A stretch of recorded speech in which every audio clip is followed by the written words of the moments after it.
Hey, good morning, everybody. Good morning. So it is a beautiful Friday, a beautiful snowy Friday because we are getting, I want to say 2 to 4 inches is what they predicted, but I haven't checked the weather this morning. So I'm gonna go to, I'm gonna have to go out and check the predictions.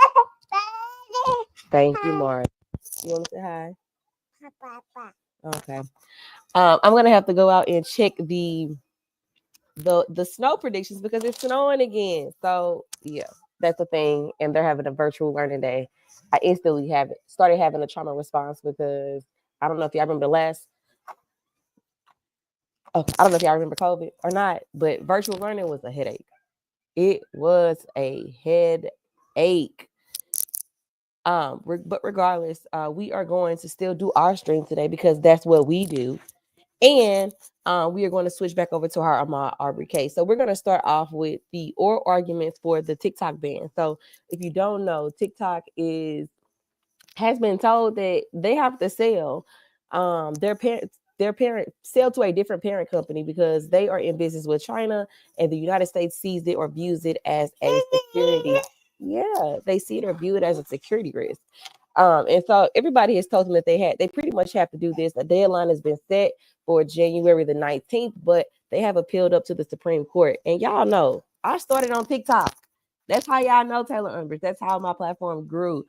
So I think it's only right that we watch this argument today, and that's what we're gonna do this morning. As soon as it's finished, y'all, we'll switch right over to our case.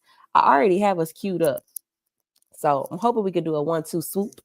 And maybe the arguments won't be that long, but I'm interested in hearing what they have to say as far as if this is truly a violation of the First Amendment, right? Freedom of speech, or not. We shall see. Honestly, y'all, I don't know if TikTok going anywhere. I don't know. Part of me feels like it's going somewhere because the major social media platform owners are not getting a piece of the TikTok pie. So I really do feel like um, it could go, but I also feel like a part of me is like, some people see it as an opportunity to get in where they fit in. And so I'm on the fence. But I'm interested in knowing like what y'all think about it. And if y'all think that they are going to go with it. Um, I did see a tweet that said that if the Supreme Court didn't make a decision that they were going to delete the app. So, child, I'm on pins and needles because I'm like, what y'all really doing?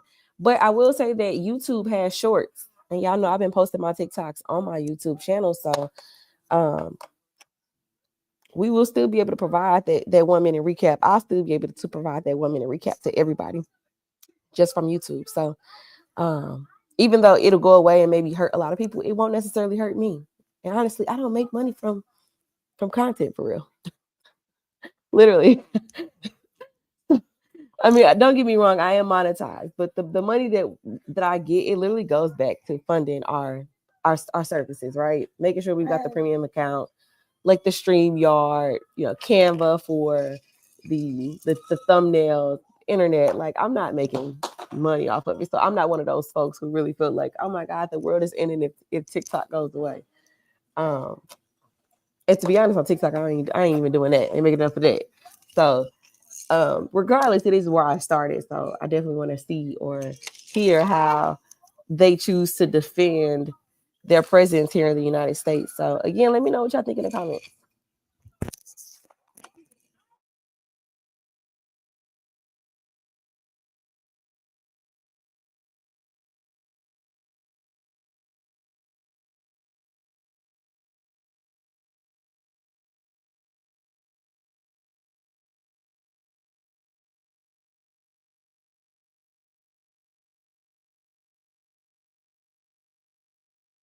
And I apologize if I didn't greet y'all. Good morning, everybody.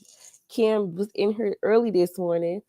Hey, Kia. Good morning, Miss Eyes. Good morning, Brenda. Good morning, Edward. Good morning, Felicia. Good morning, Miss Chick. Good morning, Jason.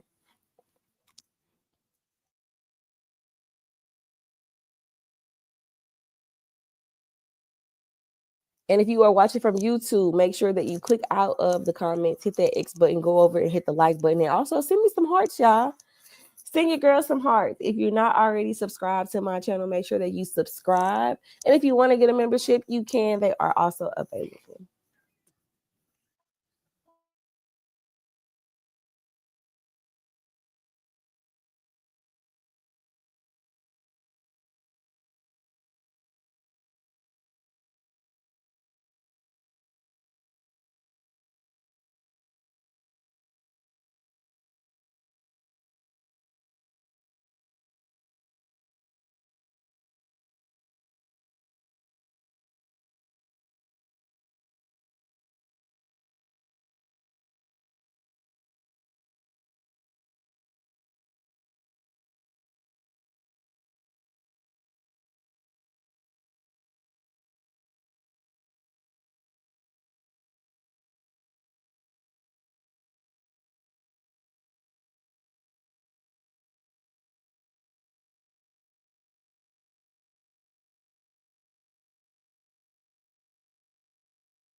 All right, Taylor King, these folks are 15 minutes late. I've already given them a little grace. So what I will do is actually keep an eye out on when they start the argument, and we will just get into the trial. Okay. We won't wait for them. Explain what the court's process is. I'm not sure that I consider it a formal motion. I'm just informing the parties as to what the court is doing. I guess you raised it as a motion, so technically it is denied. Okay. Or the motion is based on the request of the defense. I'm doing what the defense asked, which is making sure that the jury informs the court affirmatively whether there have been any issues with instructions, as opposed to passively just assuming they've heard the instructions. So it's denied in part. Well, my motion, just for the record, Your Honor, I stand by the ruling, of course. The motion, though, is to have the court do it in open court with the jury seated in the courtroom. And the court's denying that motion. That's what it sounds like, and doing it a different way. I understand the way that you're doing it, and that's the way it is. But I just want the record to be clear. I have moved the court to do it a particular way, and the court's denying that motion. In part, correct. All right, let's go get the panel then.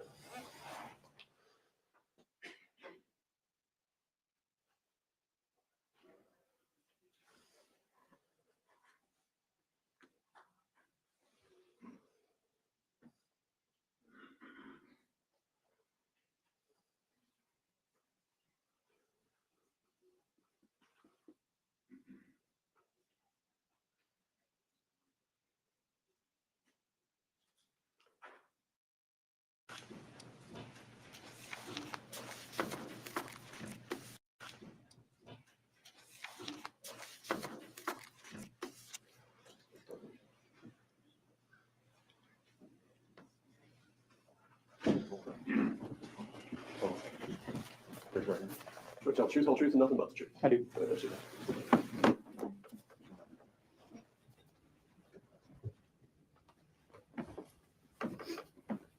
All right, Officer Brandenberry.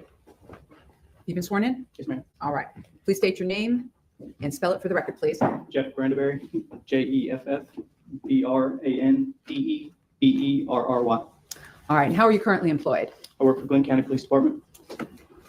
And how long have you worked for the Glenn County Police Department? About 4.5 to 5 years. All right, so let's go ahead and talk about your entire career in law enforcement real quick, okay? Mhm. When did you start in law enforcement? I was hired at the end of 2016. I put through the academy, graduated in 2017. Worked for Glenn County for about 2.5 years. Ended up leaving and moving up to North Georgia to be with my wife and family. Stayed up there for about 8 months, and we decided to move back here, where I got my job back early 2020. All right, so early 2020, you were rehired by Glenn County Police Department. Yes, ma'am. All right, when you were rehired in early 2020, what were your job duties and responsibilities at that time? I was a patrol officer at the time. I was assigned an area to patrol. My assignment was to patrol that area and answer calls in that area and back up other officers if they need. And is that currently still, or are those currently still your job duties and responsibilities? Yes, ma'am. Okay, so you're a patrol officer. Yes, ma'am. All right, now, as a patrol officer, you're in a suit today. What do you normally wear as a patrol officer? I normally wear my department issued uniform along with a duty belt and a body camera.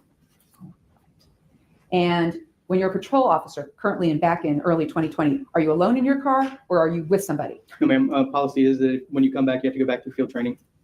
All right, so when you came back in early 2020, did you actually go through field training? Yes, ma'am. And who is your FTO or field training officer? Officer Caitlin Roberts. So once you finish the field training with Glenn County, are you a single person in the car or two people in the car? One person. And the car you're in, is that a marked patrol car? It is. And are you a post-certified law enforcement officer? I am. All right, so you've gone through training down at the Georgia Peace Officer Standards Training Council facility. Yes, ma'am.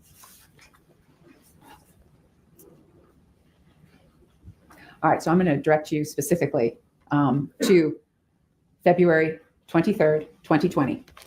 All right, was this your first day back on the job? I believe it was my second. Your second day. All right. Tell the jury what was going on with you that day. We were backing up other officers on a domestic violence call. I heard a call for shots fired come over the radio in Satilla Shores. So Caitlin and I got in her car and went down to Satilla Shores, responded. All right, so you were actually out on a different call. Yes, ma'am. And it was a domestic violence call? I believe so. Yes, ma'am. Okay. And so when you heard this, you're with your field training officer. Is that correct? Yes, ma'am. And you head to Satilla Shores. Yes, ma'am. All right. So how were you feeling that day? Actually, I was sick. I was not feeling well at all. All right. You had a head cold? Yes, ma'am. Why couldn't you take the day off? I hadn't accrued any time off yet. This was your second day back? Yes, ma'am. All right. I'm going to ask you a question. You ever testified at a trial before? Not with a jury, no, ma'am. Certainly not on TV. Okay. All right. All right. So we're going to take it easy here. All right. So Satilla Shores, what county is that in? Glenn County. I'm going to direct your attention to February of 2020. Prior to that date, did you know the man seated over there, William Roddy Bryant? No, ma'am. And prior to February of 2020, did you know Greg McMichael seated here? No, ma'am. All right. And prior to February 2020, did you know Travis McMichael? No, ma'am. All right. So on this day that you're with your field training officer, what's your shift that day? I was on day shift, 6 a.m. to 6 p.m. I believe. So day shift is a 12-hour shift. Yes, ma'am. At the time, I believe it was. It may have been a 10-hour shift. I don't recall. And you were in your uniform, Yes, ma'am. and the car you were in was marked. Yes, ma'am. All right. So when you and Officer Roberts arrived, who was driving the car? Officer Roberts. All right. What were you assigned to go do when you arrived at the corner of Holmes and Satilla? I was tasked with interviewing Greg McMichael. All right. And did you, in fact, go up to speak with Greg McMichael? I did. And was that captured on your body cam video? Yes, ma'am. And have you had the opportunity to review your body cam video, States Exhibit 189? Yes, ma'am. And was that body cam video fair and accurate as you recall your interaction on the scene that day? It was. And in addition, have you reviewed the transcript associated with States 189, States 189A, the transcript of that interaction? Yes, ma'am.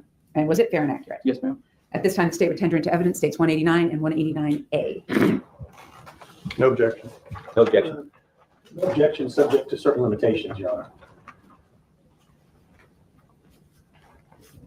I don't know what the limitations are. Okay. Do we need to do this outside the presence of the jury? Well, we probably can just approach briefly. I'm going to ask that you go ahead and take a step into the jury room, and we'll bring you back out in just a moment. All right for the jury, please.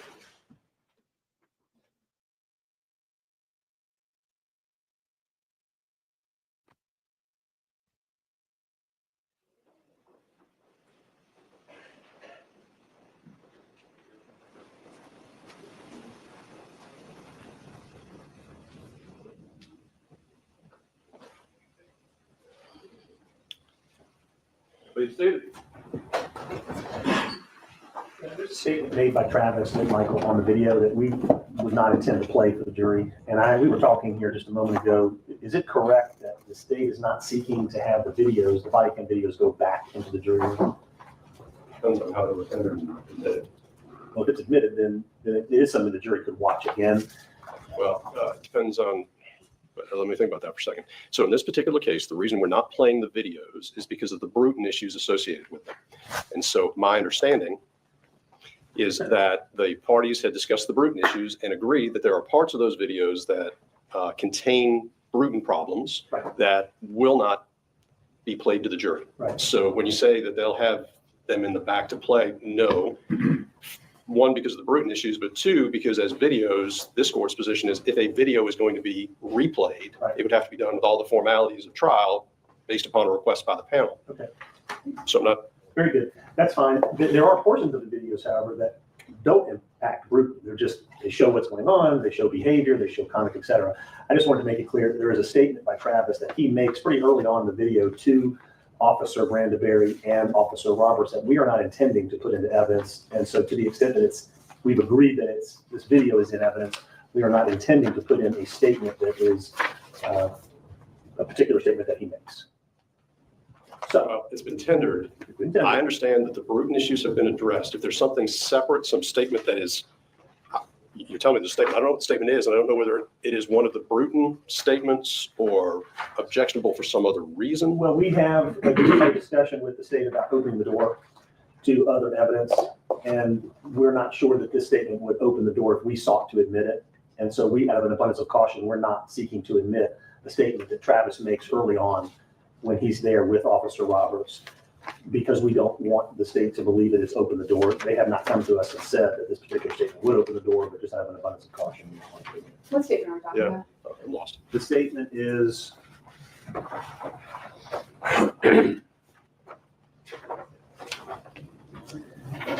the last thing I ever wanted to do. It's on page 3 of the transcript. I'm sorry, I just had to say that. The last thing I ever wanted to do or ever wanted to happen. Sorry, line 23.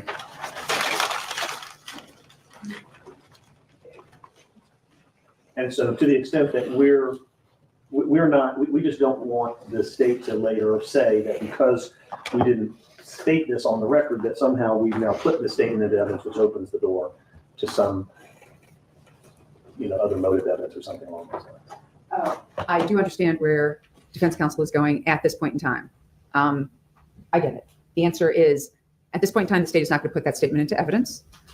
If Mr. McMichael were to take the stand and it became an issue, the state may ask him, did you say this? And we would maybe recall Brandon Berry if he denied having said this. And we will go down that road at the time if Mr. McMichael was ever to testify. So at this point in time, the state is not putting that statement in. Okay. And I just want to make it very clear that was our concern. And we're not intentionally it's not being argued that we're intentionally opening the door by putting that statement. I understand. Okay, very All right. Okay, let's go get the pen.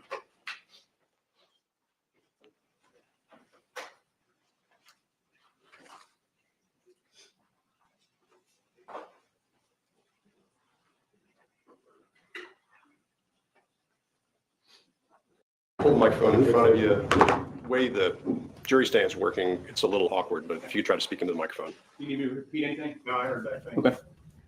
All right. And you've identified Mr. McMichael as the man I talked to. Is that correct? Yes, ma'am. All right. Now, Greg McMichael, at that point in time, did you notice anything on his hands? Yes, he had blood on, I believe it was his left hand. All right. So directing your attention specifically to page 13. Okay. Starting with the line, he had his arm. What did Greg McMichael talk about? What did Greg McMichael tell you about the blood that was on his left hand? He said he had his arm when he went down, face down, and his arm was stuck that underneath him. And I don't know if he was going for a weapon or what, because at that point he was still breathing. So I pulled his arm out to see if there was a weapon in it. Okay.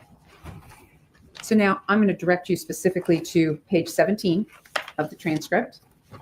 All right. Did Greg McMichael tell you what happened? And I'm going to have you do the specific quote of what he said, lines 5 through 9. Yes, ma'am. He said, okay, I was in my driveway working on I'm reupholstering some boat cushions in the back of my truck. I look up, this guy comes hauling ass down the street. I'm talking about dead run. He's not jogging. Right. And then going to lines 13 through 15, what did he say? Right this way. Several nights ago, numerous occasions, the guy has broken into a house over there. They've got him on video. All right. And when you asked same house, what did he say? Same house. Nobody could ever catch him. They've had him on video going into that house numerous times. Right. And then going to the next page, page 18. Did he get more specific about how many times they've got him on video? Yes, ma'am. What did he say on lines 2 to 3? Anyway, they got him on video going into this house 2 or 3 times. Now, generally, what did Greg McMichael tell you about his location when the actual shooting and homicide took place? He said he was in the back of the truck. Now directing you specifically to page 21. Okay. So if we're going to start off with line 10. So in regard to how Greg McMichael was able to recognize Mr. Arbery, who had been inside that house 2 or 3 times on video, line 10, what did Mr. McMichael say? I've seen these videos, so I know what the guy looks like. Black male. He wears short pants generally, a white t-shirt. He's got these little short dreads. I don't know what the hell you call them, but anyway. So I'm standing in my front yard just a little while ago. This guy comes hauling ass down the street. Like I said, like something's after him. Okay. So As part of this, did he tell you what he did next on line 17? Yes, ma'am. So starting with so I, He said, so I haul ass into my bedroom to get my 357 Magnum. all right, so hold on. I'm going to have you back up to line 17. Okay. Okay, so what does it say there? In the meantime, so I haul ass back into the house. Okay. I said, All right. Don't want to go into that next line, right? Okay. So we're talking about what Greg McMichael did here, Mhm. right? Okay. So then what did Greg McMichael say I did on line 19? so I haul ass into my bedroom and get my 357 Magnum. Okay. And then going down to line 22, okay, starting with don't know, what does he say the reason is he gets his gun? Don't know if the guy's armed because the other night the guy stuck his hands in down his pants. Okay. And what did he say about that at the end of line 24 and 25? I don't take any chances.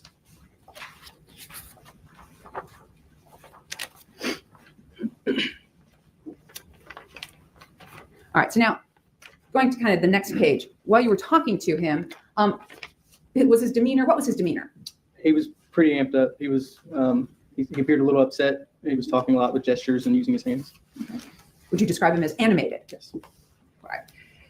And you said amped up as well. Mhm. All right. So did he know where he was? He knew the general area. He did not know what street he was on.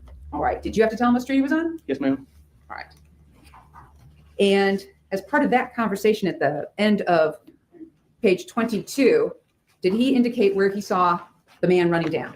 Yes, Line ma'am. 21. He's running down Satilla Drive Okay. And then what did Mr. McMichael say he went from Satilla Drive? onto Burford.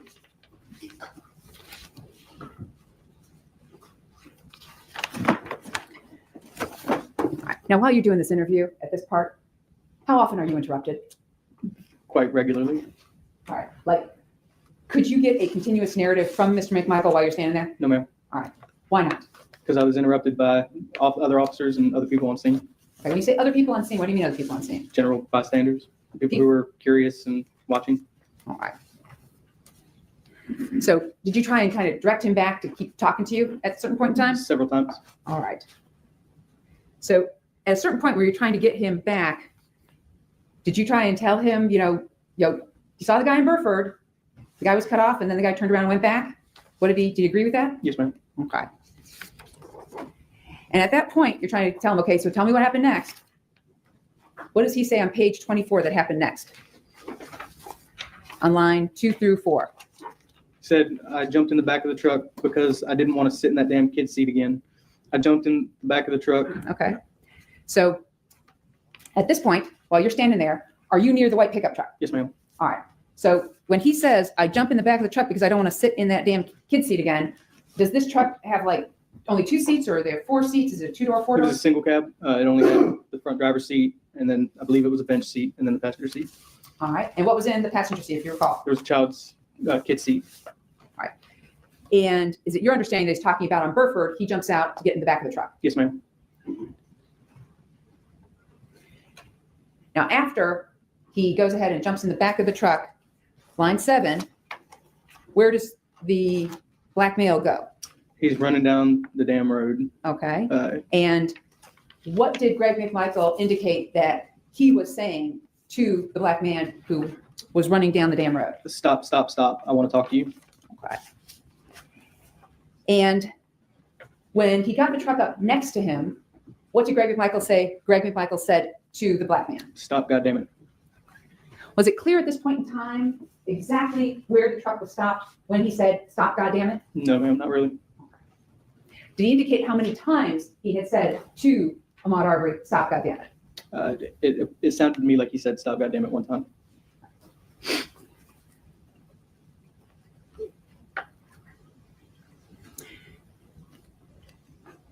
Now, did you ask Mr. Greg McMichael how many shots there were? I did. What did he say? He said there were 2 shots.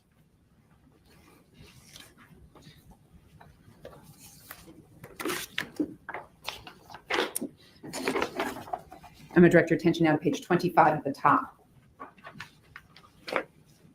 And you ask him, so you heard 2 shots. Mhm. What does he indicate? He said he saw him. Okay. And then lines 6 through 9. What did he say then? I saw him. Yeah. In fact, if to be perfectly honest with you, if I could have got a shot at the guy, I'd have shot him myself because he was that violently And then we were interrupted again. And you were interrupted again. Yes, ma'am. Okay. Now, the person who interrupted you at this time, was this a law enforcement officer? I don't believe so, no, ma'am. Okay, so some bystander stranger who walks up. Yes, ma'am. All right. Now, Officer Brandon Berry, second day back on the job, right? You have a cold. Did you allow this strange person to come up and start talking to Greg McMichael? Did. All right. So at any point in time, was Greg McMichael isolated from speaking with any of the other parties there? No. Was he told to sit on the curb and don't move? No. Was he put in the back of a patrol car? No.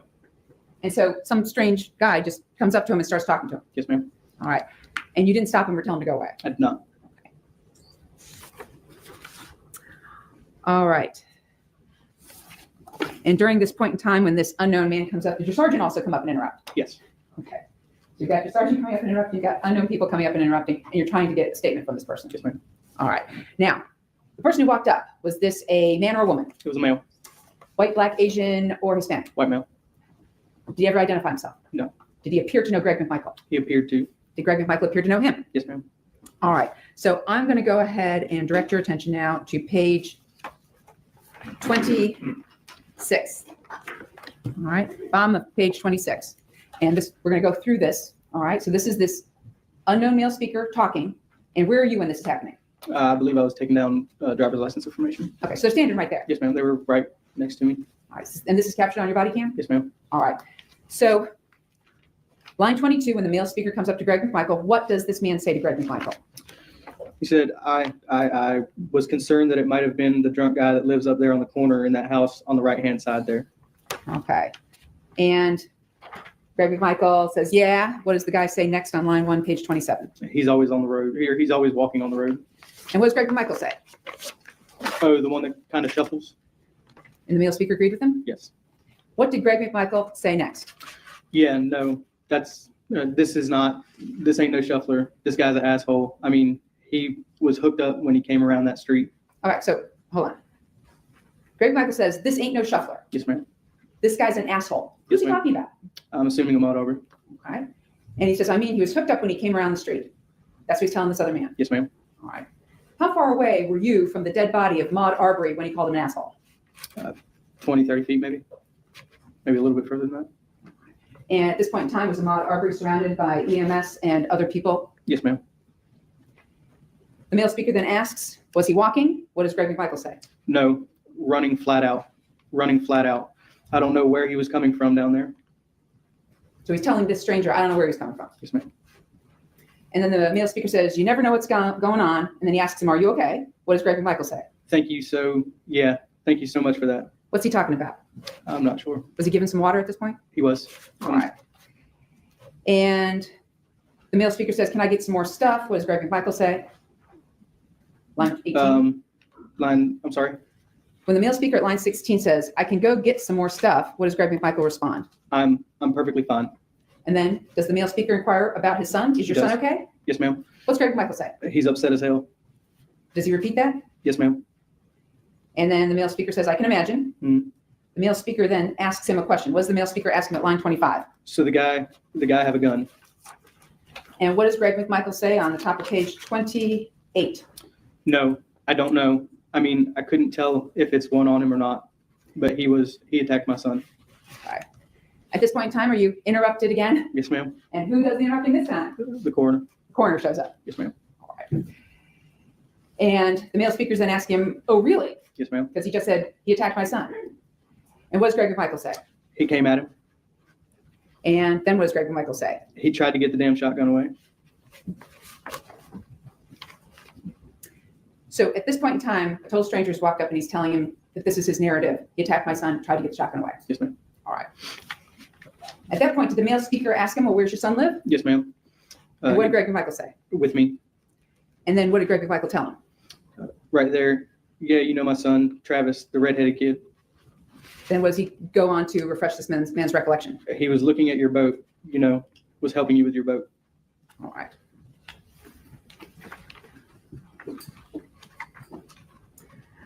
Now, did Greg McMichael indicate whether he had a cell phone on him or not? He said he did not. Do you have any idea how he got a cell phone to start making calls at the scene? No, ma'am, I do not. Did you see anybody walk up and give him his cell phone? No, ma'am, I did not.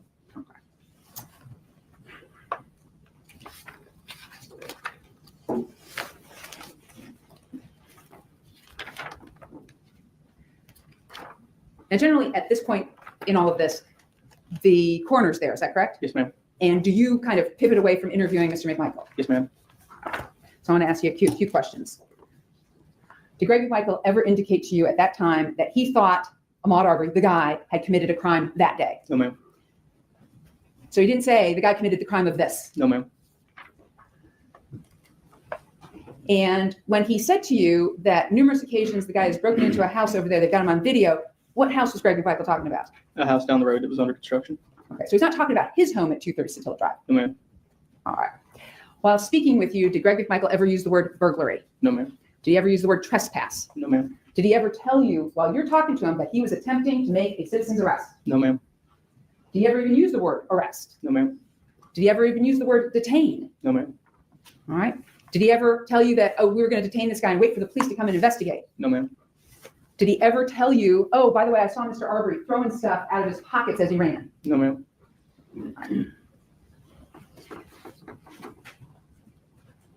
All right. At this point, you've pivoted away. Do you spend some more time at the scene? A little bit, yes. All right. And what did you do for the rest of the day? Did you stay at that scene or did you leave that scene? No, ma'am. Once our investigative division arrived on scene, scenes turned over to them. We went back in service on the way to headquarters so that I could start on the report. All right. So what do you mean by back in service? What does that mean? We were available for calls. All right. And did you actually go to any other call after this particular incident? No, ma'am.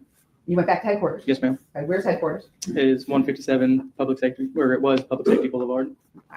And how long does it take you to get there from Satilla Shores? 15 minutes. And you went to the station and did you write a report in conjunction with what you had done that day? Yes, ma'am. Right. And is it just a synopsis? Yes, ma'am. All right. And did you upload your body cam video into the system at Glenn County Police Department headquarters? I did. Did that conclude your involvement in this case? Yes, ma'am. All right. Were you still on scene when Sheila Ramos showed up to start taking photos and everything, or had you left by that point in time? I don't recall. I believe we were still there, but I don't recall 100%. I may have one moment.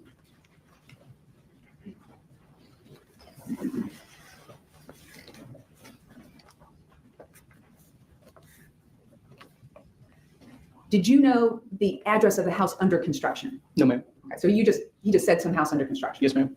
All right. And his address was the 230 Satilla Drive? Yes, ma'am. Now, did he ever indicate exactly how far he was right then and there from his house? I believe he did. I believe he pointed at a 2-story house and said he was the one right next to it.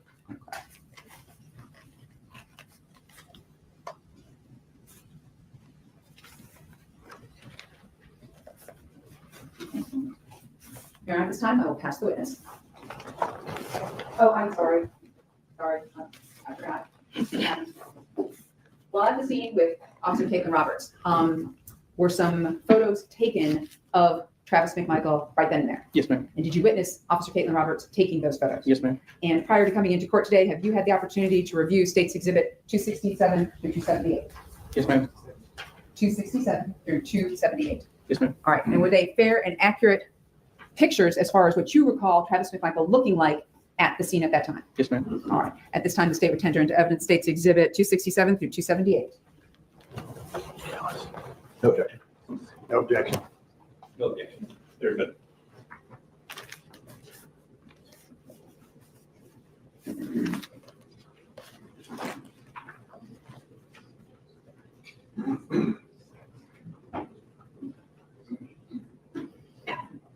So first off, I'm going to go ahead and approach my approach on. Thank you. Okay. So first off, taking a look at that. Is that really pixelated? It is. All right. So, and this is just the nature of the photos. Yes, ma'am. All right. And was Officer Roberts taking this with an actual camera or with something else? I don't believe she was using a camera. Okay. So her cell phone? I think so. So it states 267. Is that what Travis McMichael looked like? Yes, ma'am. 268. Yes, ma'am. All right. Once again, are we looking at the wrist area of Travis McMichael? Yes, ma'am. 269. Wrist area and pants. Yes, ma'am.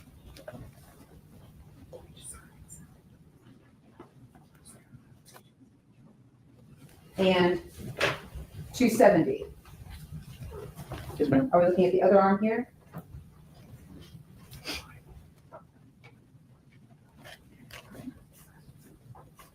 That's 270. 271. So the same picture? Yes, ma'am. 272. What do we have here? A good bit of blood. 273. Also? Yes, ma'am. All right. We also see his face here, is that right? Mhm. 274. Is this the back of Travis McMichael? Yes, ma'am. All right. Is that there? That would be me. 275. What do we have here? The back of his head. 276. Are we looking just sort of at the back of his jeans at this Yes, ma'am. point? 277. Looking at blood on his t-shirt. Yes, ma'am. And then 278. What are we looking at there? His face with some blood spatter on it. And spatter, right? Yes, ma'am. All right.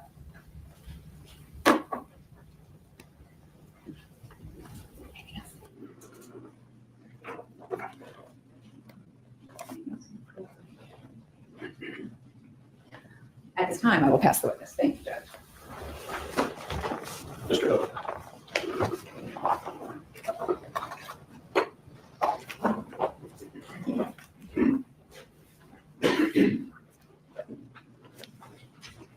Good morning, Officer Brandaberry. How you doing today, sir? Good morning.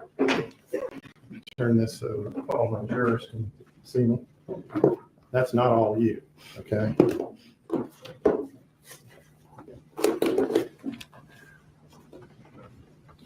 All right. Let's get some further context on your testimony, and I want to start with beliefs that Greg McMichael told you he had concerning Mr. Arbery in the neighborhood, okay? Yes, sir. So the state read the part, or had you read the part, where they thought he was coming from some house under construction down the street, Yes, sir. right? You have your transcript up there, I your do. body cam? Let's go to page 6, line 6. And while you're getting there, Mr. McMichael actually went through the story with you 2 or 3 times. Several times, yes, sir. Right. And we were looking at one of those times when he went through it just now with the state on direct, right? Yes, sir.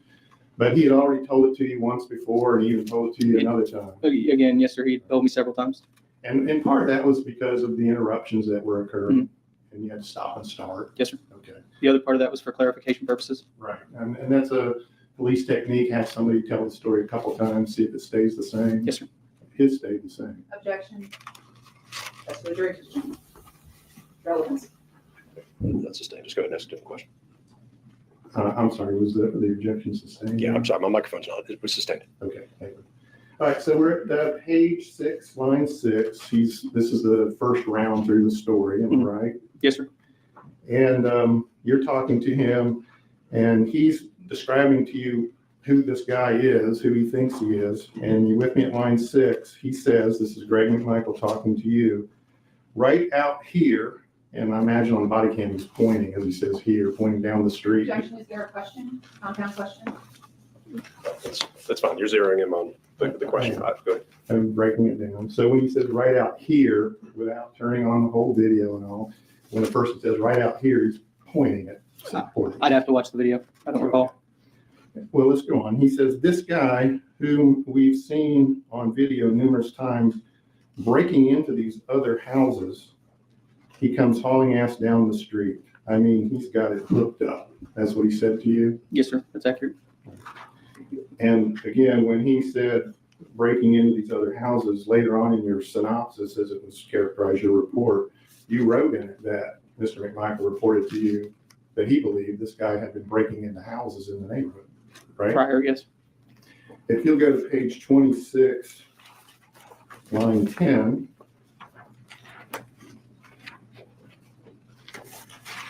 And we're just going to do 2 more of these that weren't brought out just now. Is this at line 10, Mr. McMichael talking to you, but there's another person that has now come up, another police officer named Sergeant Leska. Yes, sir. And you know who Sergeant Leska Yes, sir. is, right? And so you're standing there, it's being recorded, but you're involved, I guess, in the conversation, even though he's now talking to Sergeant Leska. Would have to watch the video, but I believe so. All right, well, looking at your transcript at line 10, Mr. McMichael says to you and Sergeant Leska, he's the one breaking in all these houses out here. He said that to you too? Yes, sir. Okay. Go to page 30 and we'll go to line 18.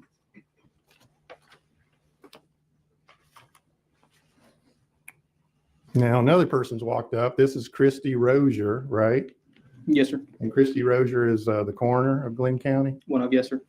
So Christy Rozier is standing there and you're still involved in the conversation and talking with Christy Rozier and Greg McMichael. And I'm at line 18. Well, let's go to 16.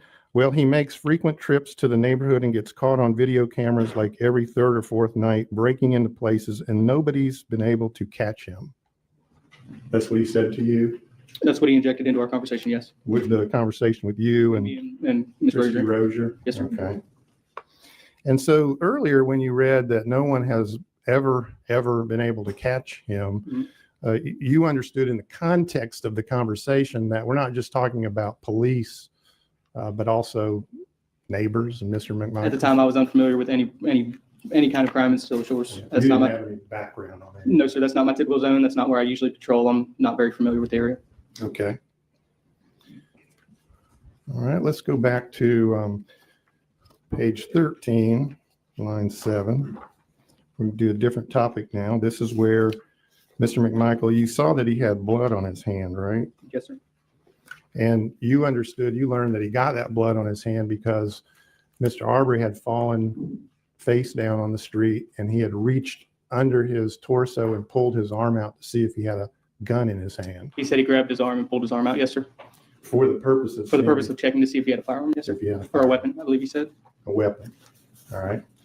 And he told you he did that because he had believed that this guy may have been armed. That's what he said. Yes, sir. And he told you that the reason he ran in his house and got his .357 before he pursued this man is because he doesn't take chances. If he thinks somebody's armed, he's going to be armed. He said he doesn't take chances. And you understood in the context of the conversation that he's saying, I'm getting my gun because I'm not going to take a chance that he's armed. What he understands in the context of the conversation, this is about what Greg McMichael said for the jury to determine. I'm just establishing the context for the part of what this interview was and how it was meant, what he understood it to mean. I think you asked in terms of what he understood Greg McMichael to mean. That's sustained then as speculation on the witness's part. Well, at any rate, the part you read is in the context of it, he's telling you why he went in his house and got his gun. He told me he went into his house to get his gun. All right.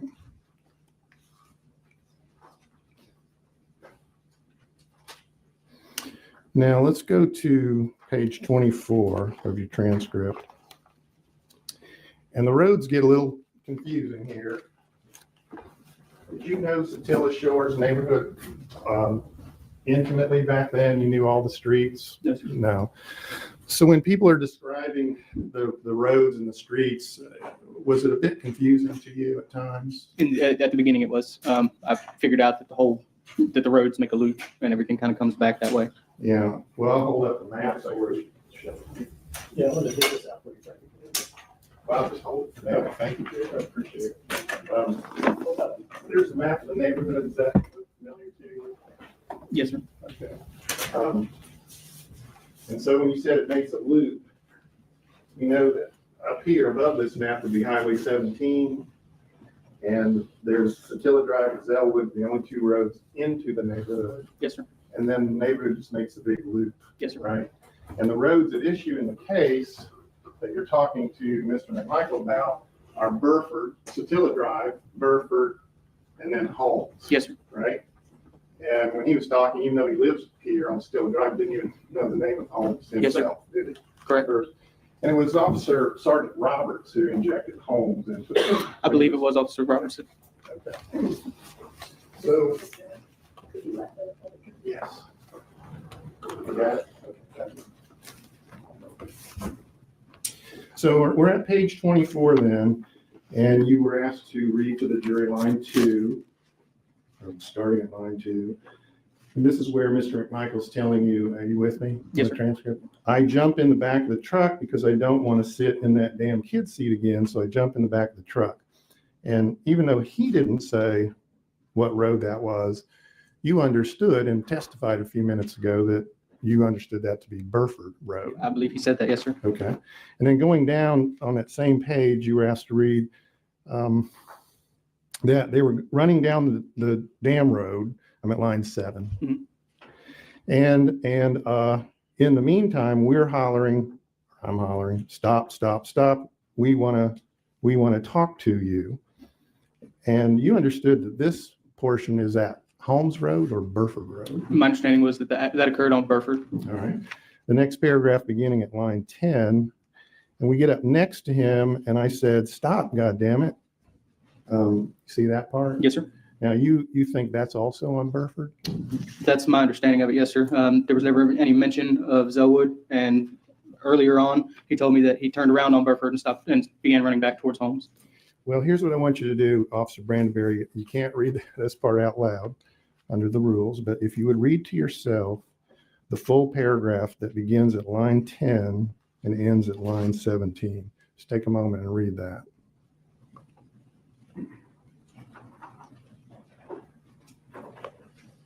Mm-hmm. You got it?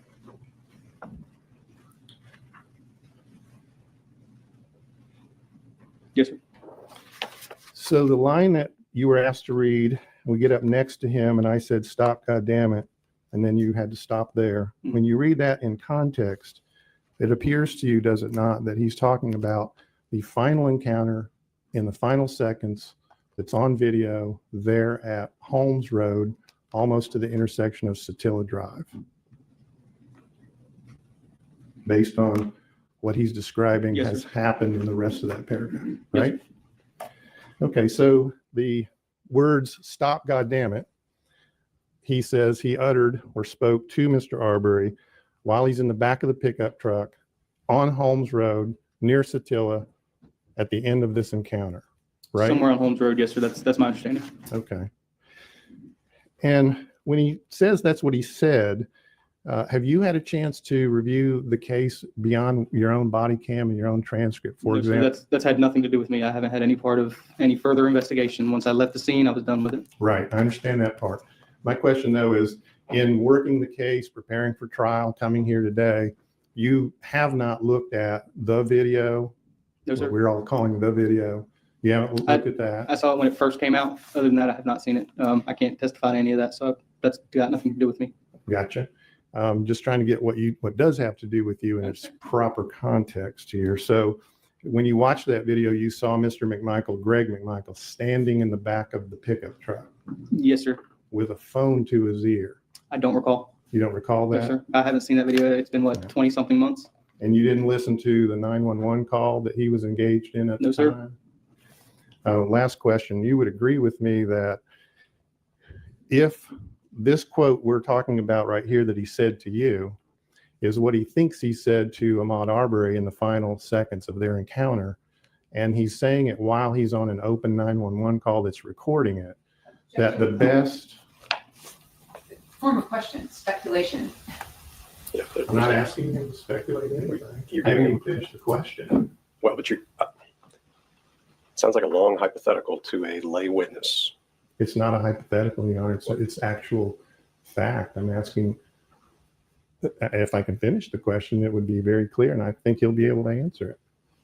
Let's finish the question, but Okay. before you answer, let's go ahead and address what it is. So he's Mr. McMichael's on the scene moments after all of this has happened, being recorded on your body cam, telling you what he thinks he said, the actual words he said to Ahmaud Arbery, right? Yes, sir. That's what he's doing here. Yes, sir. And so my question to you is, a recording of what he actually said would be more reliable than even his own words to you. Wouldn't you agree? Objection. That's for the province of the jury to determine the reliability of anybody's statement. They're the ones who judge the credibility. Sustained on that. Okay, well, we'll get to that part then. Thank you, Officer Brandenberry.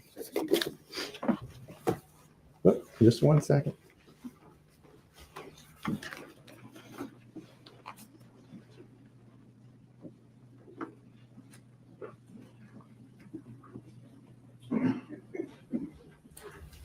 That's my co-counsel, Laura Hogue. We represent Greg McMichael. And so my last question is, if Greg McMichael had said anything to you that day that is in any way materially different from what he told you the first, the second, and the third time y'all went through the story, you would have noted that in your report, wouldn't you? I believe so. Again, that's more for our investigators to look through my body camera and then have further questioning. But you wrote a report. Yes, sir, I did. It's about a page and a little more long. Yes, sir. You've seen it. Yes, sir. You've reviewed it. Yes, sir. And you didn't note in it any place where Greg McMichael's 3 times through the story differed in any way, did you? I'd have to look at my report. All right, I'll let you look at it.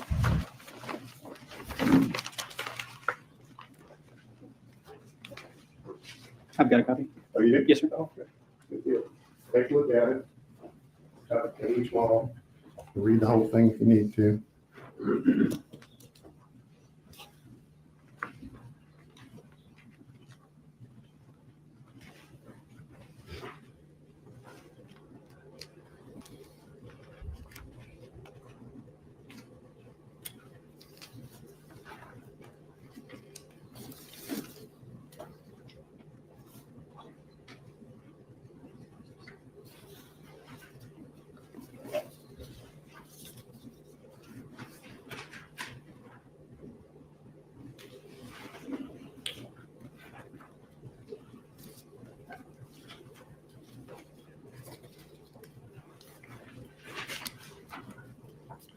To answer your question, no, sir, I did not.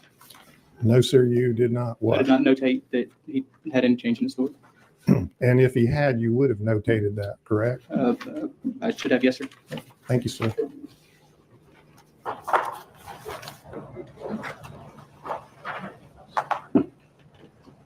Floor officer.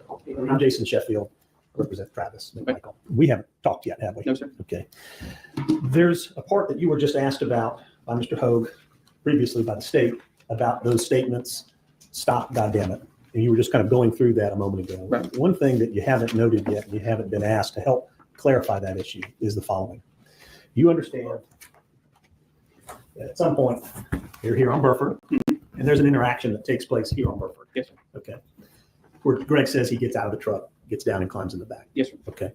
But in your report there, or in the transcript that you've got, Greg actually says to you that they haul ass around. You recall that? Yes, sir. I believe in context, they said that he turned back towards Holmes and they came around to head him off. Yeah. So you were told that day that they actually hauled ass around and came out this way. Yes. And that kind of clears up the Burford and the Holmes issue. Because Greg was telling you, we hauled ass around and came out this way. Right after the interaction on Burford, yes, sir. Right. And then that helps the jury understand that then that last interaction of yelling, stop, goddammit, that happens on Holmes. That's my understanding. Okay, very good. Now, you also had a conversation with Officer Minshew that day. Do you recall speaking with him a little bit toward the end of the day? I don't recall. You don't recall speaking with him? Okay.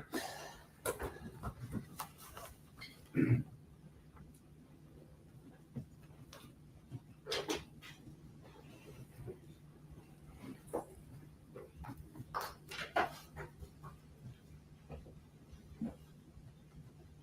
pull your video up here on this yet? Or I can use mine. Yeah, it's one of you. Okay, so C, folder, CR, C folder. Yep. Yeah, on the folder, there you go.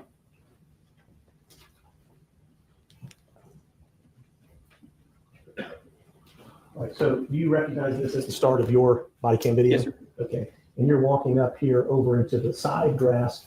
Is that Officer Caitlin Roberts walking in front of you? Yes, sir. Okay. And did you and Officer Roberts have a conversation that because you were back with the department, that you were going to kind of get involved in this case a little bit and work the case a little bit? Yes, sir. In fact, she told me that it was going to be my case, the whole initial report and everything. Yes, sir. The whole thing was going to be your case? Yes, sir. Beyond what you did? No, sir. Like I was going to do the initial report and then the other people who were on scene would do supplementals. I see. that you were going to be the lead officer Yes, on the sir. case? Okay. Did that pan out? That you Yes, were sir. the lead officer on the case? More or less for the Okay. initial, yes, sir. For the initial report. All right. And your sound's not on yet, correct? Correct. And that officer that you're passing right there, that's Officer Minshew On the left, yes, sir. on the left, and he's finishing up, tying up the crime scene. Yes, sir. Right.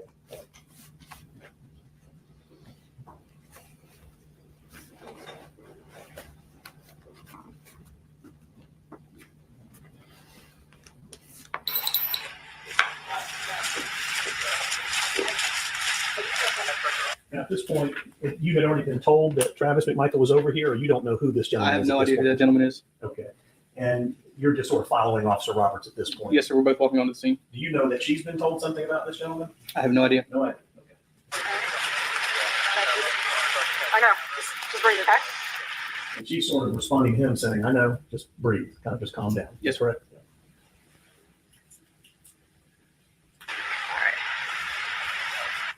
Okay, one moment.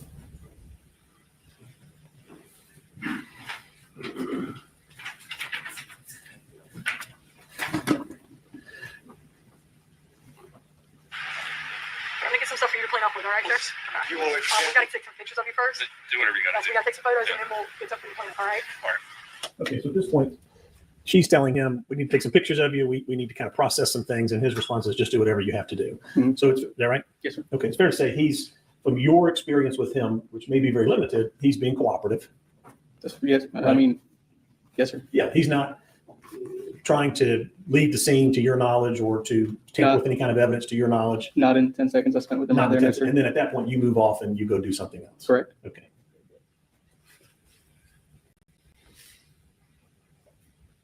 All right, if you want to look at your transcript on page 39, and maybe even before that on page 38, maybe, does this refresh your memory about having a conversation with Officer Minshew?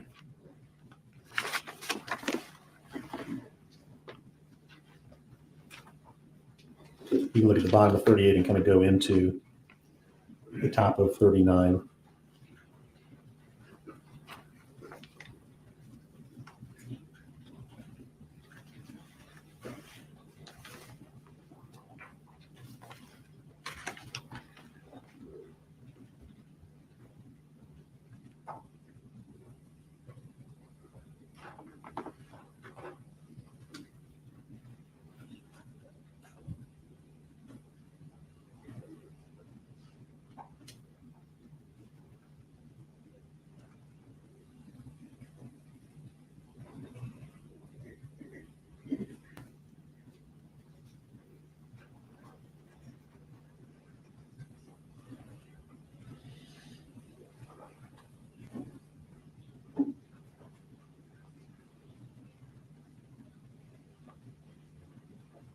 Okay. So the goal of having you read that was just to see if it refreshed your memory that you had a conversation with Officer Minshew. Roughly, yes, sir. Okay. So as the officer who's going to come on the scene and write the initial report, you are keen to try to get an understanding of what in the world has happened. Yes, sir. Correct? Okay. And that includes, who are these two gentlemen that we're seeing here on the side of the road? Who is the individual lying in the road?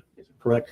And so you're beginning to start to piece some things together so that as you write your report, you can be as detailed as you can be, correct? Yes, sir. And be accurate as you can be. Yes, sir. Right? Okay. So one of the things that you were discussing with Officer Minshew was that he was essentially the first officer to arrive on the scene. Yes, sir. And how close he was to the scene when the shooting took place. Yes, sir. All right. And so part of he was explaining to you, you can sort of see it as you're reading it, but he's kind of explaining to you where he. At this point in time, asked and answered, and Minshew's already been asked about this topic. Inappropriate to ask this witness about this topic. It's not. It's additional evidence that is corroborative of the prior testimony to the state. The state has challenged that testimony. I'm seeking to corroborate it. It's overruled. Go ahead. So he was standing there at that time, kind of explaining to you where he was when he heard the shots, right? Right. Talking about just being just on the other side of some bushes, Mhm. right? Yes, sir. And then boom, he comes around that bush and now he sees the whole scene laid out like that. Yes, sir. Okay. Also speaking with you about the information that he had gathered a little bit about Mr. Arbery and his involvement in the neighborhood, Okay. right? Sure. Yes, sir. Okay. And how the McMichaels or how these gentlemen were involved with the issue dealing with Mr. Arbery in the neighborhood, being in the neighborhood several times, et cetera. Yes, sir. That's, I was told that by Mr. McMichael as well. That's right. And this is just all part of your data gathering, Mhm. right? Okay, very good. One moment, please. I don't have anything further. Maybe one more turn. No questions. Thank you, sir. You're directly state. Yes, Judge.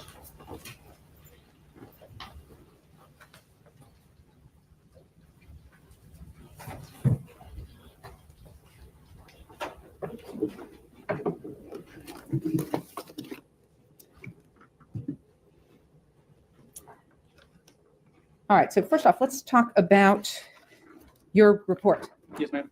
All right, so your field training officer on your second day back at work while you have a head cold tells you you're going to be the lead on this case. Yes, sir. Or, yes, ma'am. Okay, and has you write up a report. Yes, ma'am. All right.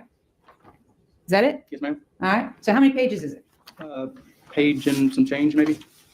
Okay, so this is a homicide case. Got 3 people involved.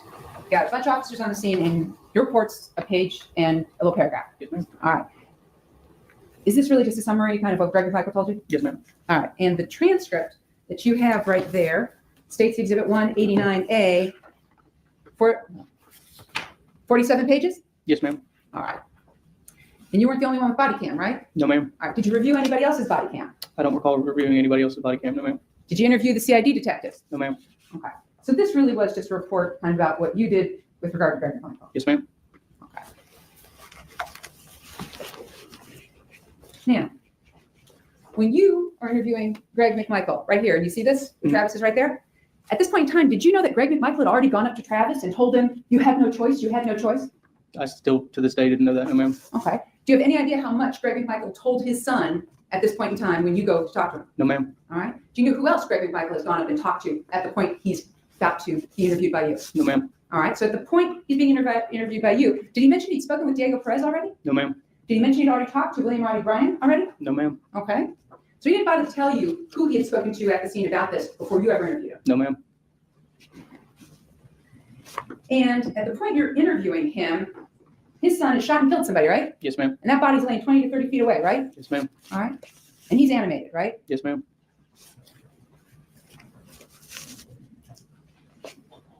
And I think with regard to the Zellwood situation, he said what exactly did he say about how they got over to Holmes?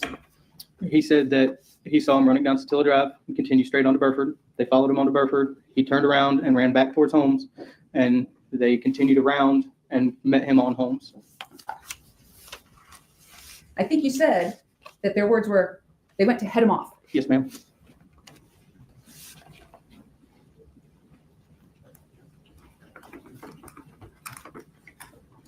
All right.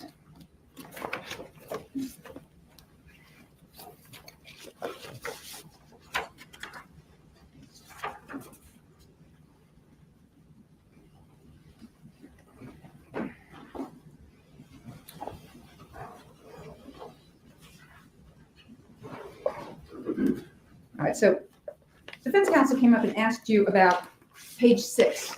Okay, so I'm going to take you back to page 6. Lines 6 through 8. All right, do you remember Mr. Hogue asking you about this? This guy who we've seen on video numerous times breaking into these other houses, he comes hauling ass down the street, right? Yes, ma'am. Okay, so at this time, when he first starts talking to you, this is page 6, he's on video numerous times breaking into these other houses. Did Greg Michael tell you which houses? No, ma'am. Did he tell you which houses to go to? No, ma'am. Did he tell you if he had any hard evidence that Mr. Arbery was the one breaking into other houses? No, ma'am. He said there was a video at one point, but at this point, I don't believe. Exactly. Let's go ahead and move forward to page 17.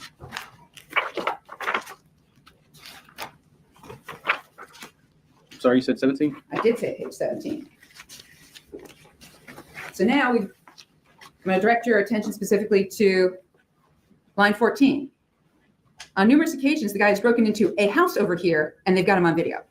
Yes, ma'am. Okay, so now we've gone from numerous houses, he's on lots of videos, to numerous occasions, the guy has broken into a house over here. It just says a house, right? Yes, ma'am. Okay. And that's on 17. And then we go to page 18. And now they got him on video going into this house 2 or 3 times. Is that right? Yes, ma'am. All right, so we've gone from breaking into all these houses to the one house, and now anyway, they got him on video going into this house 2 or 3 times. So we're down now to 2 or 3 times. Is that Yes, right? ma'am. Now, he does go on page 26 to say he's the one breaking into all these houses out here. Is that right? Page 26.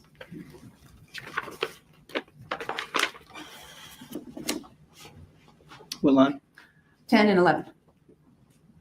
Yes, ma'am. All right. Do you ever tell you which houses? No, ma'am. Did he tell you where he got this information from? No, ma'am. Did he tell you the victims of any of these break-ins? One guy was a banker, was as far as we got into it. Okay. Now, the banker, was this the banker from Alma? Yes, ma'am. Okay. And is he the one with the construction site? Yes, ma'am. Okay. So he says the guy from the construction site is the banker from Alma. Yes, ma'am.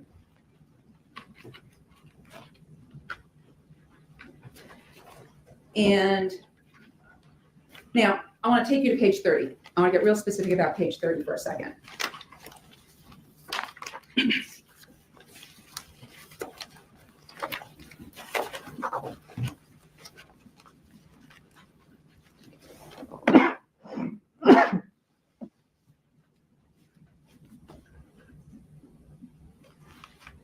Okay.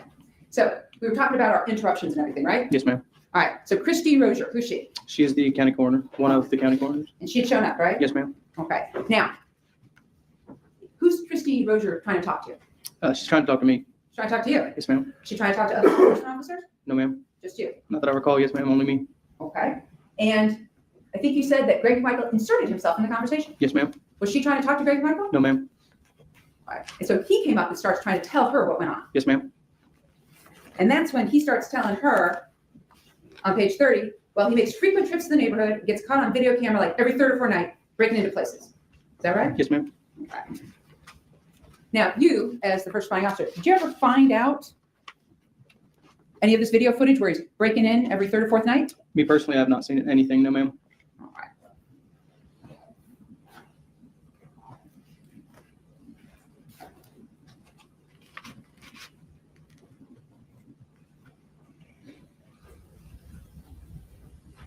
I'm going to show you right here. And we're looking at 2158. Is this you trying to take down that information while he's talking to that unknown person who walks up? It appears so. Yes, ma'am. Who's that? This is Miss Rozier All right. And who's she trying to talk to? talking to me. All right. And is at this point, who comes up and starts inserting himself into this conversation? Mr. McMichael, Mr. Greg McMichael. And these people are standing around? Yes, ma'am. Who are they? Those are Fire and EMS, Clinton County Fire and EMS.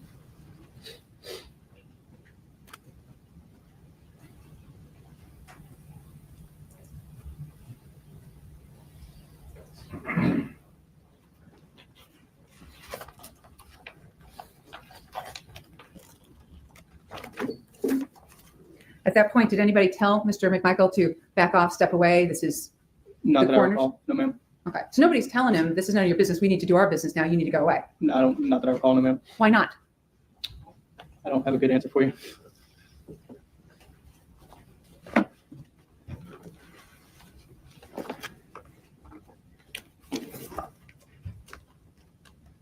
All right. And specifically, I'm going to take you to page 24. We've been talking about this. Yes, ma'am. All right. So at this point, Greg McMichael's telling you, I jump in the back of the truck because I don't want to sit in the damn kid seat again. So I jump in the back of the truck and he's running down that damn road and that's Burford. Yes, ma'am. My understanding. Okay. And that's when he's hollering, stop, stop. We want to talk to you. Yes, ma'am. And then he immediately says, and we get up next to him and I said, stop, God damn it. You know, Yes, ma'am. that's what defense counsel asked you about. Yes, ma'am.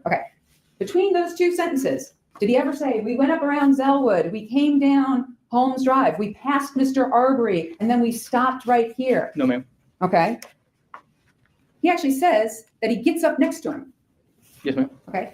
If you get up next to somebody, does that imply that you're driving your car? To me, it would.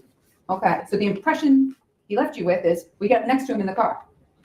That was my understanding. Yes, ma'am. Okay. It doesn't say Mr. Arbery got up next to our car, does it? It does not. Okay. So you have no idea how many times he yelled stop, goddammit, at Mr. Arbery. I do not.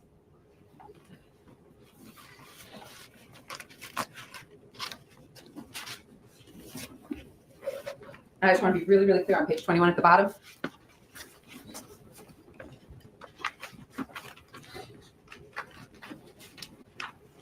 All right. when Mr. McMichael says, I haul ass back into the house, I haul ass into my bedroom to get my .357 Magnum, I don't take any chances, it's because he doesn't know if this guy is armed. That was my understanding. Okay, so he knowingly went after someone he believed was armed with his own gun. That was my understanding, yes, ma'am.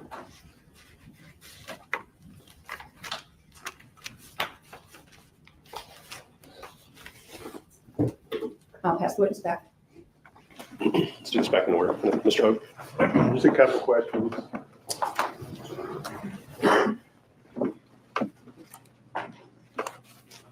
There's two areas, Officer Brandberry, that have just been brought back up on redirect. When the state was just now asking you about all these things, whether Greg McMichael volunteered them to you, like which houses, who lives in them, how did you learn about these break-ins, right? And you said, no, he didn't volunteer those details to you, right? He did not volunteer who lived in them or how he got the information, no, sir. And you didn't ask him those questions either. did No, you? sir, those kind of follow-up questions are for our investigative division. All right. That's not your job. That's not what I said. That's not what you were there to do. I was there to get an initial statement and then turn the scene over to our investigative division. Okay. Who would do the questioning about which houses and who lives in them? Yes, sir, How their did job you- is to get more detailed information. Sure. Okay, then go back to page 24 that we had cleared up, but let's go back to it at line 10. First, up above, we agreed that the jumping in the back of the truck because he doesn't want to sit in the car seat happened on Burford, Yes, sir, right? that was my understanding. And then the last statement, he said to Mr. Arbery, stop, goddammit, I had you read silently the rest of that paragraph that that's in, right? Yes, sir. And we agreed, did we not, that at that point, it appears he's describing to you what he said to Mr. Arbery, He never said where it took place. right? But you agreed with me, we're talking about Holmes Road, It could have been on Holmes. It may not have been. He didn't clarify. okay? At the time, I didn't ask. So earlier, though, when we agreed that based on the context of this whole statement, that you can't read to the jury, but you read to yourself, you agreed with me, he's talking about Holmes Road. It could have happened on Holmes Road. It may have happened on Burford. He doesn't say. I can't attest to either one. All right. Never clarified. So when we agreed earlier, you're now backing off that? Sustained. So we don't agree now that this is on Holmes Road. Is that what you're saying? I'm saying I was never clarified as to where it happened. It may have happened on Holmes Road. It could have happened on Burford. I don't know. You don't know? No, sir. All right, thanks.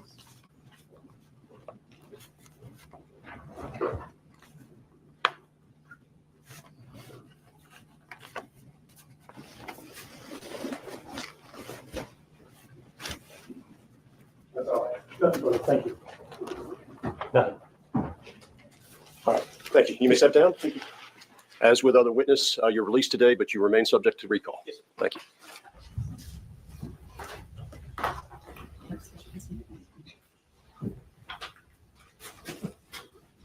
All right, ladies and gentlemen, we're going to take a 15-minute recess and then continue with the presentation of evidence in this case. Thank you. All right for the jury.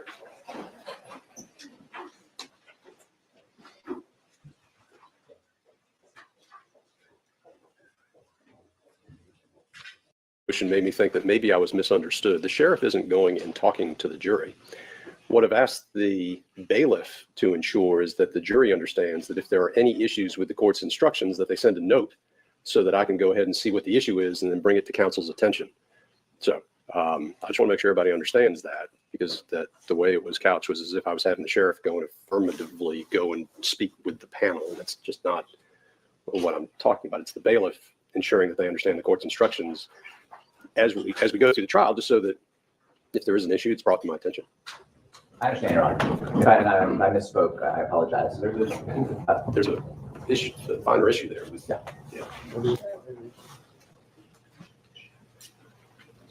We're waiting on Ms. Bird. If she's not here in a minute or two, I'll go check on her. Well, Your Honor, here's the issue, if I can say this. It's based on a case that we had several years ago, Lindsay versus the state, where the court asked the jury bailiff to answer a question that the jury had. So, and I understand that's an extension, and that was a reversed case. So what we wanted to do is to follow the law as we saw as an extension of that, and to make sure that, and while we have no there's not gonna be any ill will, I don't want anything attributed to the sheriff's department or the bailiffs, but in our mind, there is a difference between the court asking the jurors, has there been any inadvertent or intentional contact, whatever, on your part, or your son just forwarded you a article and you thought, oh my goodness, I thought it was pictures of the grandkids. So that's why we believed it would be sounder for the court to do it. We understand the ruling, but I wanted to make sure you understood why we see the distinction between the two. No, that's fine. And just to be clear, if it is anything is brought to the bailiff's attention, it will come to me. Now, whether that, and I'll be clear about it.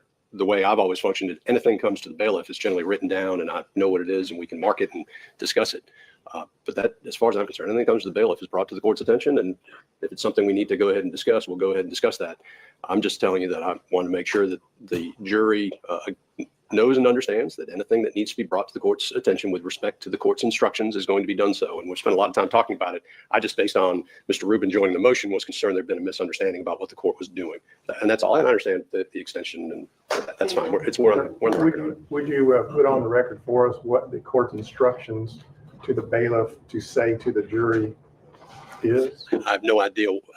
Basically, let the jury know that if there are any issues having to do with the court's instructions, to let her know so that I can address them as quickly as I can with counsel. And maybe that last part of it is my reading into it, but that's effectively it.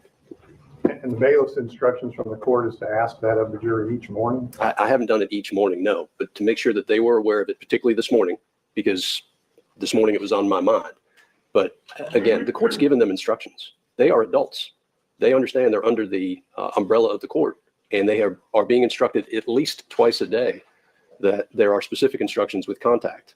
I have great faith in the ability of the individuals that are tasked with listening to this case, with their ability to comply with the court's instructions. Most people, once they hear from a Superior Court judge about particular things, are usually going to comply, particularly when you see that judge every day. So if I feel like I need to repeat it, maybe I'll just let you all know that I've repeated it, but those are the instructions. All right, anything from the state before we continue? Nothing from the state, Your Honor. Anything from Travis McMichael? No, Your Honor. Anything from Greg McMichael? No, Your Honor. From Mr. Bryan? No, Your Honor. All right, stay ready with this next witness. Yes, Your Honor. All right, let's go get the panel.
All right, to the jury, please.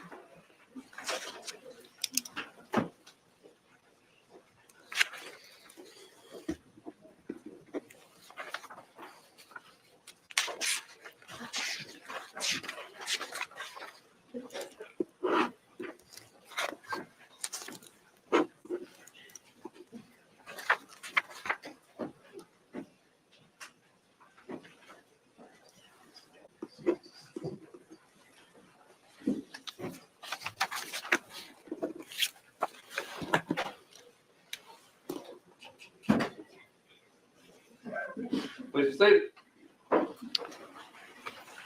All right, welcome back, ladies and gentlemen. I understand we are ready to proceed with the evidence from the state. At this time, the state will call Detective Parker Marcy.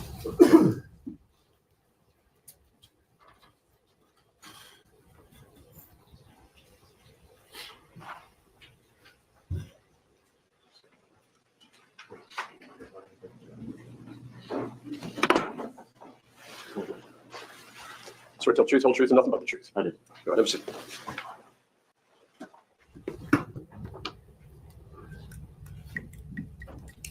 All right, Detective, please state your, take your mask off. All right, please state your name and spell it for the court reporter. My name is Parker Marcy. M-A-R-C-Y is my last. All right, and Detective, How are you currently employed? I'm an investigator at the Glenn County Police Department. All right. And how long have you been in law enforcement total? 10 years. So tell us, have you always been with Glenn County? Yes, ma'am. So starting back 10 years ago, did you go to the academy? Did you go to post? How'd you get trained? I'm a post-certified officer. I went to Garden City, just north of Savannah, where Gypsy has a regional academy that I attended Band-Aid at. All right. And that was 10 years ago. Yes, ma'am. All right. So when you first started, what were your job duties and responsibilities with the Glenn County Police Department? When I first started, I was a basic patrol officer, responding and answering calls for service and patrolling the zone. All right. And when did you become a detective? In 2015. All right. So now, how does it work at the Glenn County Police Department as far as detectives go? Is there specialties or you do everything? Tell the jury about that. As far as case assignments, we pretty much work everything. We don't have specific, crimes against persons, crimes against property divisions. We do have some specialties for training that may cost a bit of money to get into versus just being assigned a different case. I do video work as well as cell phone forensics. Right. So when you say video work, are you kind of like the person who will go to the gas station and pull down the video of the armed robbery kind of thing? Yes, ma'am. And then we have some software to try and clean up some images as well as we can put video together. All right. And then when you say you do cell phone stuff, Yes, ma'am. tell the jury what you mean by that. We use primarily Cellbrite. It's a cell phone and overall now digital forensics company, and we can use their software and hardware to extract data from a multitude of devices, most of them being cell phones.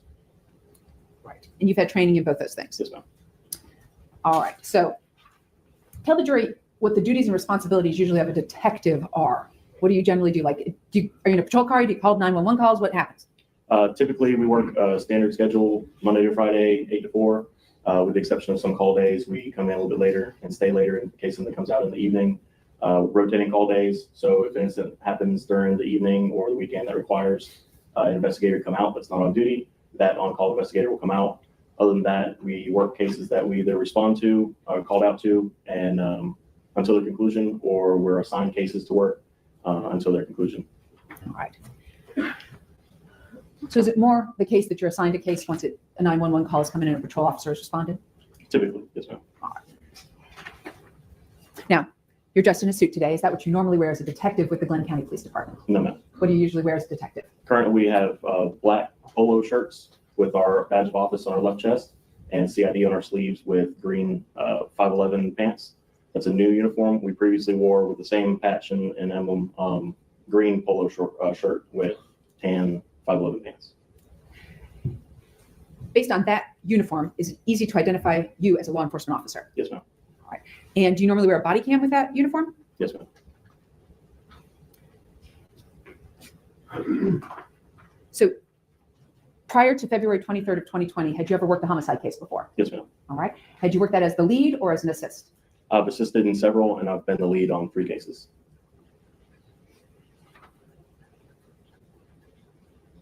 How many other detectives are there in Glenn County that work homicides? I mean, normally on your shift, or All 7 of us. 7 of you.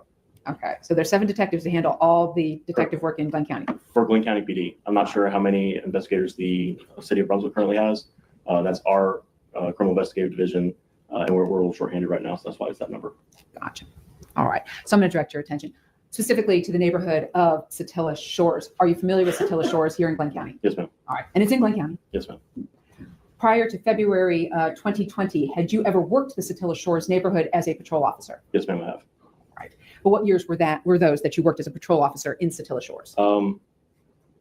Best recollection, 2013 to 15, and then some time, I believe in 2018, 19. Normally we ride the same zone, and that's every exit 29 area, all that's considered one zone, but we'll move around on occasion. So Baker 9. Yes, ma'am, Baker 9. All right. So prior to February of 2020, did you know William, who goes by Roddy Bryan? No, ma'am. And prior to February of 2020, did you know Travis McMichael, seated right over there? No, ma'am. All right. And prior to February of 2020, did you know Greg McMichael? I knew of Mr. McMichael from his employment at the district attorney's office here. Had you ever worked a case with him?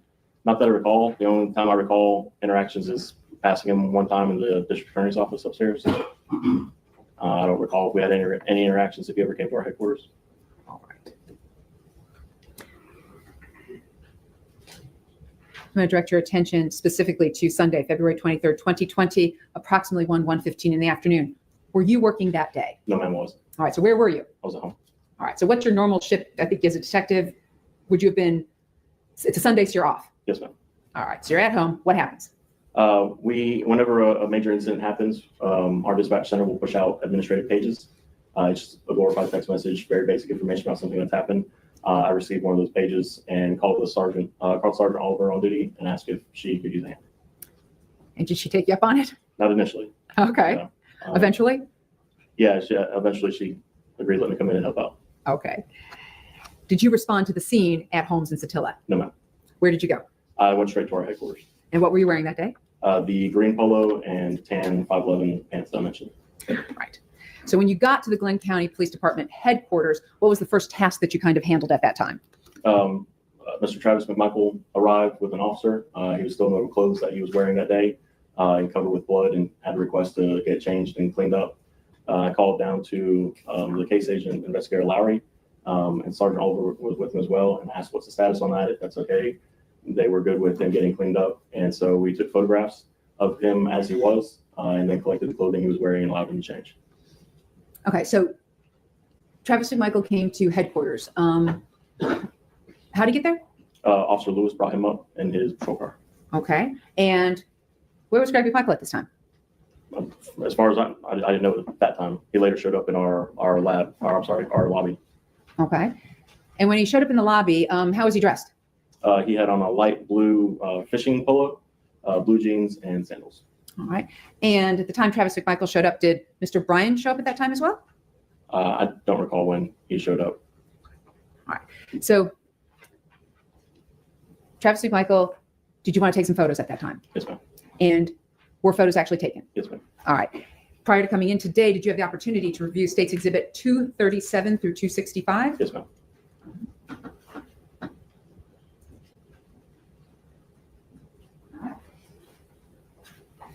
Were they fair and accurate pictures of Travis McMichael as he was as he came in and then later cleaned up? Yes, ma'am. All right. At this time, the state would tender into evidence States 237 through 265. No objection. No objection. No objection. They're good.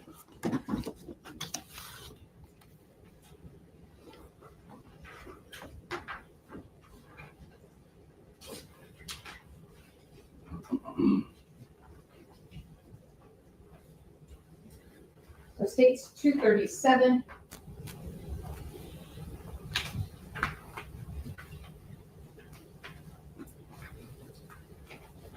What's the state?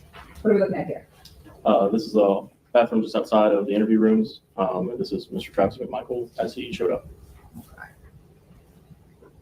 And so we have, for instance, States 238. Were these a series of photos to capture his head to foot condition from the crime scene as he was transported then to Glenn County headquarters? Yes, ma'am. All right. So 238 is left arm. Yes, ma'am. 239 is right arm. Yes, ma'am. All right. We're looking at 240, Boots and blue jeans from his knees, 241, waistline with his hands, 242, chest, 243, back of his head and shoulders. 244, Same. 245, More of his torso and his upper back. 246. What's the jury looking at here? This is his right arm from the side.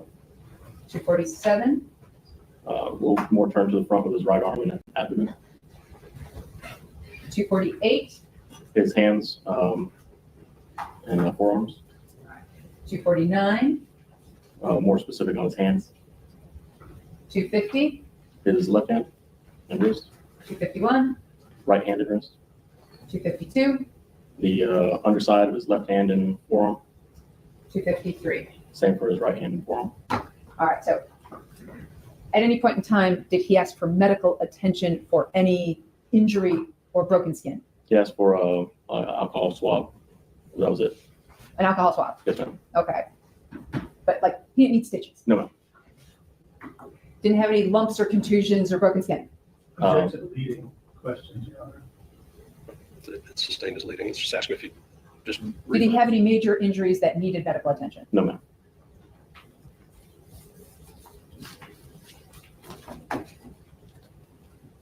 So then looking at 254, What's the jury looking at here?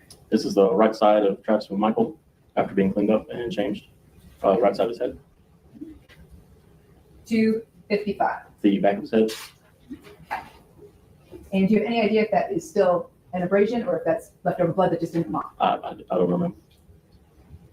What are we looking at with 256? The left side of his head. What's the jury looking at in 257? His face with the scale. Does he have any bruises? He's got a little reddening of the cheeks. Past that, none that I recall are standing out to me here now. 258. What's the jury looking at there? Left side of his head with the scale. 260. What's the jury looking at there? Right side of his head with the scale. 261. What's the jury looking at here? His forearms. And when we look here at 262, do you have any idea if that's an abrasion or if that's just blood that didn't come off? I believe it was actually an abrasion. Do you want me to bring it to you? No, I can say I believe it was an abrasion. Yes, ma'am. And then 263, what are we looking at there? That's his right forearm. We took a picture of that with a discoloration. I don't remember if we actually noted a cut on that. And 264, That's his left forearm, flipped over, showing the bottom of his forearm.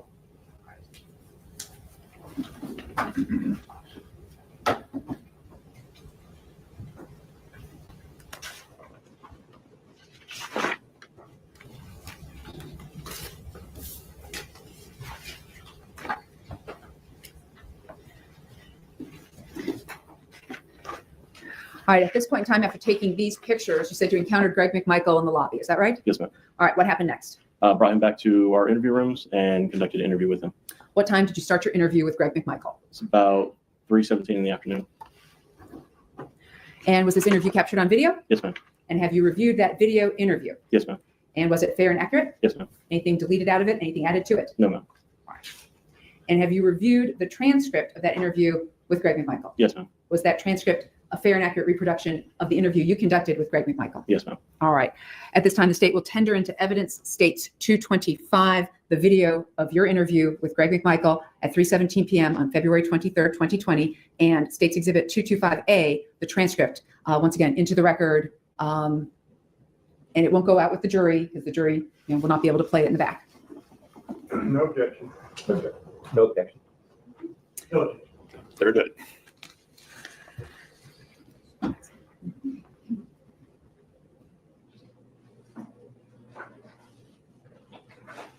So detective, I'm going to hand you what's been marked as States Exhibit 225. And there you go, sir.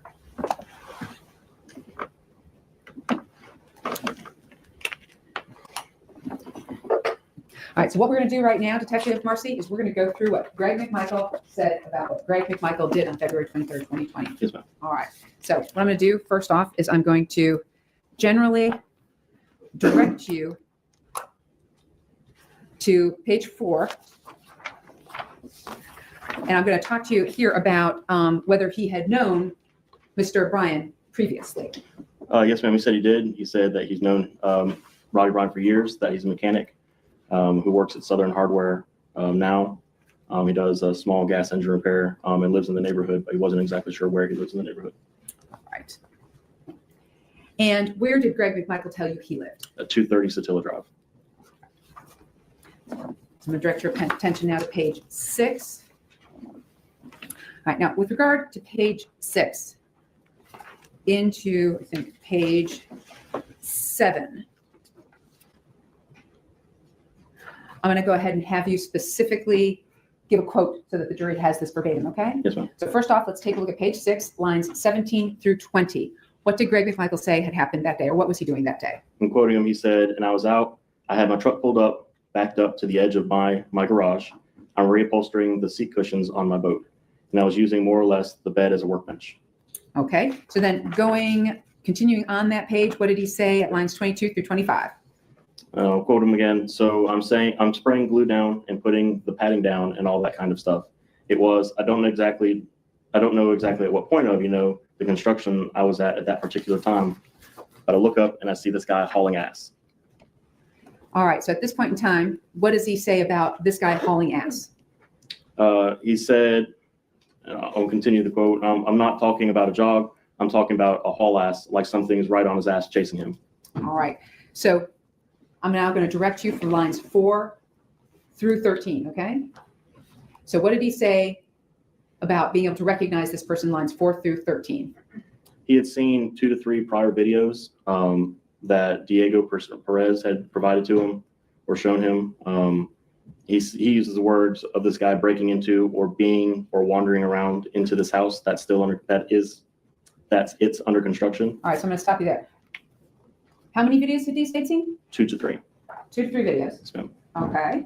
And he was shown these videos by who? Diego Perez. All right. And he described it as this guy doing what? He used the words breaking into or being or wandering around into this house. And this is a house that's under construction. Yes, ma'am. Okay. Now, with regard to the guy that owns it, what's he talk about the guy that owns it, line 8 through 13? Go ahead and give it to us verbatim. Quoting the guy that owns it, I guess he's doing it himself because it's been in that state with no doors, no windows on it for well over a year now. I think the guy's a banker in Alma, and this is his second, or it's like a vacation home for him, but he's in no rush to build it. All right. So did you then ask him? I'm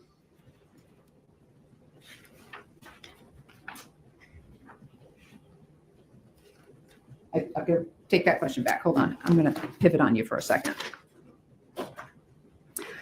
I'm going to go ahead and have you then move forward to pages 13 through 14.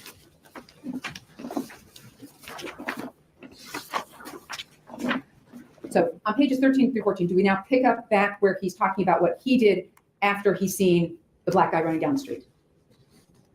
Yes, ma'am. Okay, so I'm going to have you do this. We are going to do lines 21 through 25 on page 13, starting with, well, I'm thinking. I'll be quoting him. He says, well, I'm thinking he's either done something to somebody's chasing him, or, I thought, well, maybe somebody drove up and found him in their house or drove up to that particular house he likes to go into over and over again. So he doesn't tell you he specifically saw him commit a crime that day. Correct.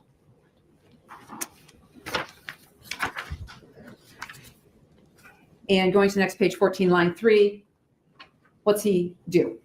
He runs inside of his house and Okay. retrieves Runs inside his house. Okay. And what did he retrieve? a .357 Magnum.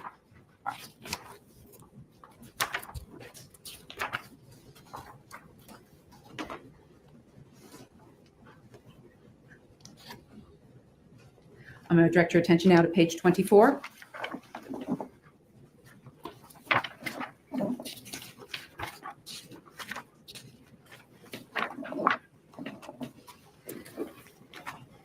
So with regard to page 24, does he talk to you about how he was able to recognize or think he recognizes Mr. Arbery as the guy from the construction house? Yes, ma'am, it does. All right, so I'm going to have you specifically start on line 1. He refers to Mr. Diego Garcia again, and he tells me that. You mean Mr. Diego Perez? I'm sorry, thank you, Diego Perez. Okay. And Mr. Perez shows Mr. Greg McMichael what the guy looks like using video. Actually, what I'm going to have you do is I want you to go ahead and just give it to him verbatim, starting at line 1 through line 8, okay? Quoting Mr. McMichael says yes, and he shows me what the guy looks like because I had never seen him. So I had heard a description of him, or maybe I had seen him. Maybe I had seen him before he moved to Diego's. I don't really remember exactly, but nonetheless, he had a video that night. He said, take a look at this, and you can see the guy. He's, roaming around in there. Okay. And then what did you ask? I asked him if the individual was picking up anything or going through anything. And specifically, what did he say? Go ahead and quote it for us. Line 11 through 15. He says, and I'm quoting, not that I recall, I don't think the guy has actually stolen anything out of there, or if he did, it was early in this process. But he keeps going back there over and over and over again to this damn house. All right. So when you're asking him, was he picking up anything or going through anything, are you talking about that day or are you talking about what he'd seen on the videos? What he had seen on the videos. Okay. And he says he doesn't recall seeing him ever steal anything or pick anything up. Correct. All right. And He said, I don't think the guy's actually stolen anything out of there. Is that what he tells you? Yes, ma'am. All right. And That was an incomplete question, and I would ask that the state, if she's asking the witness to reiterate the testimony that he's already given, which is her right to do, that she stated accurately.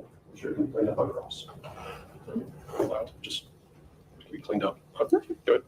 thank you. So, and then did he go on to say, if he did, it was early on in this process? Yes, ma'am. Okay, so if he did, was he able to tell you that he had personal knowledge of any prior theft that Mr. Arbery had committed at the open construction site? I mean, right there, it says if he did he give you details? No, ma'am, he did not.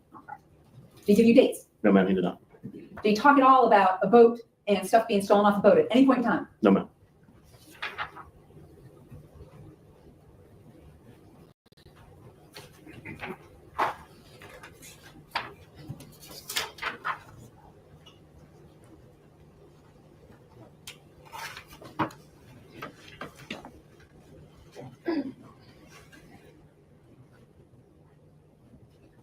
All right, so I'm going to direct your attention now specifically to, let's go to page 24.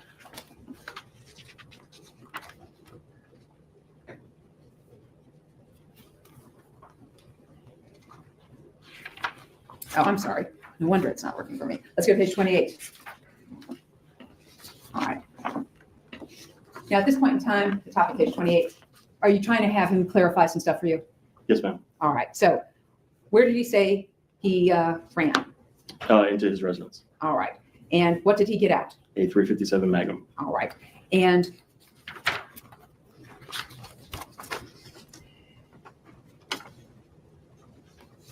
he did, I'm going to take you to the bottom of page 30 now. Once he ran to the house and got his gun, he went to the truck. Yes, ma'am. What did he say the problem with the truck was? His grandson's car seat is in the passenger side of the truck. And turning the page to page 31, starting at line 2. But anyway, He said, I'll quote him, but anyway, it's strapped in. It's a beast to get in and out, processing. So I just opened up, sitting up on top of this car seat like this, my head, I'm looking down like this through the windshield. and does he indicate where the truck now goes? Yes, ma'am. And it goes down to the corner, and where does it go after that? Mentions it goes down to the corner of Burford Road. And why did they go down to Burford Road, based on lines 14 and 15 of page 31? He says Burford, that's where he is. He's going down, he's running down Burford.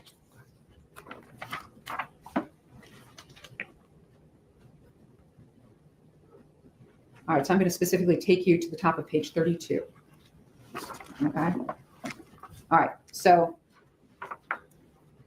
at this point in time, generally, does Gregory Michael indicate to you that Mr. Arbery's on the left-hand side of the road? Yes, ma'am. And is Mr. Gregory Michael indicating whether he's yelling at Mr. Arbery? Yes, ma'am. What's he yelling at Mr. Arbery? Stop, stop, stop, stop. All right. And then what's he say that Mr. Arbery does on line 3? Line 3, he says that Mr. Arbery puts it in high gear. Okay. And what did Mr. Gregory Michael say at that point once Mr. Arbery put it in high gear? He stated to cut him off 3 times. All right. He just said, I said, cut him off, cut him off, cut him off. Yes, ma'am. All right. And what did he say the guy did next? Mr. Arbery started running back the other way. Well, did he turn around first? Yes, ma'am. All right. Turn around first and start running back the other way. Yes, ma'am. All right.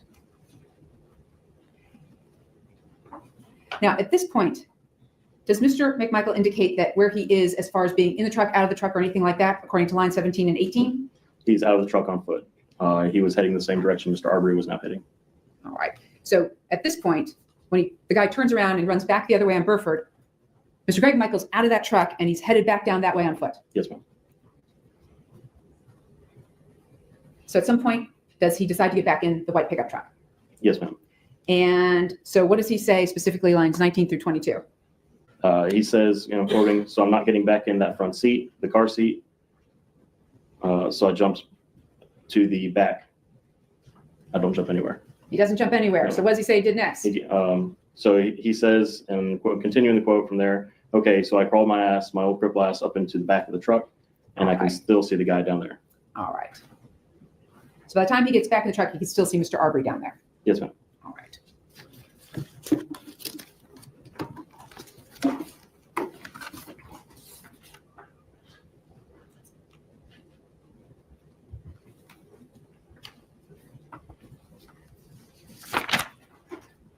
So taking you to page 33,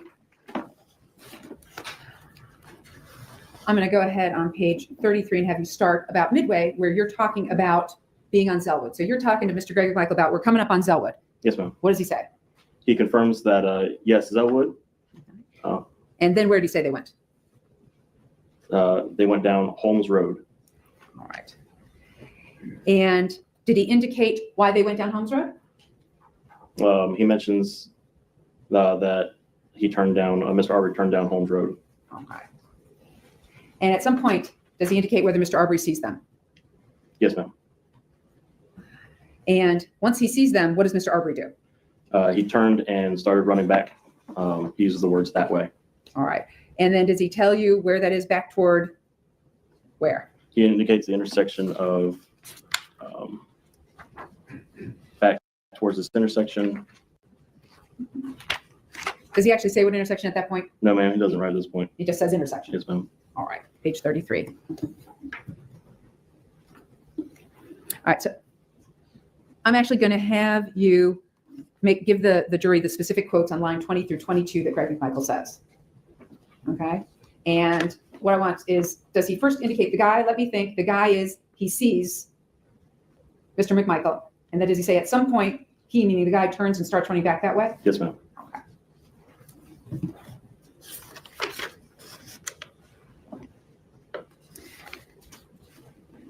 So going to page 34 now. Did you ask Mr. McMichael where Mr. McMichael tried to pin Mr. Arbery the first time? Yes, ma'am. Where did he indicate he tried to pin Mr. Arbery the first time? On Burford Road. All right. Now, going to page 35. As they're on Holmes Road, where is Mr. Greg McMichael? Line 21. He says that he is in the back of the truck with the 357. All right. Now, specifically, on Holmes Road in the back of the truck with the 357. He then says specifically, I want you to quote this, line 25 into the top of line 1 and 2 on page 36. What does he specifically say? Quoting, he says, I said, stop, I'll blow your fucking head off or something. I was trying to convey to this guy we were not playing, Okay. Now, does he specifically indicate at what point he says this to Mr. Arbery? No, ma'am. All right. So you don't know where on Holmes Road it is that he says this to Mr. Arbery? No, ma'am.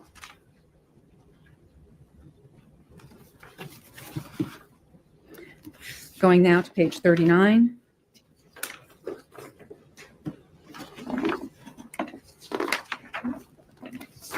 All right, so I'm going to talk to you now about what Mr. Greg McMichael says happens next. I'm going to direct your attention to lines 2 through 7 of page 39. Okay. All right, so once again, he's in the back of the truck with his weapon. What does he say he's doing? He says that he's aiming. Did he shoot? No, ma'am. And after he heard the shots were fired, how many shots did he say were fired? He mentions 2. And what did he do next? He gets out of the truck.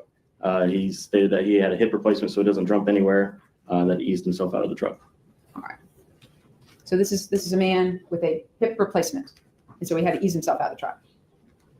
Is that Yes, correct? ma'am. Okay. And at this point in time, did he indicate that he went and checked Mr. Arbery for a weapon? Yes, ma'am.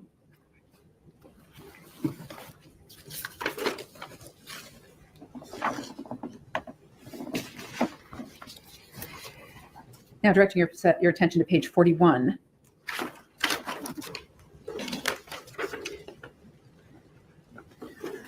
Did Mr. McMichael indicate whether he had his cell phone with him? He did not. All right. He stated he did not. All right. But he did call 911. Yes, ma'am. Whose phone did he have to use? He used Travis McMichael's phone. So specifically then directing your attention to page 42. At this point in the interview, did you really start to talk to him about what was his intent with Mr. Arbery should he have actually stopped? Yes, ma'am. All right. And what was his intent? He said to hold on, to hold him. To hold him. Yes, ma'am. Did he use the word arrest? No, ma'am. Did he tell you what he was going to be arrested for? No, ma'am. Did he use the word citizen's arrest? No, ma'am. Did he use the word detain? No, ma'am. So he's holding him. Did he tell you what he was going to hold him for? He was going to contact the county police. Okay, and do what? He was going to hold him for county police so that he could either be arrested or identified. All right, I'm going to back you up for a minute. Specifically, line 24 through 25. I'm going to actually take you up to line 21. I want you to read that quote to the jury. He says, and I quote, "Yeah, to hold him till, and call county police to."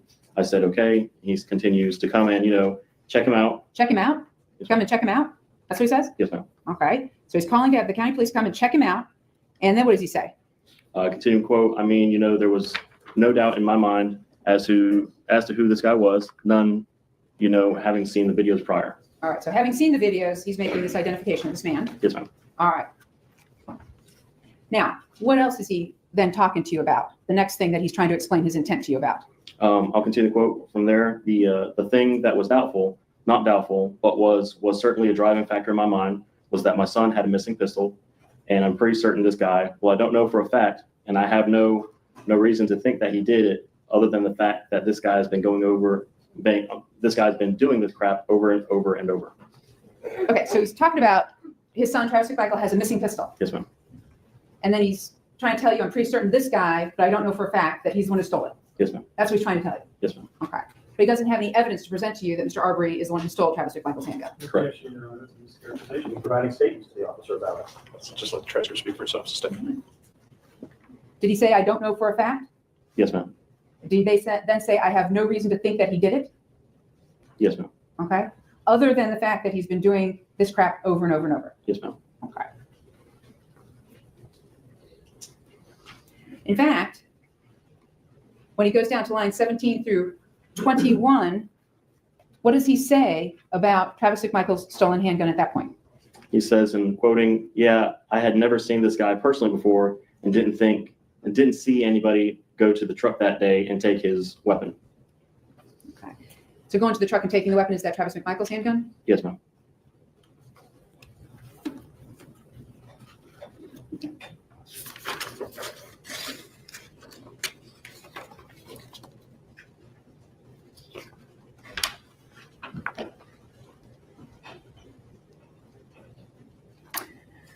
All right, so Greg McMichael is talking about with you a lot of different crimes that he suspects Mr. Arbery had committed, right? Yes, ma'am. All right. Did he provide you with any specific details about the names, the addresses, the locations of these crimes? No, ma'am. All right.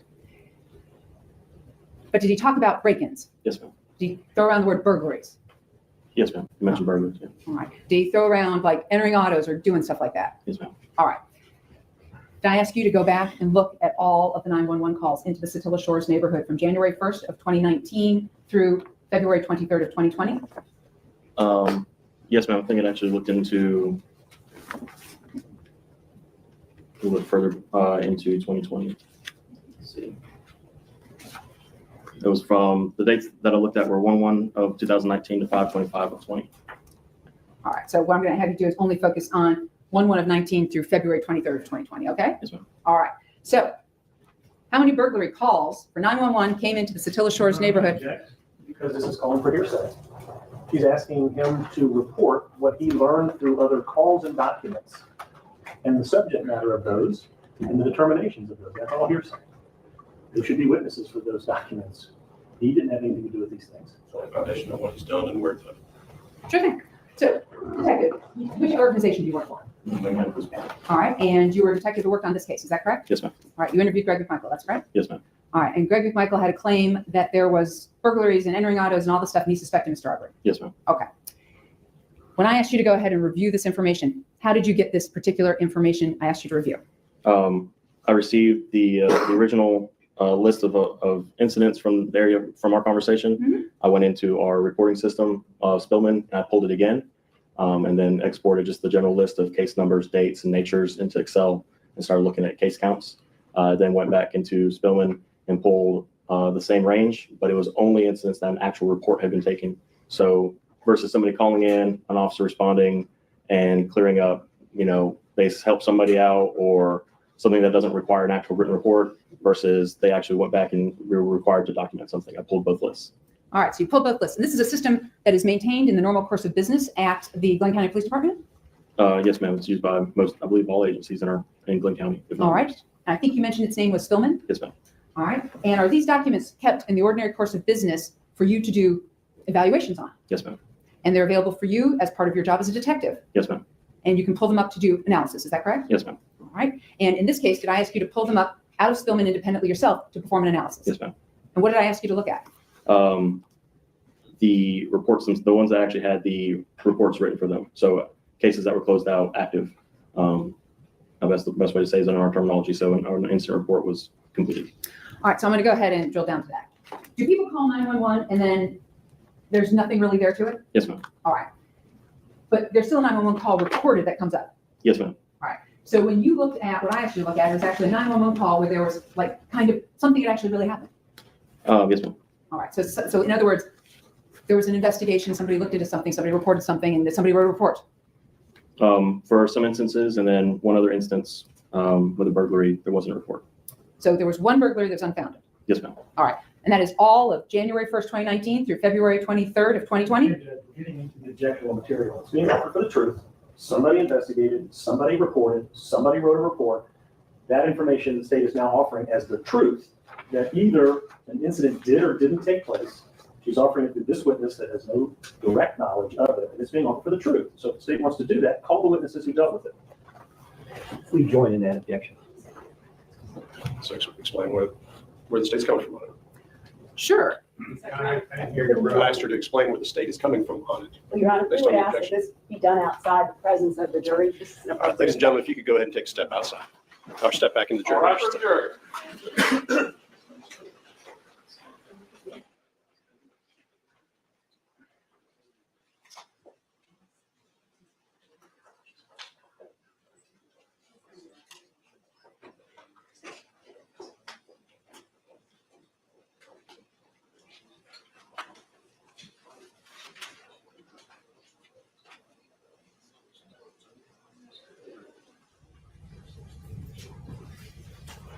Please seated.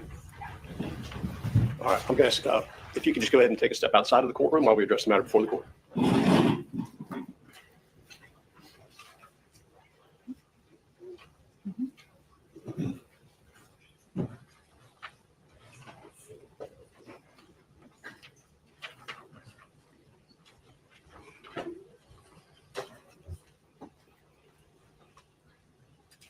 And state. Thank you, Judge. The only testimony the state is trying to elicit at this point in time is that there was only one burglary call in the entire Satilla Shores neighborhood between January 1st, 2019 and February 23rd, 2020, and it was an unfounded burglary call. In addition, there were only 4 entering auto calls in that time frame, one of which was Travis McMichael's on January 1st, 2020. So the state is entitled to rebut these statements by Greg McMichael about, oh, there's all this crime and he's this suspect. He's already, the statement's already in. Oh, they've got him on video every third or fourth night out there breaking into people's homes. And the reality is that is not the case whatsoever. In this case, it's not hearsay. And the reason it's not hearsay is it's not a statement of another person. This is a computer system. It's business records that are kept in the ordinary course of business. This is an officer who is entitled and actually duty bound kind of during his investigations to pull these records and look at them. I asked him to pull these records to verify the number and type of call, and then to look at the calls that were burglaries and entering autos. So we know exactly what had taken place during this time frame in reality. He's not going to testify to what the victim said or which officer responded or any of those sorts of things. It is strictly to provide the jury with the actual numbers of 911 calls that came in where there was an actual crime that took place. Sure. Yeah, I think if I'm hearing it correctly, Greg McMichael has said there's been burglaries and entering autos in the neighborhood that he's aware of. The state wants to now prove that Greg McMichael is lying and that there really are no burglaries or entering autos that have happened in the neighborhood, or not to the extent that he has told officers his belief of the extent of it. And they intend to do that by having this officer who has looked at some reports that have been generated that have a conclusion within them. Either a statement by somebody saying some information that has caused it to be reported as a burglary or entering auto or not. And then a conclusion by an investigating officer that says the initial call is not sustained or not substantiated, for lack of a better word, meaning the opinion of some individual after investigating this particular call to try to disprove what the state has offered, what the state has offered by Mr. McMichael. They're offering for the truth. It's hearsay. This witness has no knowledge. This witness did not do the investigation. It's like bringing in a conclusion in a report of drugs in a system or something like that. You have to have a witness who's done it to come and testify. It's hearsay against. Your Honor, the records themselves are kept in the ordinary course of business by a records custodian. This man is not the records custodian. This man did his own search on a system and pulled up some reports. It would be no different, can you hand that to me, please, than us calling our investigator to say, I went through all of the reports to find what had gone on in Satilla Shores during a certain time frame, and look how many things I found. And you would say, I suspect, when the state objected, that's hearsay, Your Honor. You need to either get the certified records from the appropriate certifying agency, or you need to have each of these people come in and talk about their reports. So for that reason, this is not an appropriate way to try to prove what had been going on in that neighborhood. Your Honor, first of all, I'm concerned, and I think the court has an obligation at some point to inquire.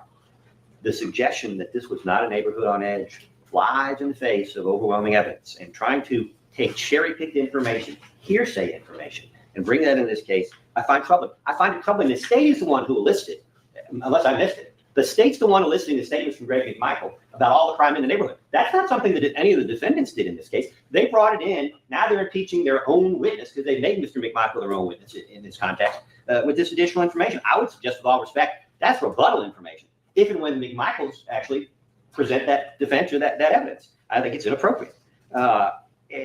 And, Your Honor, to allow this at this time is wrong. This isn't the typical case, Your Honor, where you can say you don't know what the evidence is. I cannot remember a case where a judge, sorry for the privilege, has been forced to learn so much of the factual evidence and details of the case in advance of the trial. The court knows exactly what the issue is here. And this cherry picking of information is inappropriate in this context. And we would ask the court to disallow this line of questioning at this time, subject to possibly reconsidering it for rebuttal purposes when it's proper. Defense motion. All right. The objection's overruled. This is the police witness has testified to these being records. Yeah, you're not going to hear me that way. I'll just speak up. The witness has testified as a police witness that these are records that he would regularly rely upon as part of his investigation, regularly held records by the Glenn County Police Department in a known system. I do think, though, that there is clarification that's needed when it comes to the records. The way the question was asked, I think needs to be clarified, because the way it's asked makes it sound like he is testifying as to what actually happened as opposed to simply what his record review was. So with that caveat, the objection is overruled. He's simply relying upon the records that he was provided. As to the accuracy of the records, that goes to weight. And on cross-examination, you can cross-examine him on his knowledge of the records. I have a second matter I want to take up while the jury's out. And maybe it was a misunderstanding, but Ms. Burton pointed out to me the Bruton issue that had come up. The only thing that I expressed concern about, that I objected to with respect to statements about my client in this statement, the only thing that I concerned about, not concerned about all the references to block and all the references to truck, we let all that go.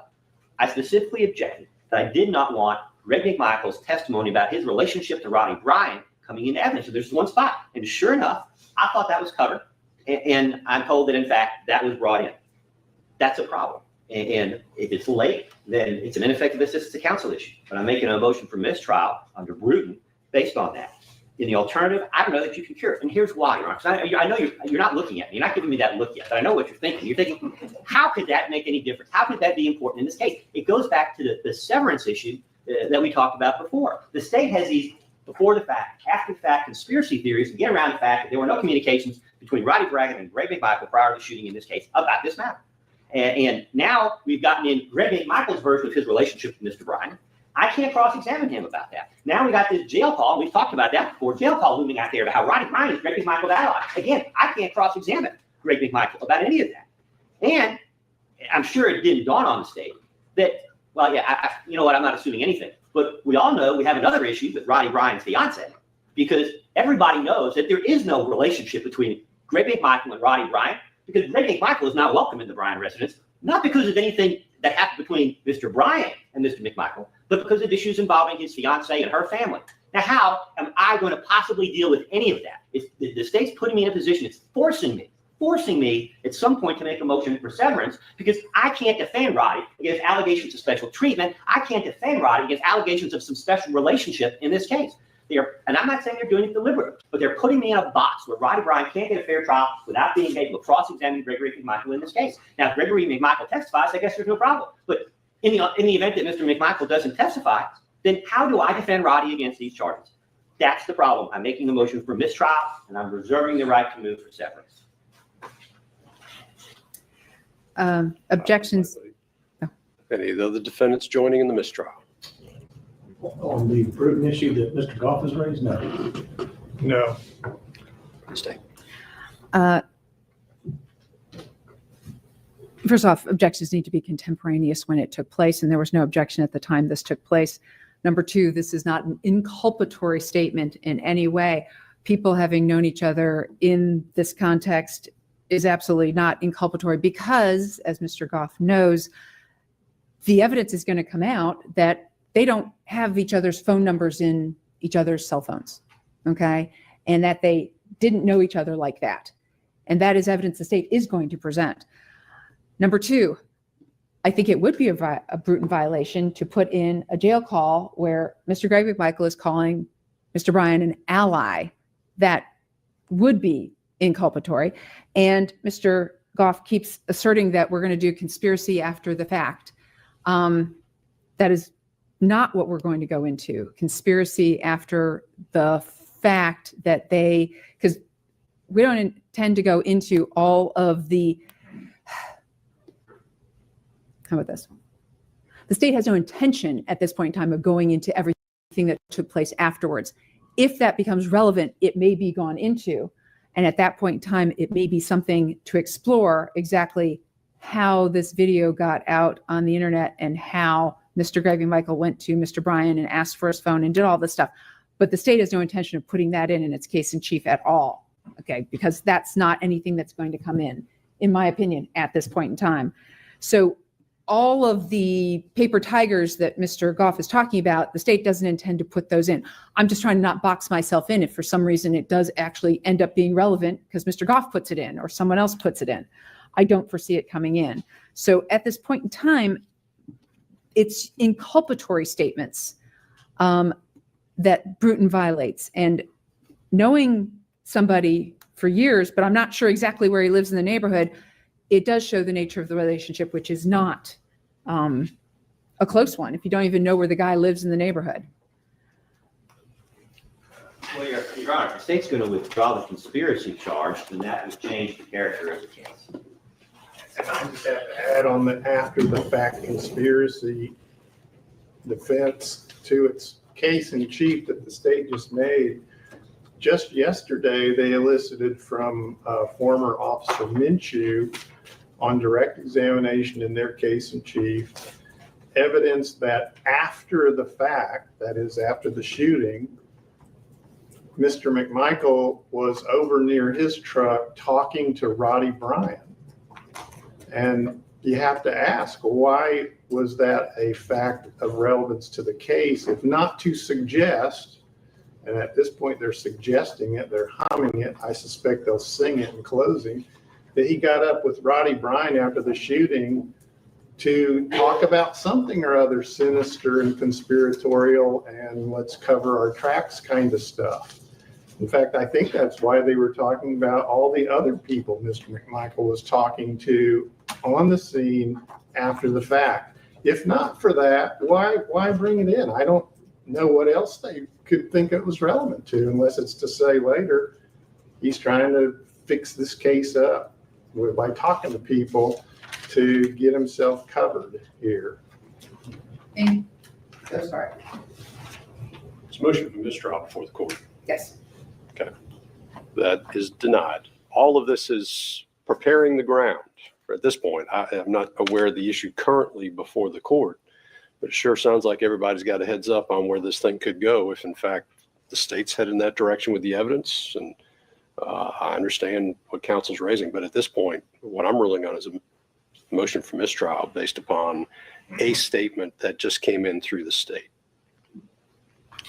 Yes, my comments are more in the nature at this point of just record correcting on the assertion by the state that they're not talking about anything after the fact, when in fact they are.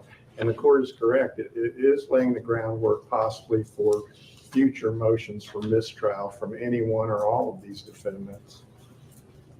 And for the record, Your Honor, if I have prematurely assumed things incorrectly, my apologies to opposing counsel. Now that Mr. Hogue has put this all on the record, I do want to put something on the record. All that activity at the scene happened between the homicide and when they made their statements.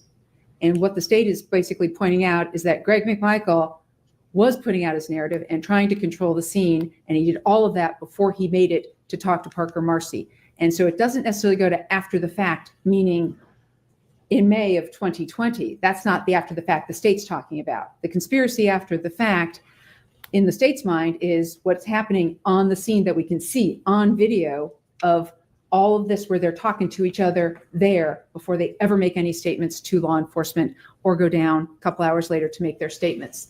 And that is where the state is focused. And that's relevant to what? Their veracity and credibility. All right. We can deal with that, I guess.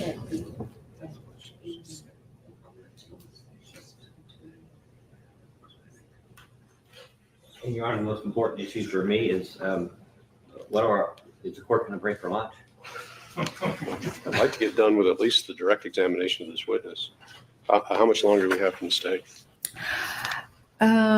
We have 4 more pages and several videos.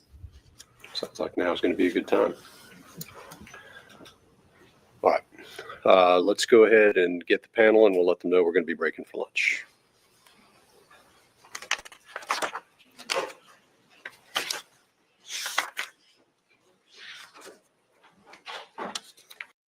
Or disregard. Thank you.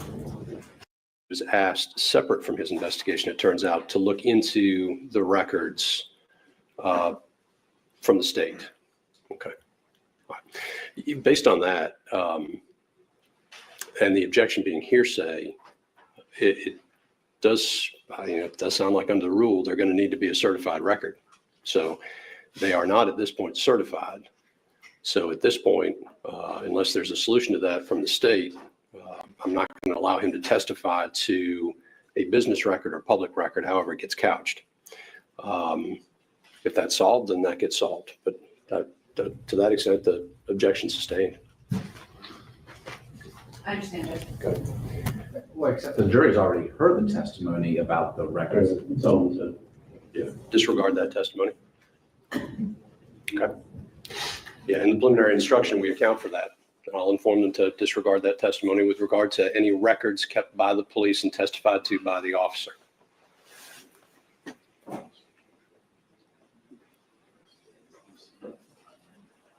I do note the objection was made after he'd already testified to it, though. It was a question, actually, and then when the state went back to go back to the question, I objected again. So I don't think that he's testified and answered the question. I guess the record will reflect it, but I think it was Yeah, I think it was before it came out. I think we've had more of a discussion about it than. And the objection was to the extent that he was going to be testifying that after a review of the record, he finds truthful information that there were only one substantiated call or not just what was in his mind, what was he looking at, whether it was being offered the truth. If it's not being offered for the truth, then that's a different issue. If it's being offered the truth, then that was the problem. Yeah. Just so I understand the way it would come in, it'd be business records. I don't know what that particular database stores, but obviously any narratives or opinion or anything else that may be in there there might be some objection to and some question about. But what I understand he was testifying to was simply here are the number of burglaries in this particular case he saw in that database over a period of time. Now, if the questioning goes beyond that, then there may be some other objectionable material. But if that's just what's in the business record itself, and the state wants to focus on that, as long as it's a certified record, as long as it's a true record that's admissible that way, then again, I'm prejudging the question, but my understanding was the question before the witness, and I don't have it exactly, was what does the record reflect? If that was it, then the record needs to be properly admissible before it can be testified to. That's the ruling of the court. All right. So my instruction then is, to the extent that the witness has testified to any police database reports, the jury is to disregard that testimony. Okay. All right.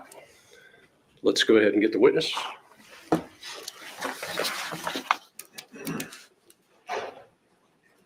Actually, and to clear it up, I'll tell them that the court has sustained an objection and they are to disregard. Yes, sir. Thank you.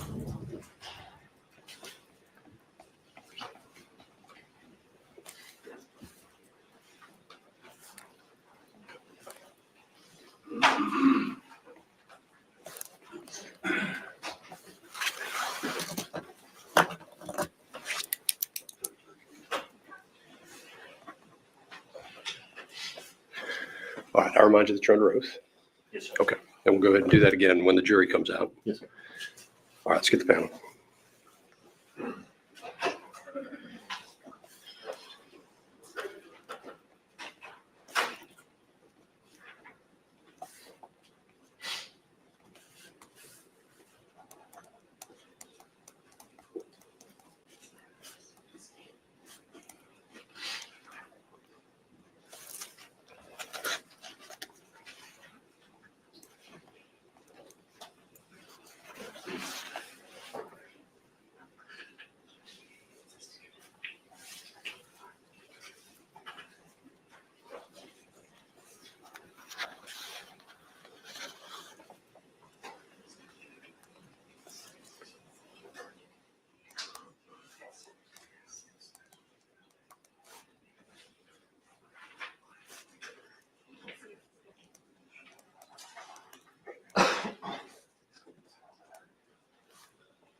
It's all right for the jury.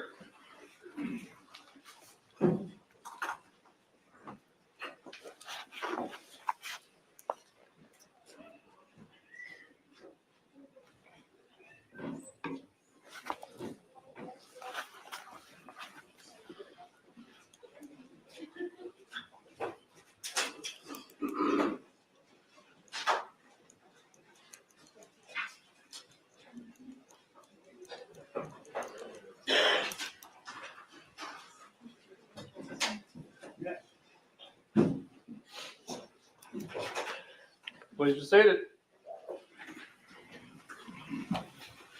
All right, welcome back, ladies and gentlemen. We are ready to continue with the presentation of evidence in the case. Before we do so, just prior to the break, I want to make sure the record is clear for the panel. The court has sustained an objection. There was some testimony before the break, I'm sorry. The court has sustained an objection to a question posed by the state regarding a police database and report that came from that database. I instruct you, ladies and gentlemen, to disregard any testimony about the contents of this police database or any conclusions reached by the officer regarding the database itself. Stay ready to proceed. Yes, Your Honor. Go ahead. All right. And you're still under oath? Yes, ma'am. All right.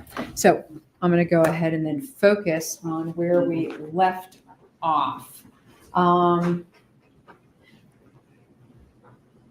So where we left off was talking about Greg McMichael and what he specifically said as he was going and discussing with you what happened on February 23rd of 2020, right? Yes, ma'am. All right, so now I'm going to direct you to page 44.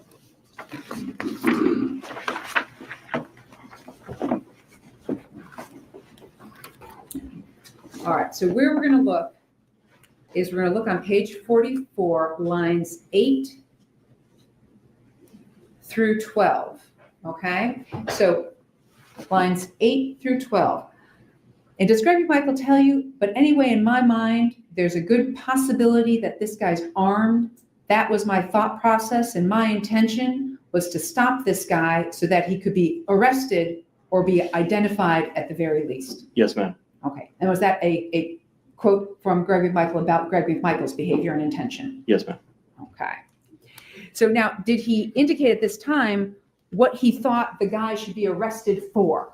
No, ma'am. All right. Didn't say burglary? No, ma'am. Didn't say criminal attempted burglary? No, ma'am. Didn't say trespassing? No, ma'am.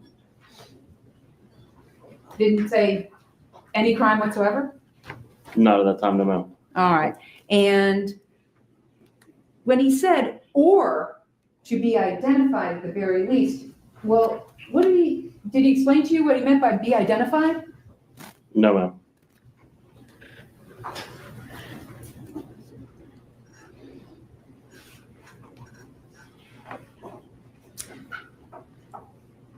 So let's go ahead to the bottom of that page, line 25. All right, so Greg McMichael's saying stop to Mr. Arbery, is that correct? Yes, ma'am. All right. And he's yelling at him to stop. What else does he say? He says, and I'll quote, "I'm yelling to him to stop. Said, we just want to talk to you." I think I said that at one point. All right.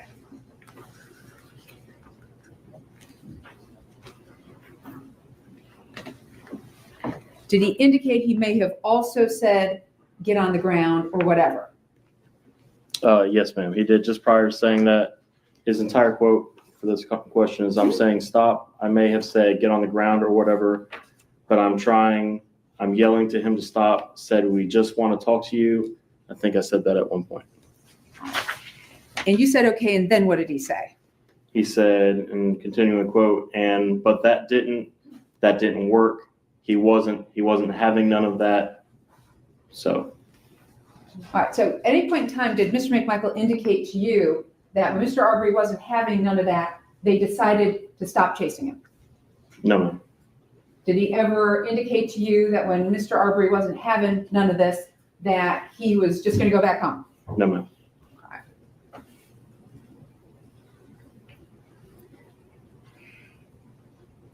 And so continuing down to the middle of this page, the exact quote starting with, "Of course you know." Quoting, "Of course you know, it's pretty. Don't take a rocket surgeon to figure out, that the guy was cornered. He was cornered like a rat. That was his reaction." That was whose reaction? Mr. Arbery's. All right. That he was cornered like a rat. Yes, ma'am.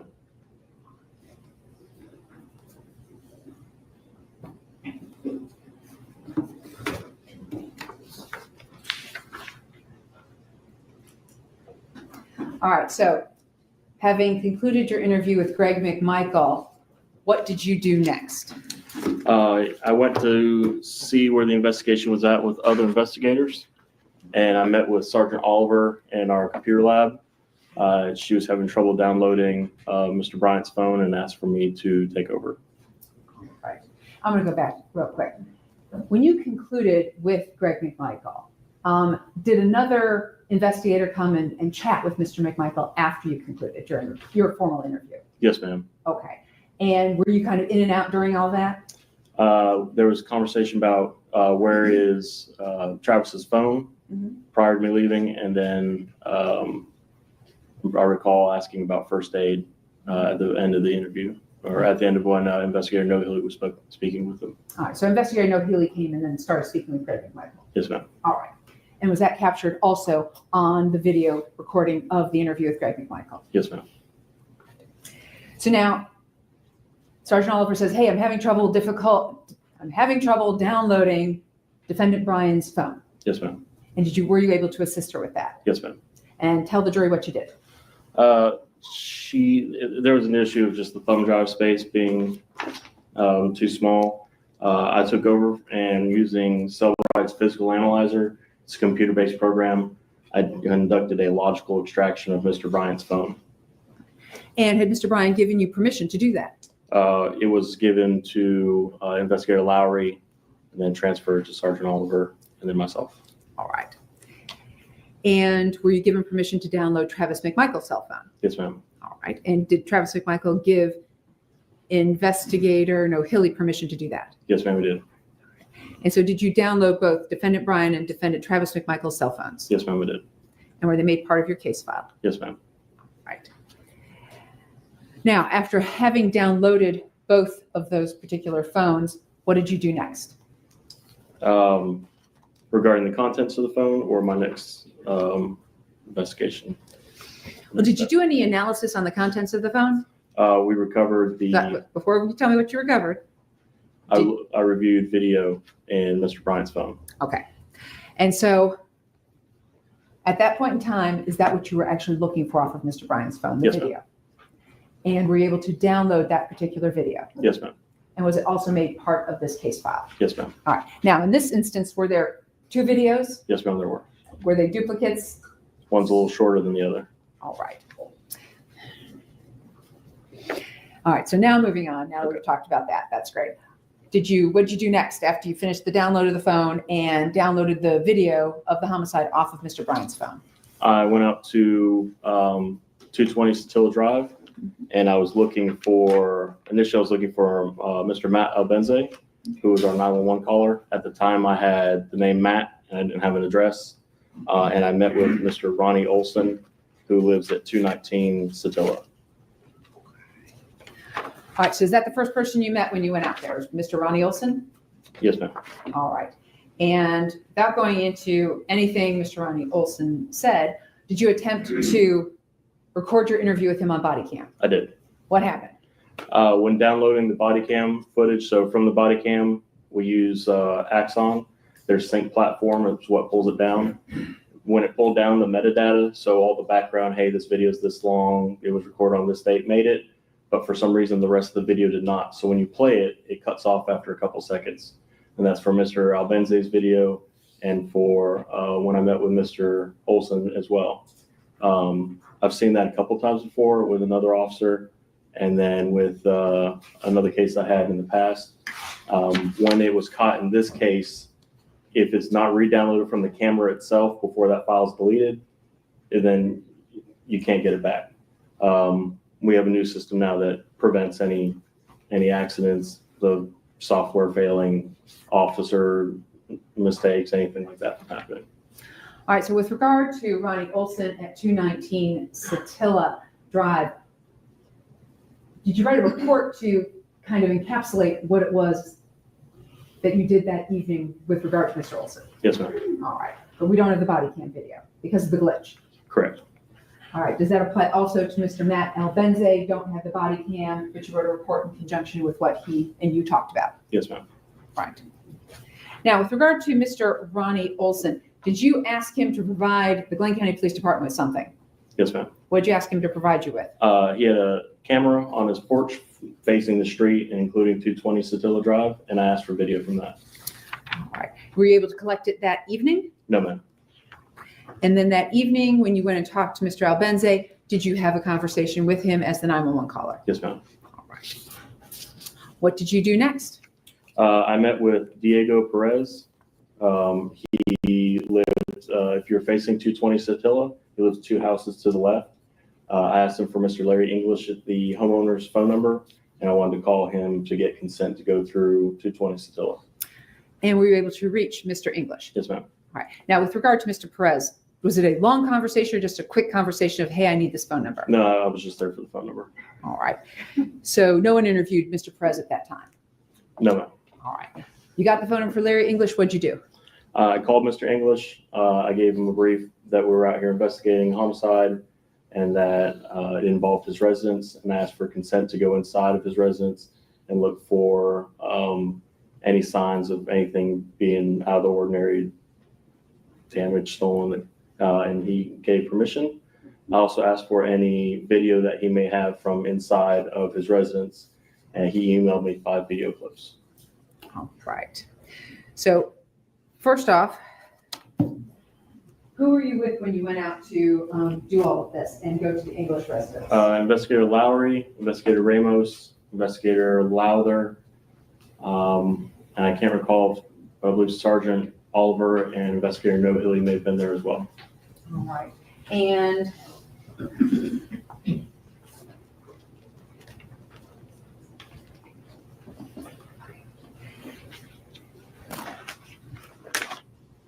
when you went in to the location, the open unsecured construction site, Yes, ma'am. how'd you get in? I just walked in, there's no doors. The front door is just the open space, and there's 2 garage doors to the left that are just open. Any fencing around the property? No, ma'am. I'm going to show you what's been marked as State's Exhibit 126. See if you're able to recognize 126. Yes, ma'am. And how are you able to recognize it? I've been there. That's the front of 220 Satilla. At this time, the state would tender into evidence State's Exhibit 126. No objection. No objection. No objection. It's admitted. Right.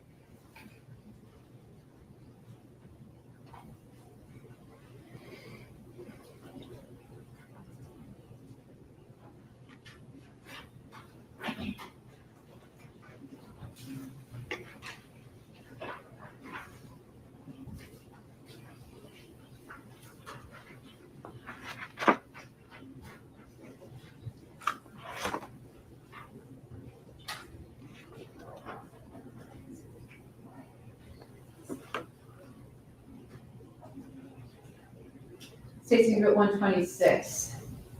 What are we looking at here? It's the front door of 220 Satilla. And is there a back door on this? Yes, ma'am. Is it open or? It's open. There's a space for a back door. So there is no actual physical door? No, ma'am. On the front? No, ma'am. On the back? No, ma'am. And what's here? Garage door. Well, the garage. Is there a door there? No, ma'am. And what do we have over here?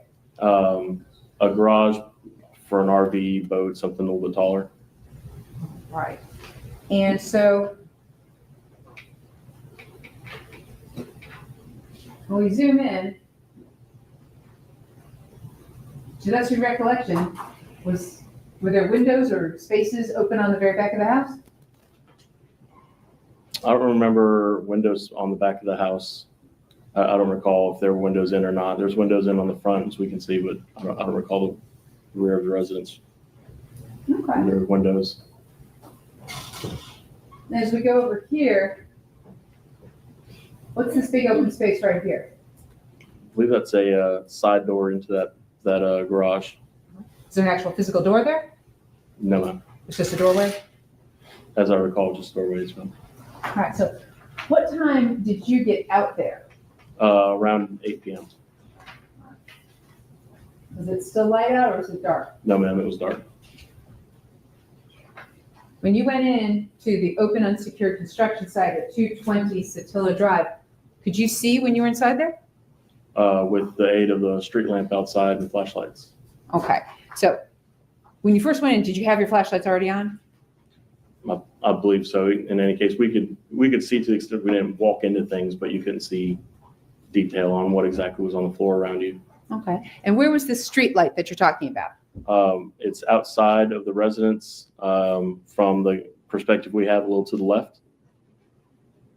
Over here? Yes, ma'am. All right. And was that street light on when you were there on February 23rd, 2020 in the evening? Yes, ma'am. Okay. And did it aid you in being able to see what was on the interior of this location? Yes, ma'am. All right. Now, when you showed up there in the interior of the location, was there anything inside, like boats or cars or things like that? Inside, there was some lumber, a couple tools. On the out back, there was a camper that was locked and secured. It's kind of saying the same thing, secured meaning that none of the windows are broken out, no entry had obviously been made. And then on the back, there was a dock Have a boat lift there. There was a boat up on the lift. Based on your limited knowledge of the open unsecured construction site, could you tell whether anything had been stolen? Not without being there prior to, no ma'am. Okay, so there's nothing for you to compare and contrast. No ma'am.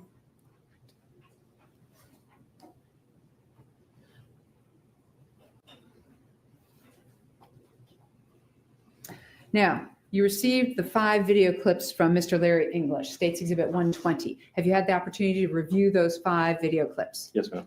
And are they the video clips that Mr. English sent you on February 23rd of 2020? Yes ma'am. At this time, the state would tender into evidence States Exhibit 125 video clips from the open unsecured construction site. I'm sorry, I didn't hear S-125. No, S120. It's 5 separate clips from February 23rd of 2020. I'm sorry, did you all respond whether you had an objection? If what we're talking about is 220 Satilla Drive, all right, at 220 Satilla Drive, we have no objection to those video clips. Yeah, no objection. No objection. Or I guess the exhibit is admitted. All right, Exhibit 120 containing 5 video clips.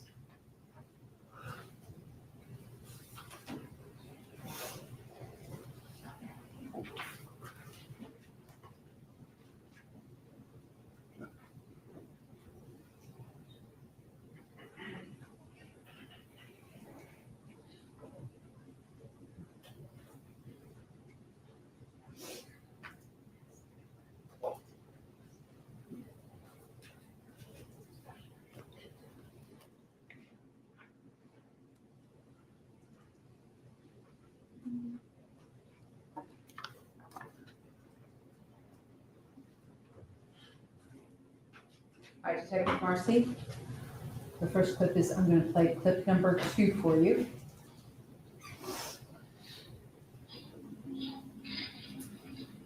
Is this the video Larry English sent you for 220 Satilla Drive from February 23rd, 2020? Yes ma'am, it is.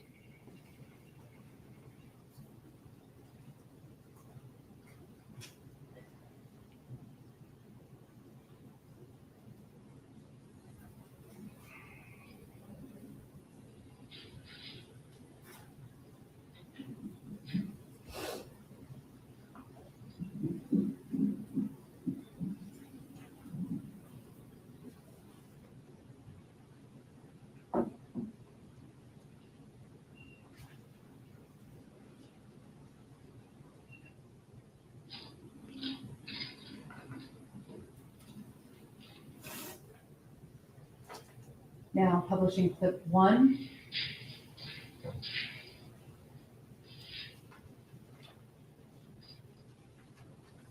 Is this substantially how you found the interior when you went there? Yes ma'am. And what is Mr. Arbery doing in clip 1? Walk around looking inside the construction. Clip 3?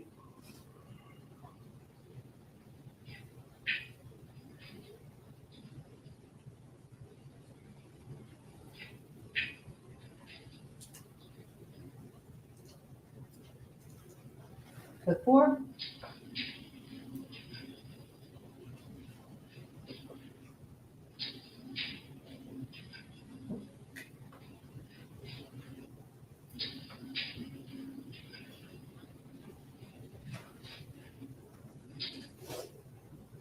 And the last clip.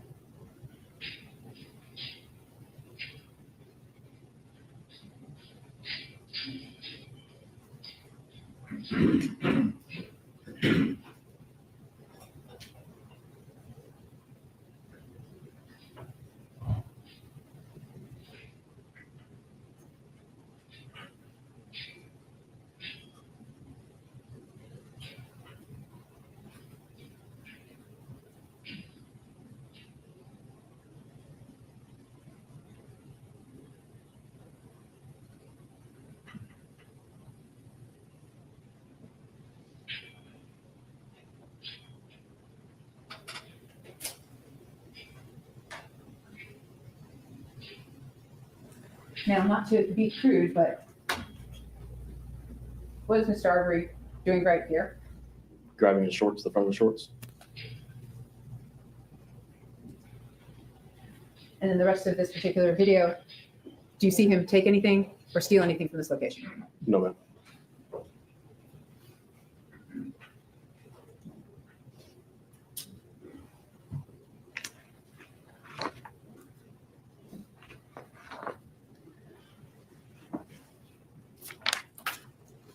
Now, directing your attention forward to February 24th of 2020, the very next day. Yes, ma'am. All right.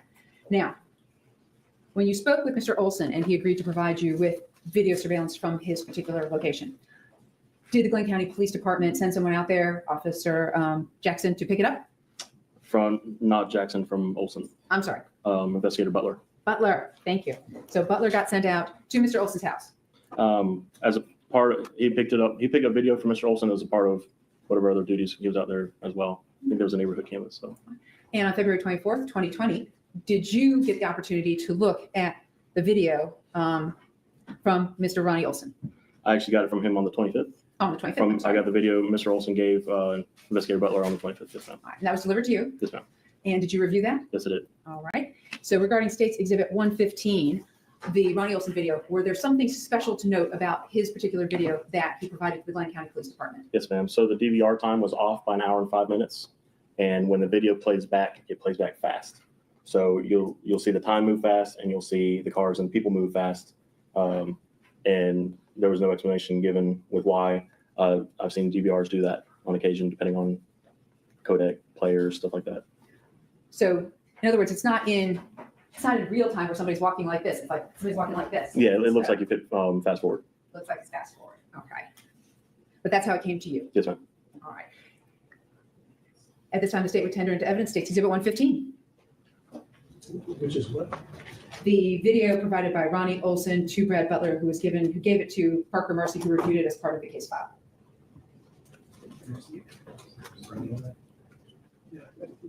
We need proper witnesses for the foundation. This is not that witness. This is a video that he received from somebody who received it from Mr. Olson. So I think we're missing a foundational element. As far as the chain of custody. It's not a chain of custody issue, Your Honor. It's authentication. It's basic foundation for admitting the video that was recorded by a person, a particular person, who then authenticates this is the video of what we have and what we saw from my video camera that day. I'm now providing it to person A, who's not here. Person A apparently provides to person B, who is on the stand. But we're missing two people from the equation. No objection from Mr. Brown. That's very reasonable. We join Travis McMichael's objection. State. The state's position is he received this video, made it part of his case file. He's reviewed it. It's what was received directly from Mr. Olson per his request to Mr. Olson on the night of the 23rd. So rule. Yeah, I was gonna say, we don't know what it is. I mean, we've been told now that the video itself actually doesn't even play at the correct speed. That is not what we understand and not what we've seen. Ladies and gentlemen, if you just go ahead and take a step outside and jury. All right, for the jury.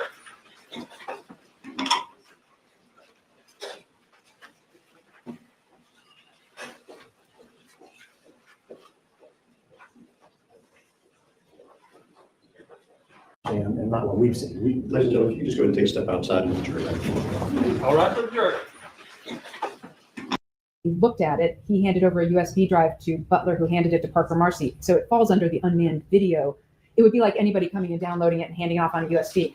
They wouldn't have watched it to verify it. Well, they would say, I've seen the video. This is my camera. It's the camera I set up. It's the camera that records outside of my house. This is outside of my house. This is the timestamp associated with it. I watched it. This fairly and accurately depicts what's going on outside of my house. I dropped it onto a disk drive. I gave it to somebody. And that person then for chain of custody says, I've received it. We've not altered or deleted anything on it. And now you're seeing what we were given. That's authenticated by the person who owns the camera. That in a perfect world sounds great. Or it happens where the police show up and say, hey, do you have any DVD recordings? They drop it onto a thumb drive and give it to the police. So there's still human beings involved in that interaction. I mean, That's the chain of custody part of it. I mean, if it was downloaded and given to the police, that's what I'm hearing. Again, Chain starts once it's passed. Authentication starts with identifying. I'm not going to debate anything here. Okay, I'm just telling you, I'm satisfied as far as that issue is concerned. What I'm more concerned about is that there might be two videos So let's get that solved. I can play it right now. Okay. And that way we can all determine that states 115 is what it purports to be. 215. 115.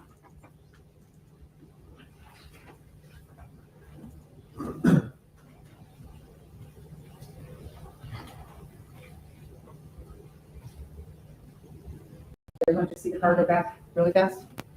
Yeah, I see the seconds ticking. Please.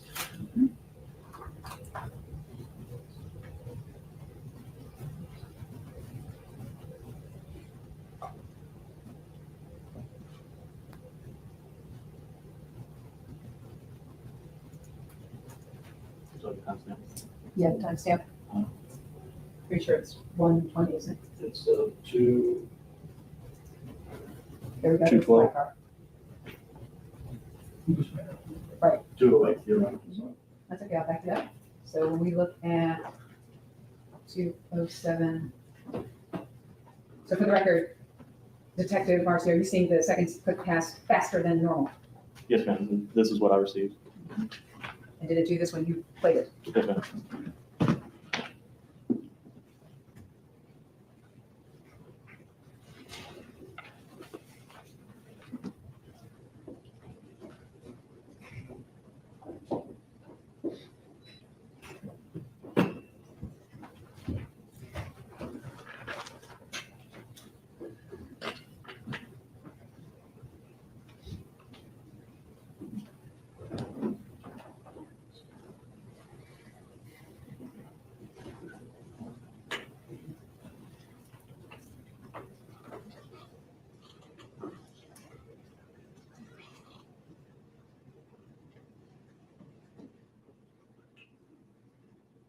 And did that man at 2:12:30 walk very quickly along the street at the top of the screen? Yes, ma'am. What was the question? I missed it. The man. The man at the top of the screen. I'll Yeah. back up a little bit. Oh. I guess the question would be, does he appear to walk quickly because you've got the seconds moving, but you're just asking about how the seconds continue to move quickly. Correct, for the record, so that we can all be on the same page that this is the video that Parker Mercy received, and it was the seconds moving quickly like this. Yeah. And then we can see Mr. Lindsay walks down the street.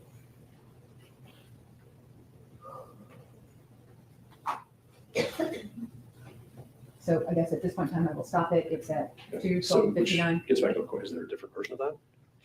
I think so, but we seem to have created a memo about the fact that we got a fast moving one and a slow moving one. So I'm looking back to see. I thought this was resolved, where we had one that was moving in actual time.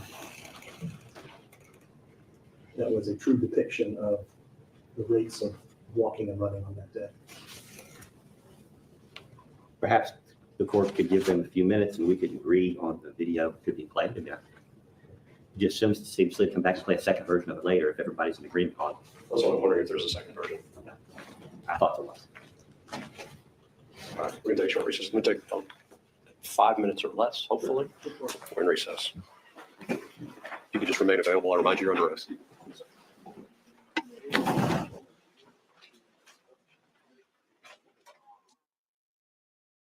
There are portions of it, Your Honor, that do appear to slow down and play at a more consistent pace with seconds, and then there's portions that ramp way up and play very, very quickly. So to the extent that we don't have a consistently, like right now it's, and then it can go really, really fast. So this is what we're stuck with, it sounds like. We still have the issue of authentication and the witnesses, the actual witness who made the video with his home and his camera and all that stuff. But my understanding is this was the home security, Mr. Olson's home security camera, right? He wasn't watching at the time. So as far as his view of it, his view only comes from whatever the video is. Correct. Okay. And that was downloaded based on a request from Glenn County PD. And this is the version of that ultimately ended up in the file. Correct. Okay. All right. Well, based on that, the objections noted, I'm going to overrule it. We'll go ahead and move forward, but I'll do that on the record. Very good. Okay. All right. Let's get down.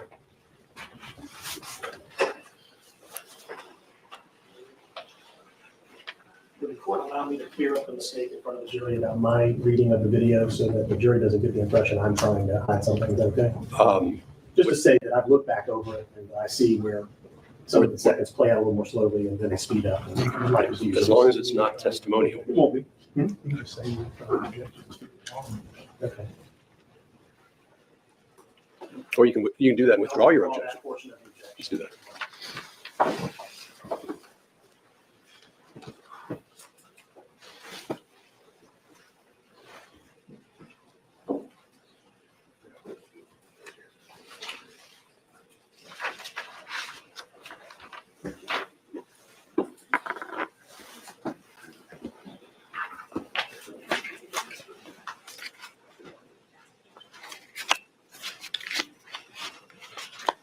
Allow for the jury.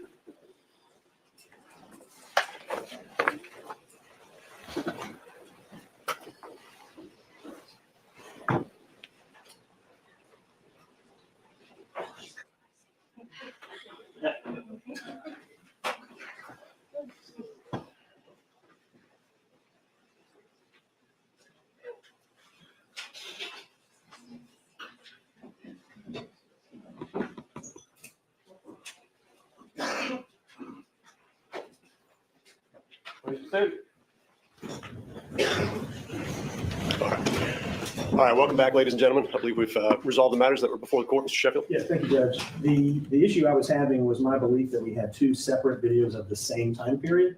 And going back and looking through our records, my confusion stemmed from portions of the video actually play with what appears to be in time. And then it speeds up and it eats up a bunch of time all at once. So I appreciate the opportunity to go back and look at it. It appears there is only one video and it's quite a roller coaster of how the time plays. So to the extent that we thought there was two, I'll withdraw that objection. Still, though, the objection on being able to authenticate it by the owner of the video. Thank you. That's a rule. Go ahead. Thank you. So with regard to State's Exhibit 115, we've tendered it into evidence and you were able to review it. Is that correct? Yes, it's admitted. Thank you, Judge. So the exhibit states 115 having been tendered and admitted. Did you get a chance at the break to review it again, just Yes. briefly? Yes, ma'am. And does it have that jerkiness and that speeding up with the seconds? Yes, it does. And once again, how much is the timestamp off? An hour and 5 minutes. Okay. And was it your understanding that Mr. Olson was not home at the time of the homicide? Correct. And this is something he downloaded later? Correct. Yes, ma'am. After the request, he told me, yeah, it's already burning and provided it. Okay. Later. And you spoke to him personally? Yes, ma'am. And you're the one who requested this? Yes, ma'am. Okay. At this time, the state will publish State's Exhibit 115. And for the record, we're going to do the relevant portions of this long So video. you should be timestamps on the record. Correct, yes.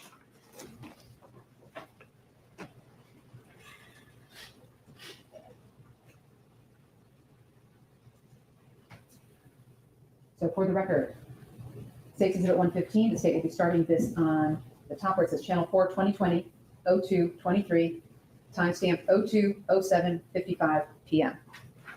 Is that acceptable, Yes, ma'am. Detective?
Ending at 2:16:30.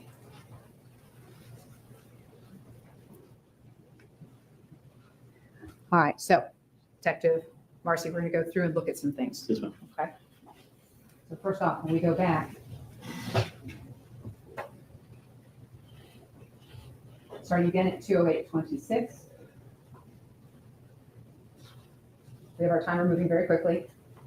Now, this person who's walking up at this point in time, now, who do you believe that to be? Mr. Arbery.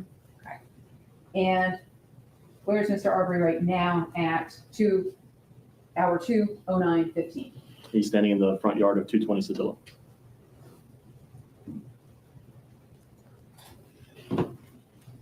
And where does he go? Into the residence. And is that the image that we saw where the camera angle is down like this? The first couple of clips? It may be, there's no timestamp on what Mr. English provided us. It's a reasonable association.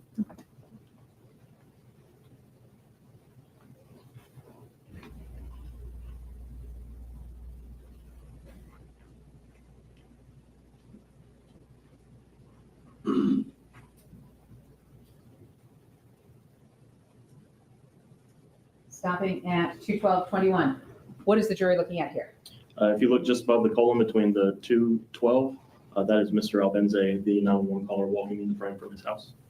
All right, so this is the front porch of 219 Satilla Drive, right? Yes, ma'am. All right. When you went to Mr. Albenze's house, where was his house? If you go up the road there, the road turns left slightly. His house is in that turn.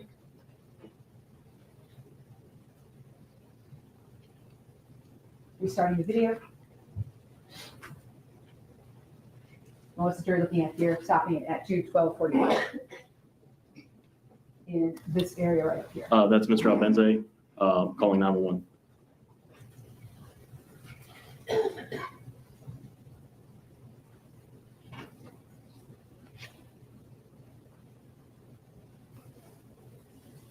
And what do we have coming down the street here? It's a car. I haven't gone and ID'd that car. But we have a car coming down the street. Yes, ma'am. And this is 2:13:38. Starting again. And what happened there? Mr. Arbery steps out of the front door off the porch and begins running north to the right on Satilla Shores towards 230 Satilla Drive, McMichael residence. Okay. So now is that out of the Satilla Shores neighborhood? No. Or is that inside? No, that goes further in.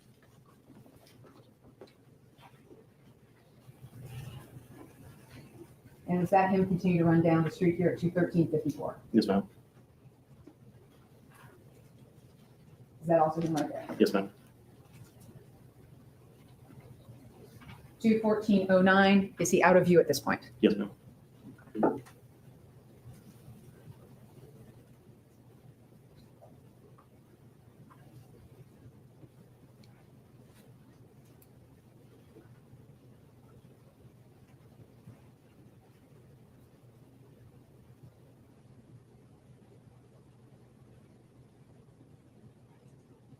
What movement do we have up here right under the word view at 2:15:35? So where the cursor was, as you mentioned below view, is a white pickup truck pulling out.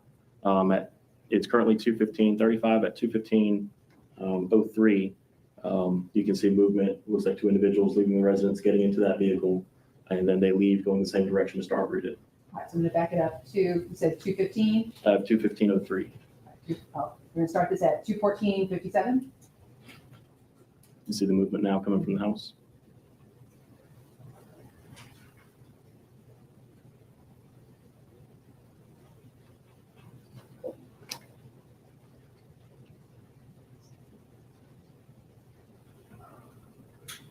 And had the truck pulled off at that point? Yes, ma'am.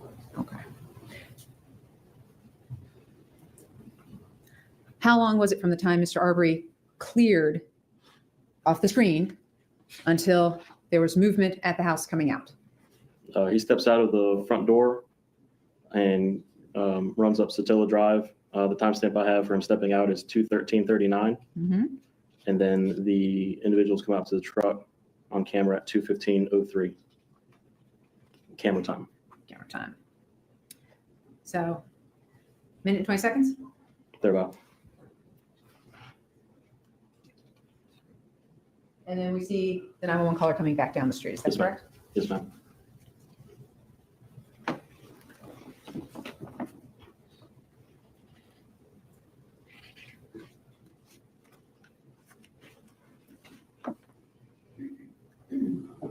I'm going to move it forward a little bit and show you one other thing.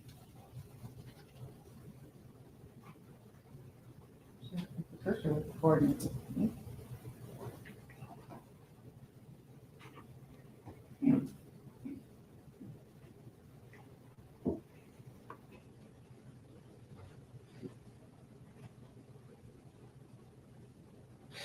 At 22120, what do we have here?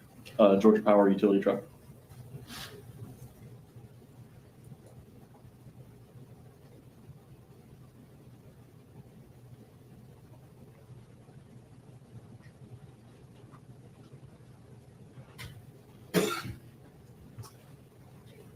I apologize, ladies and gentlemen, and I apologize. The cursor and mouse are not working, and I had them fix it at lunch, and it does not seem to have taken the fix. So I'm going to try it again.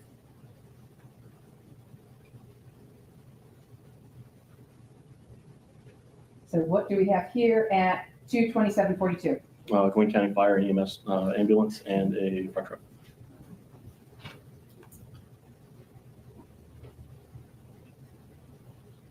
And starting at 23430, what do we have here? The Georgia Power utility truck. What's he doing? He's going to use the porta potty. And where's the porta potty? That's at 220 Satilla Drive. 220 Satilla Drive. So the Georgia Power guy gets out and uses the porta potty at 220 Satilla Drive. And what time is that?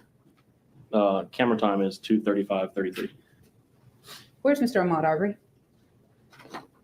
I'm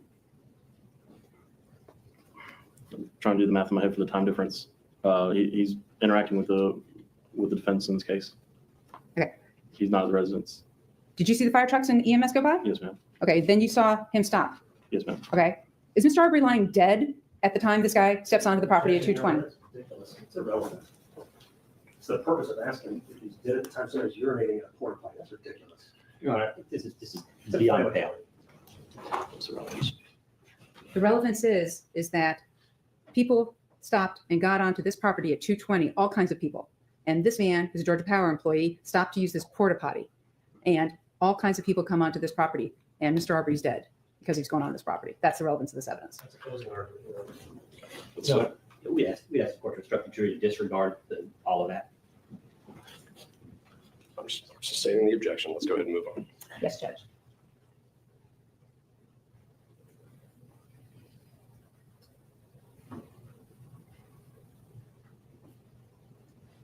That was at the end of the video provided by Mr. Olson to you. yes, ma'am.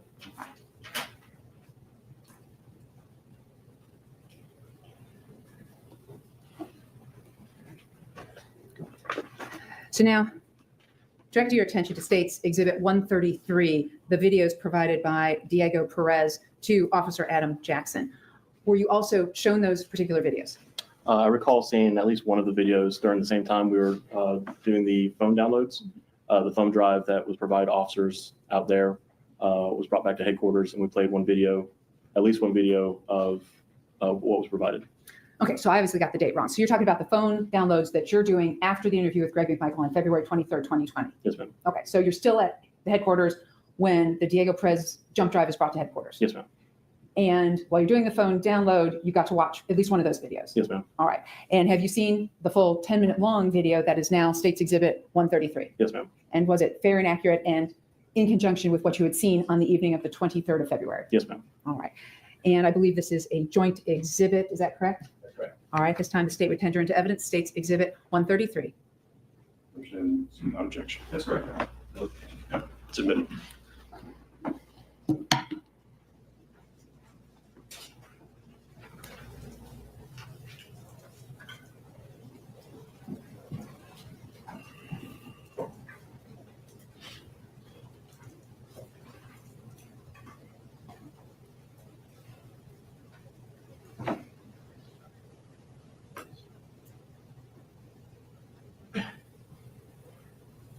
So Officer or Detective Marcy, what is our timestamp at the top of State's Exhibit 133? It's February 23rd, 2020, and it's 1:11:24 p.m.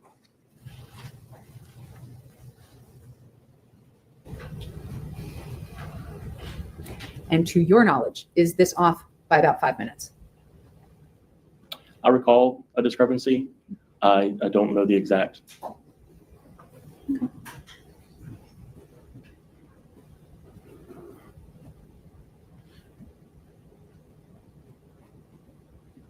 Now here at 1:11:59 seconds for this video, what do we have here? That is Mr. Albenze.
State's Exhibit, or timestamp 1:13:30. Who was that who ran by? That was Mr. Arbery.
And off on April 15th, 2020. Did you ever receive any results back from that yourself personally? Yes, ma'am. I received the package back from them on May 14th. All right. And did you hand that over to the Georgia Bureau of Investigation? Yes, ma'am. And then direct your attention to April 16th of 2020. What else did you do? I recovered a copy of the autopsy photos of Mr. Arbery from the Georgia Bureau of Investigation Crime Lab in Cooler and brought them back and made them part of the file. And did you document everything you did in this particular case? Yes, ma'am. Right. Now, lastly, based on the statements of Greg McMichael. Sure. State's Exhibit 302. So based on the statements of Greg McMichael after having interviewed him, did you get a feeling for exactly where he went during the incident leading up to the homicide of Ahmaud Arbery? Yes, ma'am. All right. And have you previously looked at State's Exhibit 302? Yes, ma'am. And is this a fair and accurate drawing of the route taken by Greg McMichael on February 23rd, 2020? Yes, it is. At this time, the state tendered to evidence, State's Exhibit 302. No objection. No objection, Your Honor. No objection. It's admitted.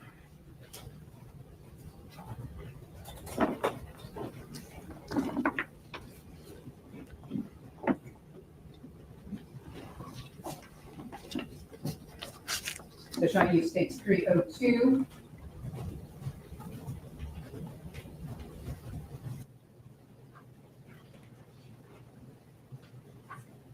So Detective Marcy, when we're over here, what do we have at this location right here? And I'm going don't see to the actually use my finger since the person's not working there. What are we looking at here? That's 220 Cecil Drive, All right, and then down here, what do we have? the McMichael's residence.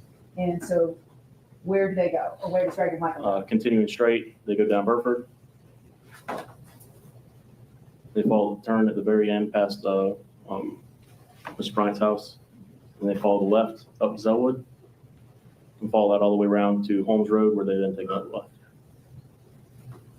And come down here? Yes, ma'am. And this is where the incident concludes.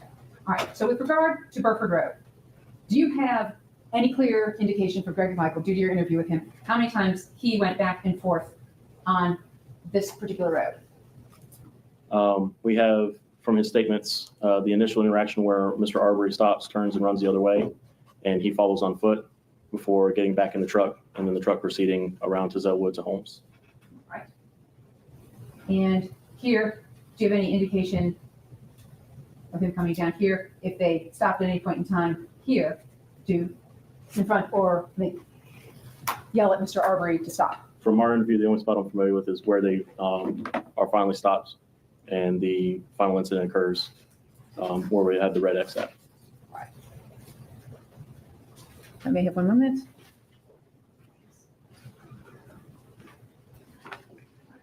Your Honor, this time I will go ahead and pass the witness.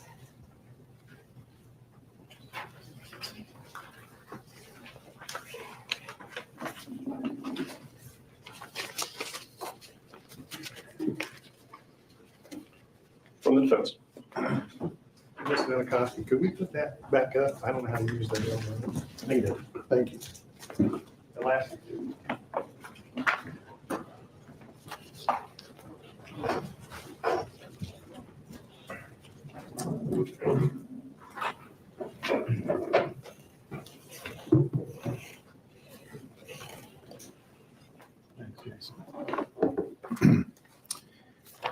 Is it investigator or detective, Marcy? Investigator. Investigator. Either way Marcy. works.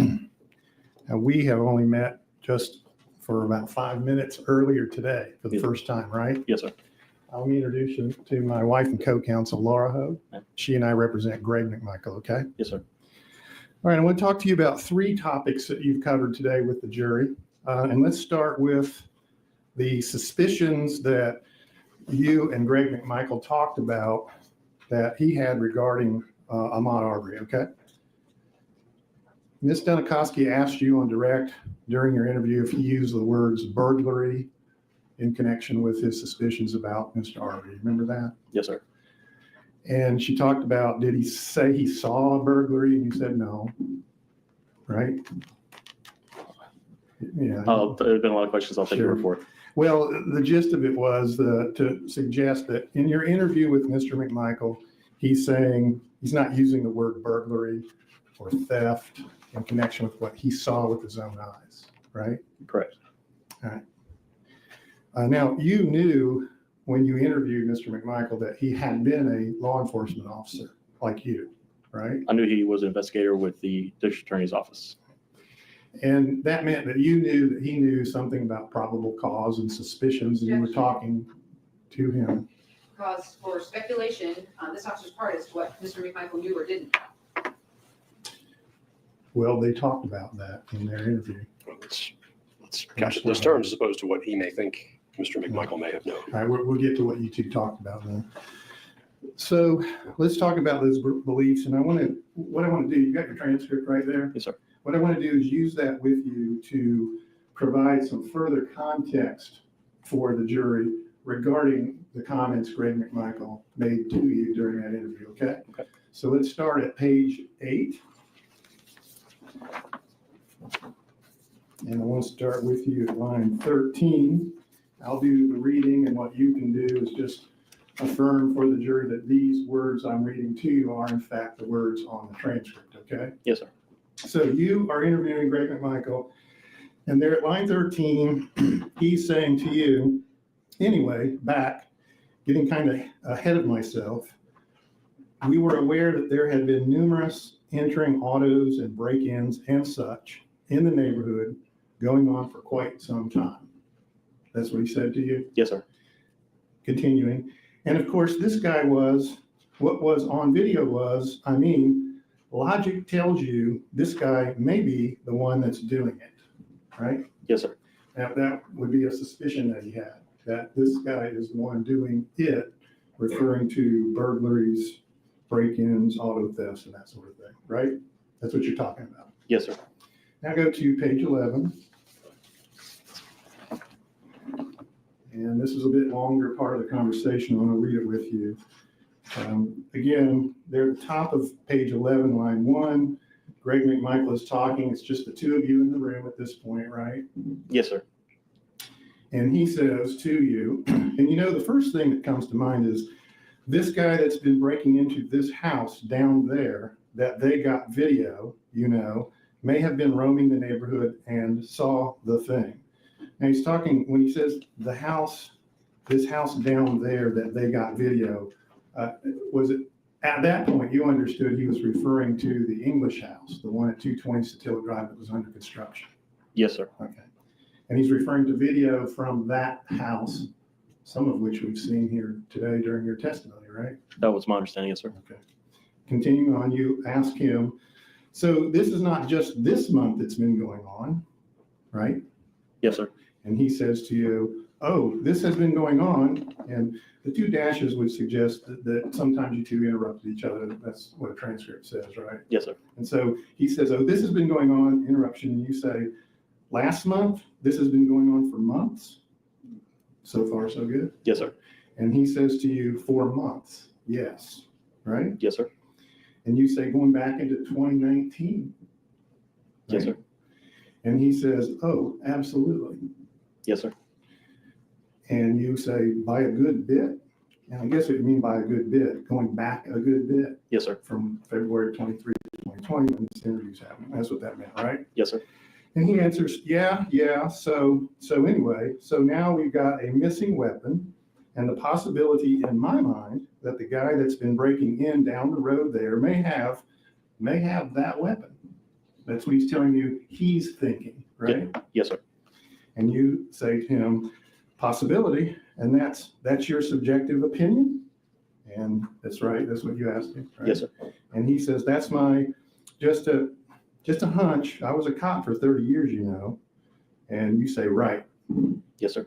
And then he says, and then you're interrupt and say, was a hunch, but a lead, right? Yes, sir. And he says, right, exactly. Yes, sir. And continuing on, page 12. And you said, we've got that intuition. Now by we, you're talking to him saying we police officers, not you and me personally, perhaps, but. Correct, just law enforcement We law and in enforcement. general. And Yes, sir. we've got that intuition. And he says to you, exactly. Correct? Yes, sir. And you say, I'm on the same page as you, right? Yes, sir. And then he says, all right, so I'm out there minding my own business, doing my upholstery job, and I look up, I hear it. I guess I hear it. I don't know. Anyway, I look up, here comes this guy hauling ass, and he's told you the story now. This is the first time through, but he goes through it a few times with you, right? Yes, sir. And I mean, he ain't out for no pleasant Sunday jog. He's got it hooked up. That's what he said to you? Yes, sir.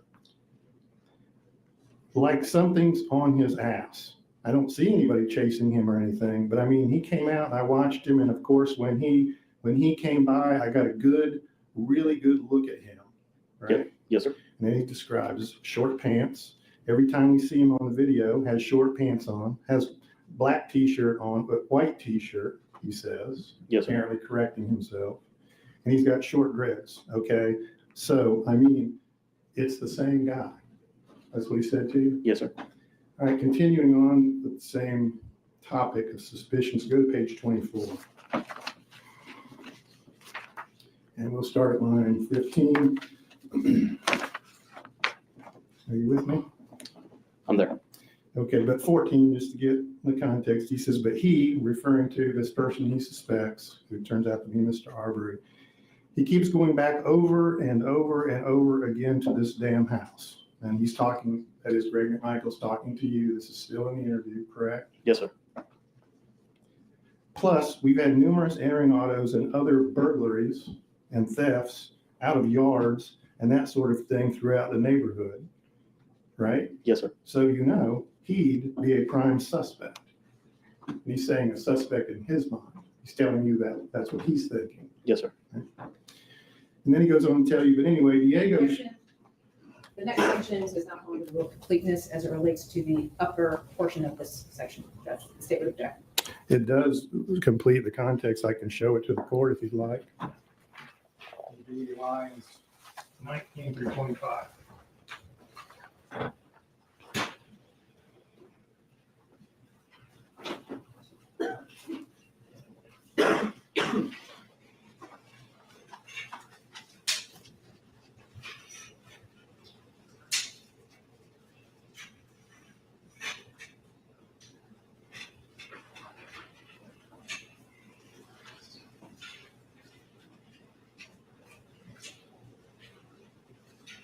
Starting at but anyway, right? Pardon? Starting at but anyway? Line 19? Yeah, okay. Yes, to 25, the end of the page.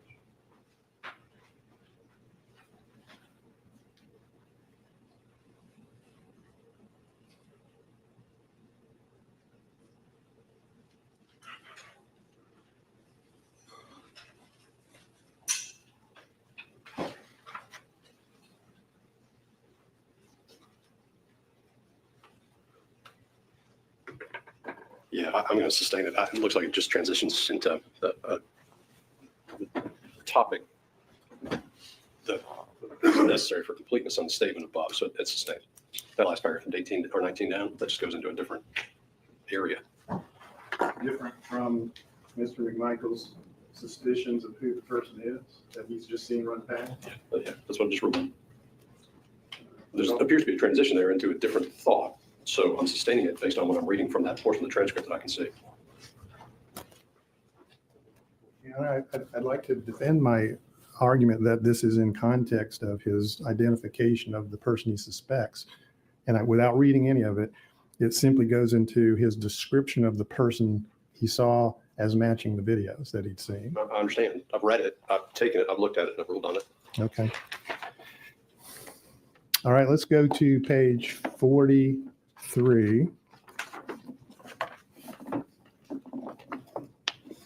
And we're going to start at line 23. And it's still you, Investigator Marcy, talking with Mr. Greg McMichael, still in the interview room. And at line 23, he's telling you, but we got a missing weapon. We got a guy who breaks in, you know, this house down here. You with me? Yes, sir. And that's what he was telling you, right? Yes, sir. And it's probably, I think, if you'll check with them, I think there's other houses that they're pretty certain this guy's broken into as well, and entering autos. There's been all kinds of damn shit stolen. That's what he says to you. Yes, sir. And then you say to him, we're about to dump everything that's ever happened in that neighborhood, right? Yes, sir. And dump mean investigate. Go through our records system. Yes, sir. And you say, and he says, yeah. And you say, and see if we, and then he interrupts you. And then he says, but anyway, in my mind, there's a good possibility this guy's armed. That was my thought process and my intention. And I know it was my son's as well, was to stop this guy so that he could be arrested or be identified at the very least. Yes, sir. Okay.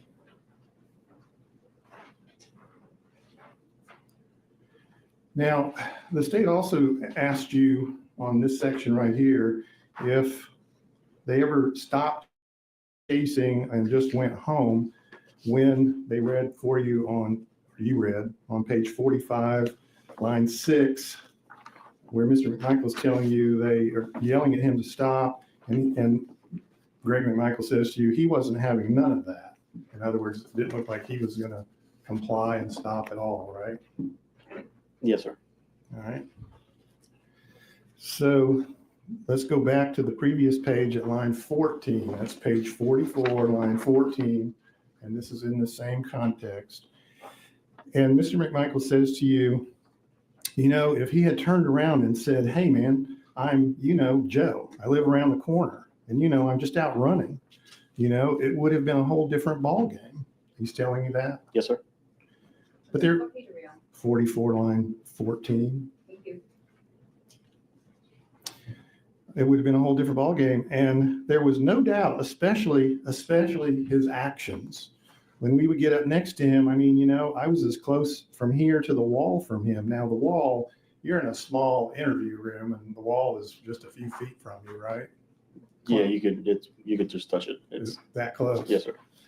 I'm in the back of the pickup truck and, he has no intention of stopping. Yes, sir. Okay.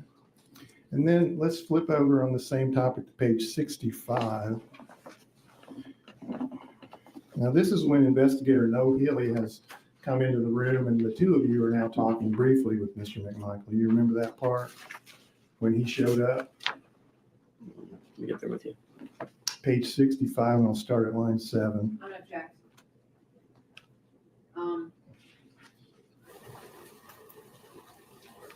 I'm objecting based on the fact that this is a suggestion by Officer Noah and it has nothing to do with the sections around it. And it's not the words of Greg McMichael, it's Greg McMichael agreeing with something Investigator Noah is putting out there on page 65. Well, that's not exactly accurate. We would like to see it. It sounds like it goes to Wade anyway. I mean, you can go ahead and redirect it and clarify. Okay, so Investigator Marcy, we're at page 65, line 7. And Noah Healy's come into the room with you and Mr. McMichael. You remember that? Yes, sir. I don't believe this is for me. I believe this is a typo on who was speaking. The Oh, words are typo. correct, but the typo saying Investigator Marcy versus Investigator No Hilly, I believe this is a typo on the investigator. What line are you talking about? 10. Where it says Investigator Marcy? Yes, sir. Okay. You're saying that's a typo. It should be Investigator No Healy? Yes, sir. All right. You were there? This time I was downloading the phones. All right. So you're saying that the transcript is inaccurate here and that it should have said Investigator No Healy. Yes, sir. All right. Now, the state asked you early on if you had reviewed the transcript Yes, sir. and asked you if it was an accurate account of Mr. McMichael's words while he was in that interview room. The words are correct. The spoken words are correct, but Okay. the investigator identity is typo is mistaken there. All right. And this is your interview with Mr. McMichael. So we'll continue. And we'll just do the part where Mr. McMichael is talking. And for context, the subject we're talking about is. Objection. First off, I believe the page we're on, Detective Marcy is not even in the room. So going into this right now, when Noah Healy's in the room talking to Greg McMichael would be inappropriate. Yeah, all right. If I can defend, the transcript says Investigator Marcy. And we received this in discovery from the state. And as you know, Your Honor, we've talked about with the state what parts can be read. And I'm looking at an agreement in yellow highlighted that this is a part that can be read. And I can show it to the No, court. I don't doubt it, but the investigator has indicated that he wasn't present for it. So I'm not sure, Well- even with the mistake in the there's a way to work around that, but if he wasn't present for it, Well, I didn't know. I just saw his name and I just found out right now that he's saying that's not him. So I'm learning that right now. So if there's a way around it, other than me just asking him, are these the words in the transcript Mr. McMichael said on a videotaped interview that he's reviewed? That would be the way to work around it, in my view. the state's made an objection. So Yes. This transcript was created by the state and approved and proofread by the defense before it was ever handed to this detective, first off. Secondly, yeah, there's a typo. The state agrees that this is not Investigator Marcy. That's wrong. I don't know why none of the lawyers ever caught this. Ms. Duncan, hold on just a second. Hold on. Ladies and gentlemen, if I could please have you take a step outside. All right, for jury.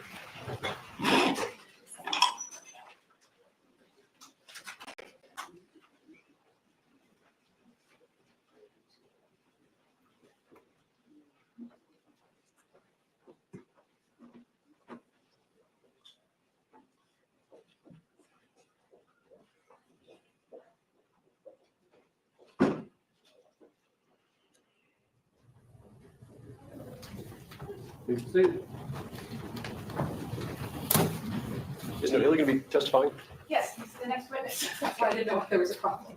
Well, I didn't know he was the next witness. If that's the case, I can deal with him. I didn't know it was not him till just now. My apologies, Your Honor. Mr. Nikowski informed me that Billy would be the next witness.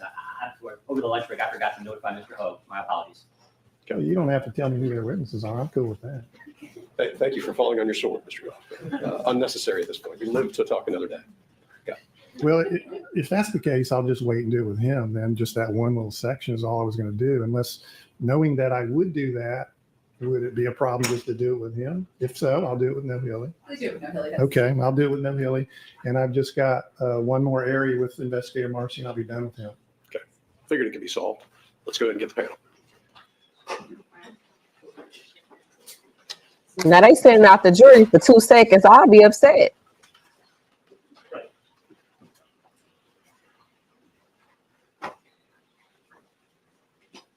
Investigator Marcy, thank you for that correction. That's not you, that's No Hilly, who's talking at this point on page 65, correct? Yes, sir.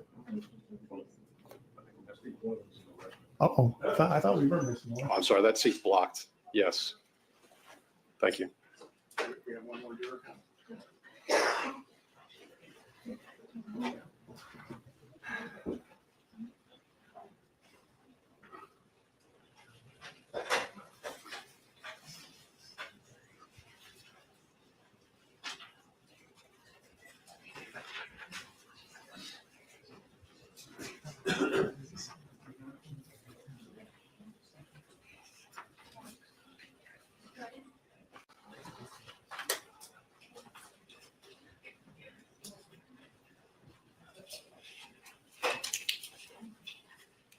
All right, we're back on.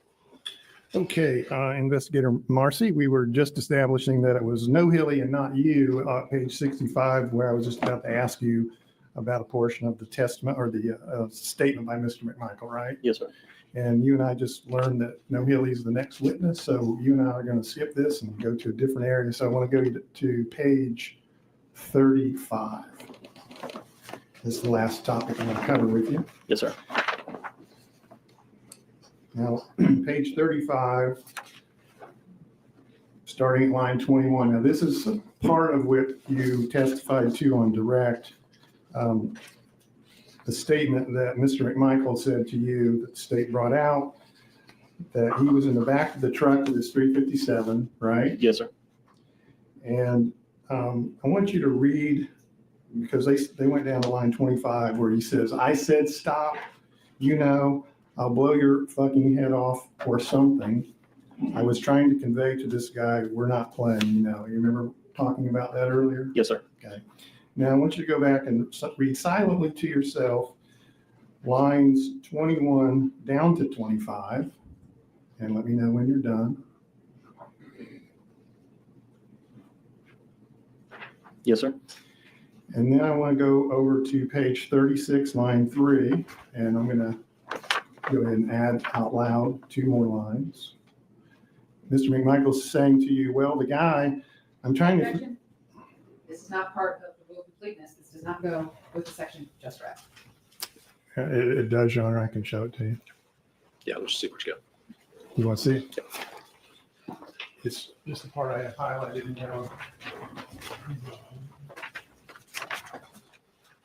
Can you give me 35? Yeah, it's just that part that I've highlighted. Yeah. Right, but the previous, just so I understand where we are.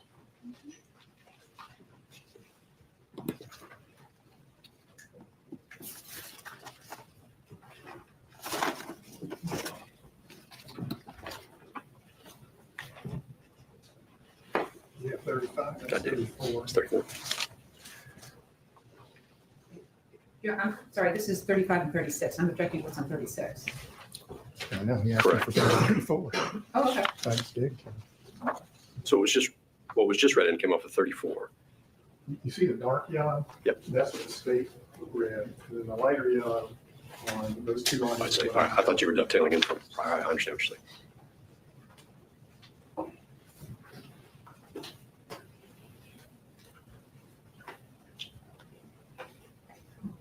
Yeah, that's fine. That's over with. So, Investigator Marcy, yeah, he overruled. So I'm still confused. Which part? It's just, it's 2 lines as I understand. That, and then that, remove that too, so. Okay, I understand. Thank you, Judge. Okay, so we're at 36. This is right after this statement we just heard. I was trying to convey to this guy, we're not playing, you know. And then he says to you, well, the guy, I'm trying to think what happened next. It was a blur. See that? Yes, sir. And what I want you to do, so we can talk about the context of this statement about blowing his head off, is read from line 4 to line 15 silently, and let me know when you're done. I'm there. You good? Yep. Oh, you're a fast reader. Okay, good. Now, given everything you've just read, some to yourself and some out loud, beginning on page 35, line 20, all the way down to 36, line 16, and adding to that what we see up on this board that you said earlier where the red bubble with the white X in it Yes, sir. is the spot on Holmes Road where the truck was stopped and the encounter with Mr. Arbery occurred when the shooting happened. Yes, sir. Right? Yes, sir. And you said that's the only place on Holmes Road that you were aware from your interview with Greg McMichael that they'd had any contact with Mr. Arbery. Yes, right? sir. So now, in light of that and what you just read here, this comment about stop, blowing his head off, would have occurred right there. Yes, sir. Okay. Now, you're aware from the case that also right there at that same place, at that same time, Mr. McMichael is standing in the back of his pickup truck, his son's pickup truck, with a cell phone to his ear, talking to 911 in those final seconds before the fatal encounter with Mr. Arbery. Yes, sir. You're aware of all that? Yes, sir. And you would agree, would you not, that if a person is remembering or trying to remember the exact words he said, that the best source to know what he said would be a recording of it? Yes, sir. Thank you, sir.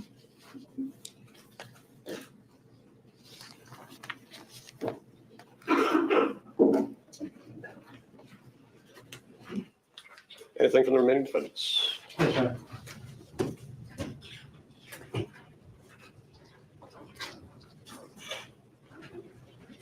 Give me 1 second. Investigating.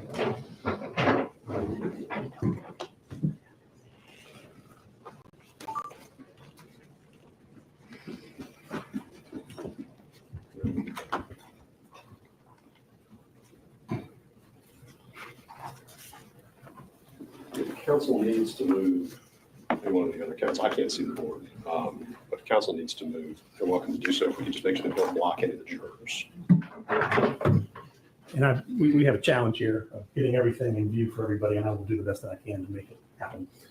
One of the things I wanted just to make sure that I'm on the same page with you is as you were taking some questions from Mr. Hogue, I was taking. Hold on. You just give her room to get past you. Oh, Yeah, I'm sorry. I can't see any of this stuff. Thank you.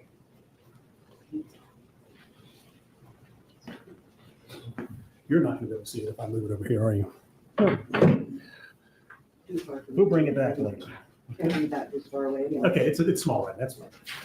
Okay, but I want to make sure that I'm on the same page with you about your testimony. And so I was taking some notes, and just to the extent that I've got my note taking right, you were talking a lot about generally and very specifically the conversation that you had with Greg McMichael, right? Correct. And we were talking in that conversation about how Mr. McMichael was talking with you on the subject of crime in the neighborhood. Yes, sir. Okay. And that there were entering autos and burglaries and break-ins, right? Yes, sir. Okay. And that it had been going on for months, even far back as 2019. Yes, sir. The missing weapon and Mr. McMichael's concern or fear that Mr. Arbery may have had that weapon. Yes, sir. Okay. That Mr. Arbery was the same guy. Yes, sir. Who over and over and over and over again went into the house, the prime suspect, so to speak. Yes, sir. There was also some discussion about what Mr. Greg McMichael was at least doing out there that day. Yes, right? sir. To stop this guy, right? Yes, sir. To stop him. Meaning, if you were to open that door and you were to come out and I stopped you, that's what you understand Mr. Greg McMichael meant. To stop this guy, to prevent him from leaving. Yes, sir. So that he could be arrested. Yes, sir. Figure out who he is, identified. Yes, sir. Okay. The discussion that you had with Mr. McMichael also dealt a little bit more generally with theft about where in the neighborhood it had been happening. You recall discussing with them that the thefts had been happening throughout the neighborhood. I believe that's correct. Yes, sir. Okay. So to say throughout, we have several streets, as you can see from the map up here, and I've got a little bit bigger of a map here. But the streets that you understand to be in the neighborhood are Satilla Drive. Yes, sir. Burford. Yes, sir. Zellwood. Yes, sir. Holmes. Yes, sir. And Jones. Yes, sir. Okay. And you, when talking with Greg McMichael, we're talking about crime that was happening throughout the entire neighborhood, right? I believe so. I'm trying to remember the word throughout. That's why there's the pause. But I And believe it's so. on, if you want to check it, I it's would. page 24, line 17.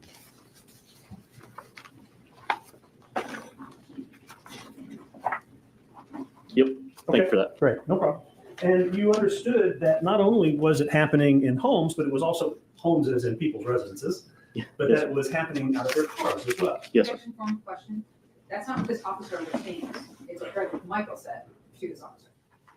Let's go to guys in terms of Yeah, that's what he said to you. Yes, sir. In which then you incorporated into your brain to think about what's happening in this neighborhood, right? Yes, sir. Okay. And you also were told that these crimes were happening not just at night, but in the middle of the day. Yes, sir.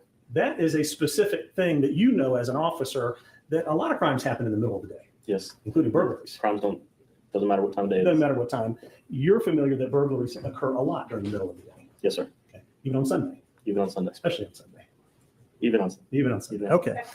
So the issue is that as you're beginning to get this information from Mr. Greg McMichael, is it true that you're doing so that you can get an idea of what has been going on in the neighborhood in generally about crime in the neighborhood? Yes, sir. Okay. So that you can then, as you're investigating this case, try to figure out what exactly happened on February 23rd. Yes, sir. What it was that Greg McMichael and Travis McMichael were doing out there that day, right? Why Yes, sir. were they out there that day, right? Yes, sir. Also, because Mr. Arbery is involved in this perceived conflict, you, as you step into this case, are trying to figure out why Mr. Arbery is in the neighborhood that day. Yes, sir. Right? So in trying to step into a case like this, an investigation like this, you want to try to figure out what is in the minds of these three people, Mr. Arbery and the two McMichaels. Yes, sir. Okay. And part of your inquiry is, what is Mr. Arbery doing in 220 Satilla, Yes, sir. right? Like, what's the purpose for him being there, right? Yes, sir. Okay. One of the things that you have learned over the years is how to conduct an interview of a witness. Yes, sir. And in your training, you have had some class instruction on how to do that, right? Yes. So you were asked initially if you were post-certified. Yes, sir. In your post-certifications, you have a large classroom portion of your training that deals with interviewing witnesses. I've had advanced training. Basics a little light on the subject, Okay. but I've had interview and interrogations through the state of Georgia, as well as interview techniques through FLETC. Okay. These are multiple classes Yes, sir. just on the subject of how to ask a person about what happened during a volatile situation. Essentially, yes, sir. Right. Interrogation being maybe trying to get the person to It's a little more admit something. accusatory, a little higher tempo. Yes, sir. Okay.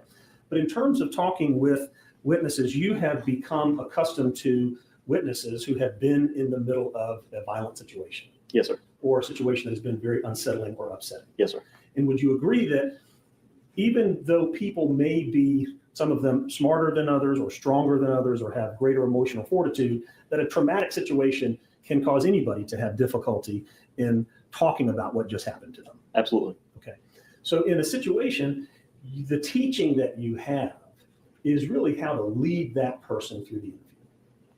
I'd be careful on the word lead, as in I want It's a to term give of them, art. yeah, I don't want to You're give them right. the answers. If the witness can answer the question before being interrupted. Yeah, let me ask the question. Simple as that, lead. I don't want to lead them through and give them the answers, but guide, direct, maybe being a softer term for the same thing, keep them focused on one topic and then move to the next topic. Right. So we're not, trying to deal with everything at once, but one bite of the apple at a time. Right. It's easy to pick up when a person is getting kind of off track and is kind of all over the place. Yes. So Yes. what you may do is you may say, hold on one second, let's go back to what you were just talking about. and not tell them the answer, but lead them through a set of or series of questions that'll help them break it down for you. Yes, sir. And you really control that. Try to, unless they're going. If they're on a track, let them go. Right. So as an example, in this case, where Greg McMichael says, we've had burglaries, break-ins, and auto thefts all over this neighborhood. That's something that is recorded, and it's now maintained as the record of what he said. Yes, sir. But it would be on you to say, hold on, let's talk about the burglaries first, right? Yes, sir. And generally, we're going to try and figure that out. Okay, and then you could say, just starting with the burglaries, where was it? Correct. Okay, and go through it step by step, right? Yes, sir. Same thing with auto break-ins. Yes, sir. Right? You could ask Mr. Greg McMichael, whose auto got broken into? Do you have information? Could you give me the name of that person? Because I'd like to follow up. That's something you could ask him? Yes, sir. Okay. So to the extent that Greg McMichael is all over the map sometimes in this conversation, you certainly have the ability to slow him down and get him to answer specific questions that may clear up confusion in your mind. Yes, sir.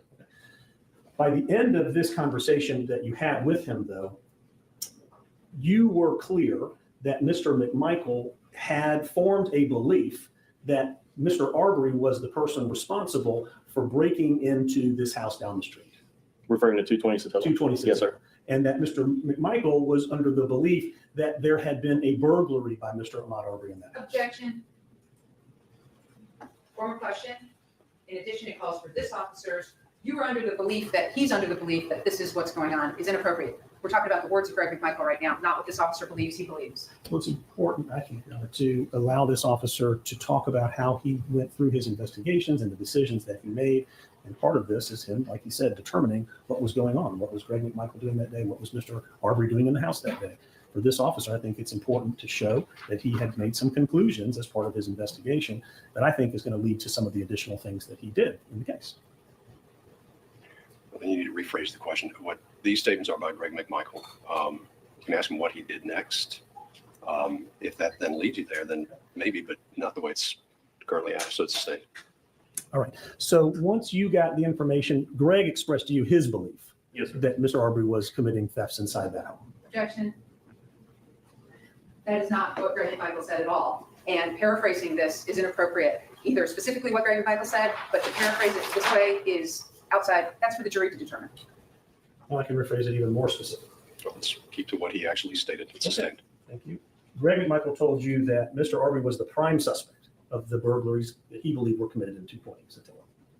Taking full context of the conversation, yes, sir. Yeah, he used those words, Yeah, prime suspect. he did. Okay. Now you then went to gather some additional information or look into Ahmaud Arbery, did you not? In what way? Like video from out there, yes. So you gathered, well, there's an objection, so I'll pause. Objection to where we're going with this. This is not about Ahmaud Arbery. This is the statements of Greg McMichael. Yeah, this officer has done more than just take statements of Greg McMichael. This officer is one of the main investigators in the case. I don't understand why we're not allowed to go into other things that he's done. Probably depends on what else he's done, but I'm going to go sure very the council generally. is aware of the evidence in the case and will ask an appropriate question. Okay. At this point, all I've heard is the beginning of it. Okay. So in terms of you trying to figure out what was going on that day and Mr. Ahmaud Arbery, you did some investigation into Ahmaud Arbery. I gathered video from Mr. English and spoke to Mr. Olson about video. Okay. To see how many additional times Mr. Arbery may have been in that residence. To gather video from the 23rd, February 23rd, 2020. Okay. Did you become aware of Mr. Arbery being inside 220 Satilla on other occasions than February 23rd? I did through other investigators and the media. Okay, let's not talk about what the media did, but as an investigator, don't you rely on the subpart investigations of other investigators in a case? Yes, sir. And that sort of information flows up the chain to investigators like yourself to inform you of what's happened in the case, right? Yes, sir. Okay, so you had become aware of other videos wherein Mr. Arbery was in 220 Satilla Shores at night. Yes, sir. Okay, and you yourself have been inside 220 Satilla Shores at night. Yes, sir. You went out there to kind of take a look around to see what it looked like, right? Yes, sir. And so when you go into 220 Satilla Shores at night, there are no working lights inside the residence at that point. No, sir. Right? There's a street light that throws a little bit of light that way, but other than that, that's the only light. That's it. Yes, sir. Okay. And you then walked the entire property at night to determine everything that was there that could be seen. Right? Yes, sir. When you did that, there was not a boat being kept inside the boat garage. No, sir. Okay, that had been removed when you did that. I recall the boat being at the lift. Okay, off, not inside the house. Not inside the house. There's No, sir. another boat back on the. Yes, sir. Okay.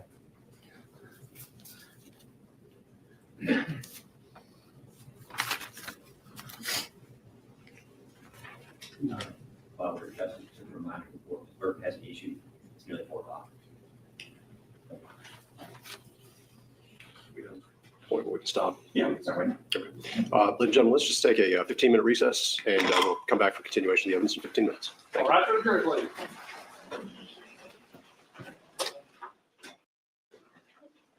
So I'm missing Mr. Rubin. Oh, Yes, did sir. you have that with you? No, sir. Did he mark on, or did he just talk to you and you kind of drew lines and asked if this was correct? He talked to me and I drew the lines. Okay, all right, very good. You did not take him out to the neighborhood to walk it with him or ask him to demonstrate anything to you out in the neighborhood, though, did you? No, sir. Okay. I think when you said you saw Travis back in the headquarters? Yes, sir. Okay. Did not do any interview with him, just saw that he had come down to be interviewed by Investor No Hill. Is that correct? Correct. Okay. And I think you said when you saw him, he was still covered in book. Yes, sir. Okay. He was just waiting to be interviewed or to be talked to. He had gotten brought in by Officer Lewis, and when we saw how he presented with his clothing and blood, he asked to be able to clean up. I called Sergeant Oliver and Investigator Lowry, who were down at the scene, and asked them about that. They gave a go ahead.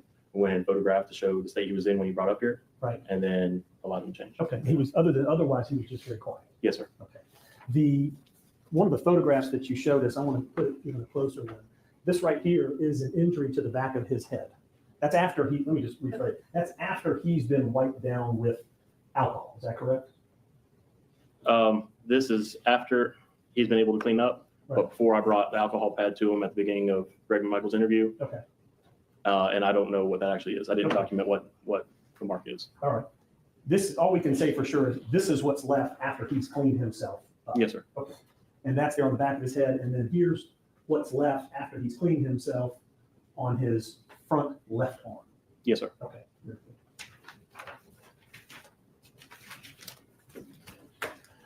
Now, do you have any experience with Satilla Shores, the neighborhood itself? From time on patrol, I've answered a few calls in there and then just rode through on occasion. Okay. Have you come to learn the makeup of the neighborhood in terms of, like old retirees live there? Are you aware of those kind of details? I'd be assuming. Oh, okay. We don't want you to do that. So you've not taken it upon yourself to kind of figure out the age of the people or the families or single people versus married people, that kind of thing? No, sir. I have the experience with the, I've been in there for 8 calls that's filming logs. And so I know the demographics on those 8 individual houses I've been to, and then this case. But past that, I don't know the demographic breakdown, finances, anything like that. So you yourself have gone to 8 specific calls in that neighborhood Yes, sir. over 18, 19, and 20? Since 2015, when we switched over to Spillman system, and I can search Spillman. Okay. Spillman. So we talked a little bit about this system, but essentially there is a system for Glenn County that keeps track of the calls that come in particular areas, all the way down to the address of Yes, the sir. call. Okay. And the call type is something that's determined by the operator that takes the call. Is that correct? Generally, and then it can be changed later. So if something's unfounded and it was listed armed robbery, but it turned out to be a problem with person, the officer can change it later. Okay. If appropriate. All right. And it's essentially just based on what the citizen says that's calling. Yes, sir. Okay. Now, one of the things that we started to talk about was you went into 220 Satilla to take a look around at night. Yes, sir. Okay. And because, is it fair to say you did that because Greg McMichael was telling you what he believed Mr. Arbery was doing in that residence? Yes, sir. And overall for the case. Right. Generally, So yes, sir. it's by going there, you are looking to determine or to try to understand that somebody may have entered that dwelling with the intent to take something. We're going in to get a picture, get an idea of what the structure is, what's inside of it. So all facets, not just theft, but also, what state is it in? Is there anything obviously stolen? is there anything obviously not stolen, completely void, but we went in for all those reasons. Okay, but one of those reasons is to determine if this is a dwelling or a structure that somebody could go in there to steal stuff. Yes, sir. Okay, and the idea is you've been told about break-ins. Yes, sir. That doesn't require something to get broken. You don't have to kick a door or break a window to make a break-in. No, it's commonly used for just going in, entering. Yeah. Burglary, don't have to actually steal something. It's just entering with the intent to steal something. Objection at this time. This is the law that the court is going to give the jury to ask this officer, or actually to have Mr. Sheffield testify to what the law is and then ask this officer to agree if it's inappropriate. Objection inappropriate, I don't think is a legal objection. The reason I'm asking these questions, though, is because he's investigating, and I want to understand the way he's investigating and the decisions that he's making. So I'm asking him to help me understand that he's going in there to determine whether or not a burglary or some type of intent to enter to steal. That's all. Okay, well, it's the relevance of defining, that's really the objection. Well, So, you well, you don't need to argue with me either. Sure. So it's actually sustained on relevance. As the court has already instructed the panel a number of times, the law will be given to you from the court. And again, what lawyers say is not testimony or evidence in the case. Couched in those terms, you can ask him what he thinks, but let's not go ahead and define it for him. Okay. So when you're trying to, what are you trying to figure out when you've been told that somebody committed a burglary? Objection. That's not an evidence. Nobody's told him that anybody committed a burglary. And so therefore, especially that day, to ask him about this is that's not an evidence, and counsel's trying to testify. You were told that somebody committed a burglary, weren't you? Was told he was going in there repeatedly, and break-ins was used, burglaries was used for the neighborhood throughout. That's solid That's ground. sustained because that's Mr. McMichael's statement, and he's already testified that he did not follow up on that. So it's sustained. Okay. You did not follow up to try to determine if a burglary had been committed at 220? Objection. Once again, formal question, on what day? He's already testified to what he did, and you've asked him, it was either you or Oh, well, I'm so confused. Go ahead. I'm sorry. I'm following. Ladies and gentlemen, if you could please take a step outside.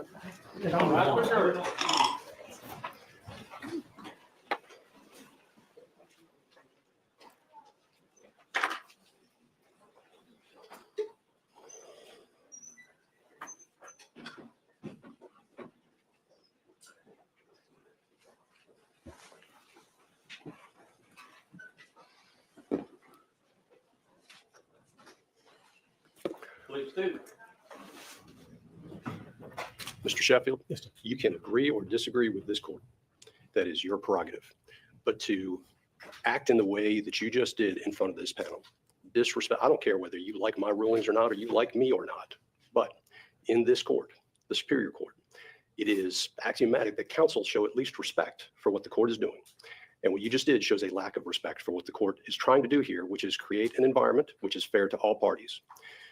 I would suggest that you take a moment to think about that. I'm going to step off the bench because I found that, I'll just call it rude. All right. I have tolerated a number of things in the courtroom, including, flip charts, writing in the middle of, the jury gets distracted when you were doing the flip charts here, jumping up and moving the boards. I would suggest that you temper some of that very quickly because it will not be tolerated in this court. And I will leave it at that. I do not need an explanation. I do not need an apology, none of that. But I would suggest that we take a moment and think about the way that you're reacting to the court's instructions and rulings. We're in recess. Thank you.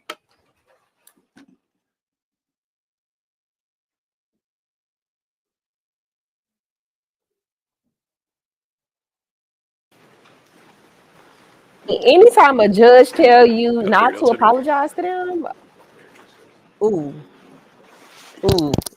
like you don't even want him to apologize to this honorable court. Ooh. While we're doing this, may I just perfect the record on one thing? Your Yeah, Honor? we're back on. All defense present, represented by counsel. Go ahead. During my cross-examination of Investigator Marcy, who is still here in the courtroom, I had begun to direct him to transcript page 24, line 19 through 25. And that drew an objection. I can't recall the basis of the objection. And I handed the transcript of that section to the court, and then the court sustained the objection. I'm good with all that. All I want to do now is read for the record what it was I was going to have. Otherwise, it's not in the record. So I just want to proffer what I was going to. Pardon me? Transcript's in the record. Transcripts in the record. Oh, it is? Okay. Very good. So, Page and line. pardon me? Just go page and line. Yeah, it's page 24, lines 19 through 25. Thank you. I'm ready to go. All right, we got everybody. All right, witness on stand. Let's go get them.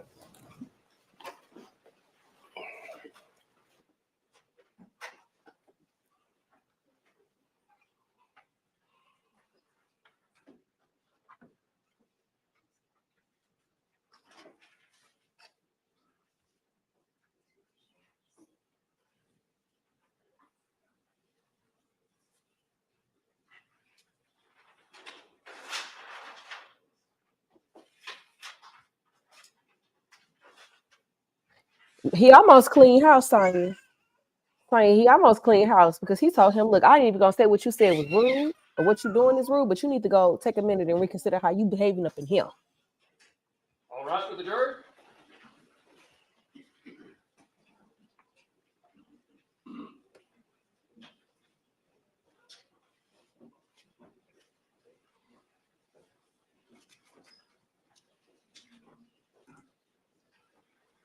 Them flip charts was driving him crazy, Shay.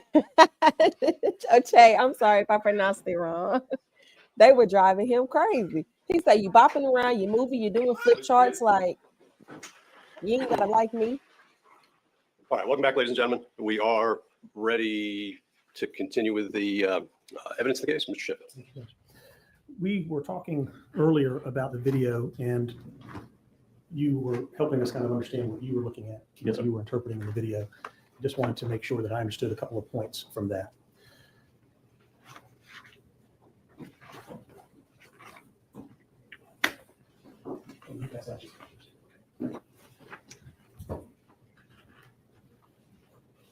Starting here right at around 2:08:25 is when we see Mr. Arbery come into the frame.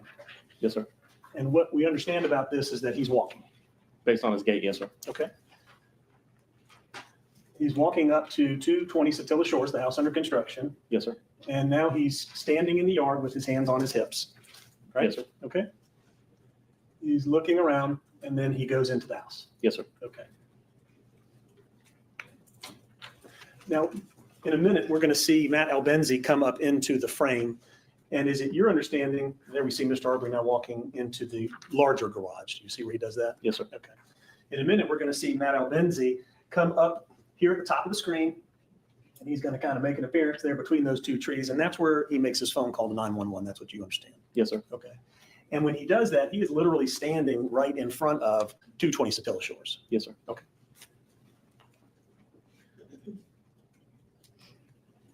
Did you ever go and speak with Mr. Albenzi? Yes, sir. You did. And so from Mr. Albenzi, you have learned kind of that he was there to make this 911 call, that he had spotted Mr. Arbery come up to the house when he was in his yard chipping wood. Is that right? I don't recall what he was doing as far as the referencing chipping wood. Objection. This calls for hearsay. Mr. Albenzi has not testified yet, so what you've learned from your interview with him at this point in time would be hearsay. Well, I won't offer it for the truth, Your Honor, just to inform this officer as he's moving through his investigation. Objection. That workaround hearsay is not a workaround hearsay. It's hearsay. So I understand Mr. Albenzi, though, will be available as a witness. Yes, Judge. Okay. Well, it's sustained, but let's move forward. Go ahead. Well, I'm not offering it for the truth, so it's not hearsay. So I'm not sure. You're allowing me to proceed under that umbrella. Okay, very good. Okay, thanks. So as we're seeing the video, essentially, you get one with the house next door.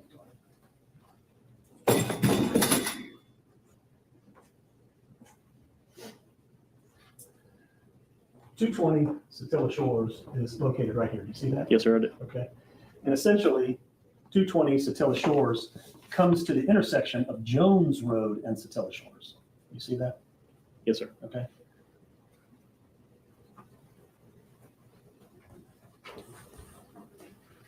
Okay. Now that we got the house number down, we go to the bigger map. And what we understand, what you understand, is that Mr. Albenzi lives down here on Jones Road, and he simply walked down to the corner of Jones and Satilla, Yes, sir. where 220 Satilla is located. Yes, sir. Okay. Coming down Jones to Satilla. Okay.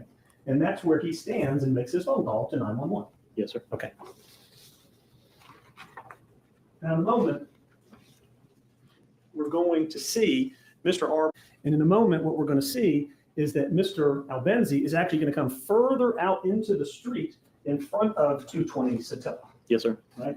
And then, as we see him now, he's going to walk down the street towards Greg McMichael's home. Yes, sir. Which is further up Satilla Drive. So 220's here.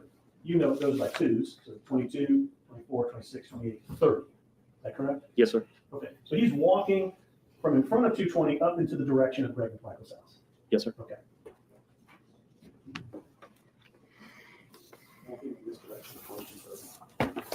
And when he does that, and we see it through another video, Mr. Diego's video that you were able to collect, when he comes up closer to 230, he goes like this. Yes, sir. See when he does that? Yes, sir. And indicating that way. Yes, sir. And you understand, do you not, that he was communicating to Greg McMichael? Objection calls for speculation as to what anyone was doing. And for this officer to speculate that Mr. Albenzi is communicating to anyone, speculation is the objection. Relevancy is also the objection. Speculation, it would be, he was told it, so he wouldn't have to speculate about it. And it's relevant because it's a communicative signal to Greg McMichael, who he interviewed about what he did that day and why he did it. Objection. Counsel's testifying, Your Honor. I'm not. It's sustained. We've got Mr. McMichael's testimony on what he thought happened. Right. So no, it's sustained. Okay. You're asking this witness to speculate on it. Okay.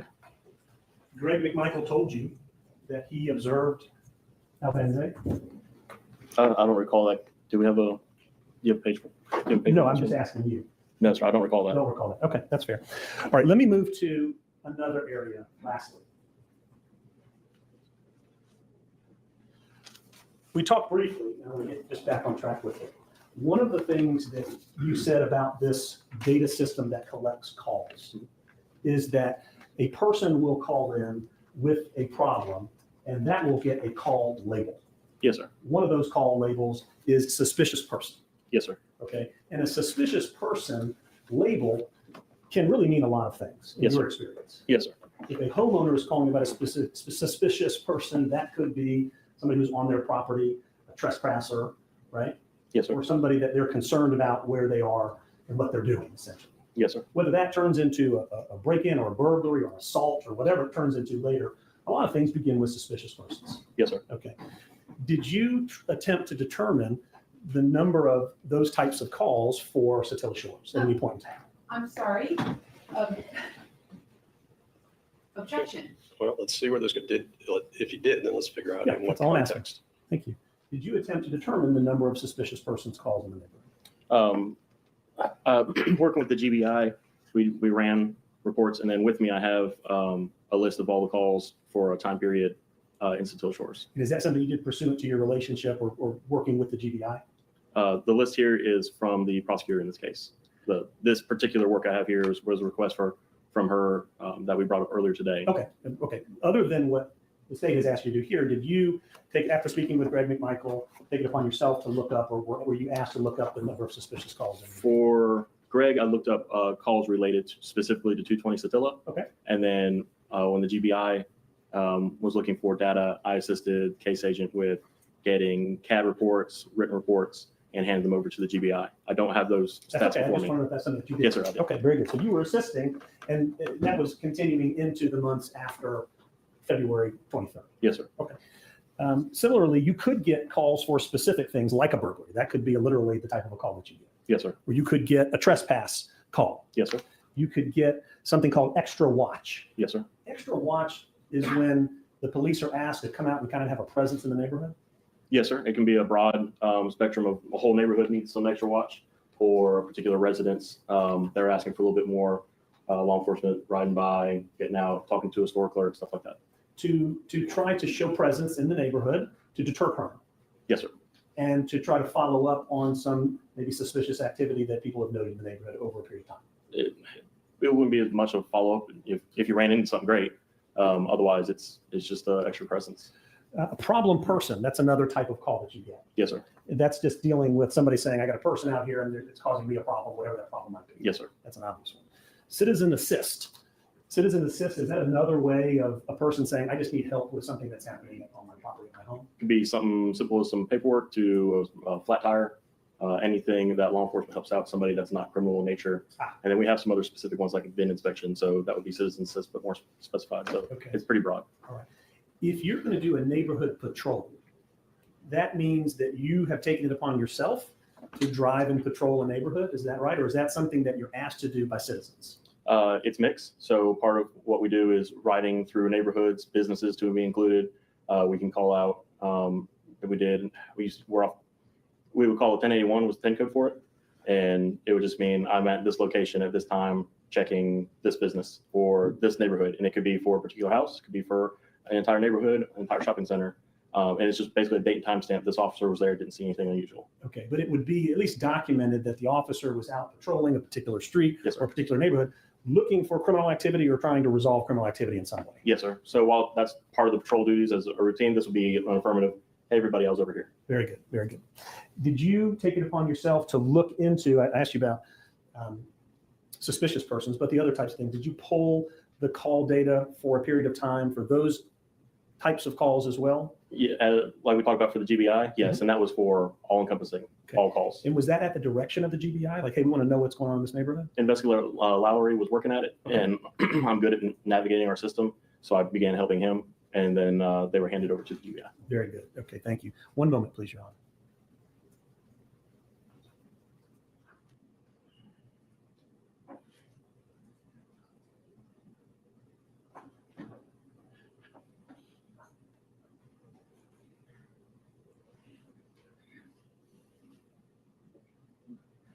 I don't have anything further. Thank you. There may be more questions, though. So no, Okay. no questions. No questions.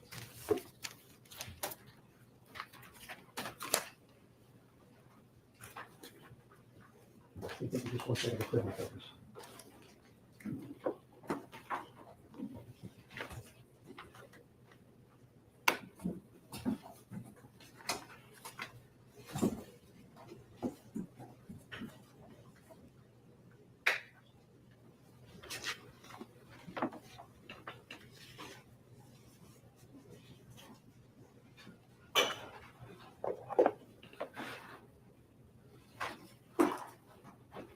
Any redirect from the state? Yes, Judge.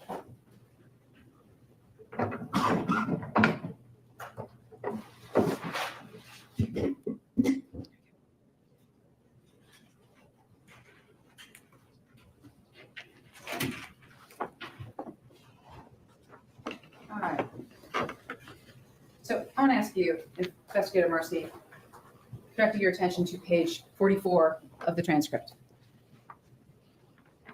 This one.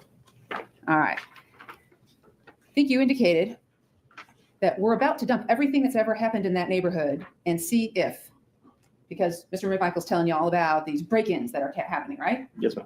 Did you dump everything in that neighborhood? Yes, ma'am. Okay. What'd you find? I have the list from Spillman. So the overall numbers I have here include time past the incident through May 25th of 2020. So saying like however many follow-ups per se would be inaccurate to the time frame of 1/1 of 19 to 2/23 of 20. But I do have a breakdown on the actual reports that an officer took a report for. And I have those by date, and I can be a little more accurate on that if that's a concern. All right, so I just want to be real clear about this. When you say this on the 23rd of February, 2020, yes, ma'am. Did you in February or March or April of 2020 go back and do what you said you were going to do by looking at the neighborhood at that time? Oh, yes, ma'am. Okay, great. All right. So subsequently then, did you and I have a conversation where I asked you to go ahead and pull that so you could look at it again to refresh your recollection for this case? Yes, ma'am. Okay, in preparation for your testimony? Yes, ma'am. Okay. And at this point in time, did you go through and look at all of those reports to see if Mr. Ahmaud Arbery was a suspect in any case? I want to be real narrow about this. In any case in Satilla Shores from January 1st of 2019 through February 23rd of 20? Yes, ma'am. Okay. Was he a suspect in any of these cases? No, ma'am.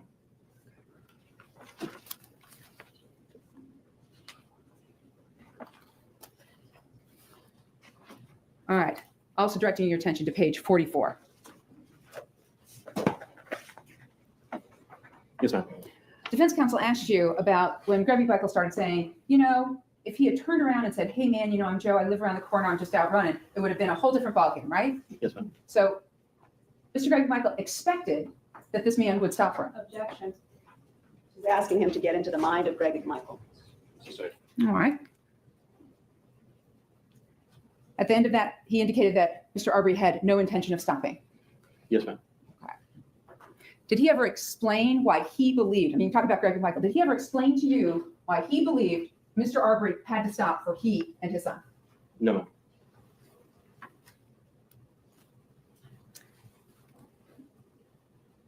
ma'am. All right.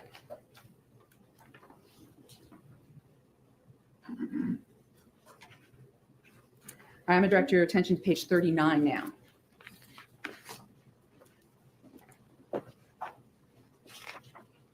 Yes, ma'am.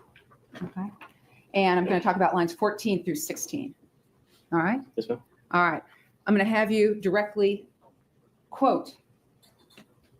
And my thought is all the way through earlier. Okay. Mr. Greg McMichael, and I'm quoting him, he stated, and my thought is he's going after a weapon, because, if he had a weapon, he'd have probably used it earlier. Okay. Now, is this in context for the fact that he went up and took Mr. Arbery's arm out from underneath him after he'd fallen? Yes, ma'am. Okay. So he's talking about he's laying face down, his right arm's under his body. And Mr. McMichael's thought is he's going after a weapon. Is that right? Yes, ma'am. Okay. But then he follows up with, if he'd had a weapon, he'd have probably used it earlier, right? Yes, ma'am. Okay. So we've got a probably there, right? Yes, ma'am. All right, let's take a look at this. And here's what I'm going to have you do. You're going to put the page back in. I'm going to have you go through it all. So you might want to underflip it. Okay. Okay. All right. So what I'm going to do is I'm going to have you go ahead and go to page number 7. Okay. All right. So you saw Mr. Sheffield with his list of all that stuff, right? Yes, ma'am. All right. So page number 7, when we're looking at lines 6 through 7, we talked about Mr. McMichael saying Diego had this guy, the video, breaking into or being or wandering around in this house, right? Yes, ma'am. Okay. So we've got all 3 of these kinds of things going on with wandering in the house, right? Yes, ma'am. All right. And then the next page, Mr. Hogue came up and he talked about in the middle on line 17. Yes, ma'am. So he's talking about numerous entering autos and break-ins. And then he said, logic tells you that this guy may be the one that's doing it. Yes, ma'am. Okay, so we've got a may be the one. And he's talking about logic here. Yes, ma'am. Okay, so logic, he may be doing it. Then moving forward, we've got page 11.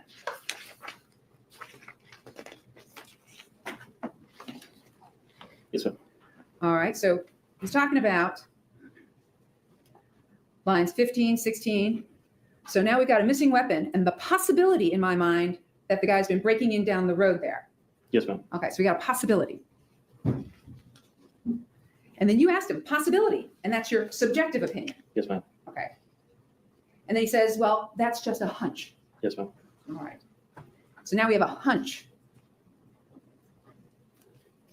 And then going to the next page, you at the top it says, well, we've got that intuition, right? Yes, ma'am. And he agrees with you, right? Yes, ma'am. Okay, so we got the intuition.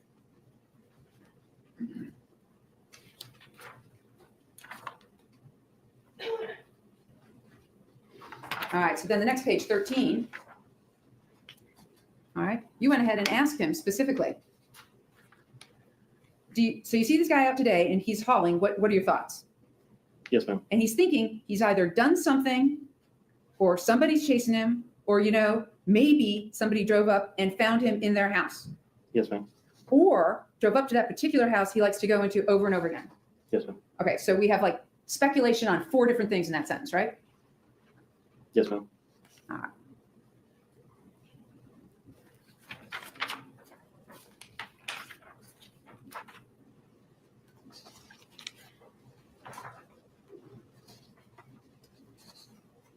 So I'm going to go ahead and take you to page 24 again.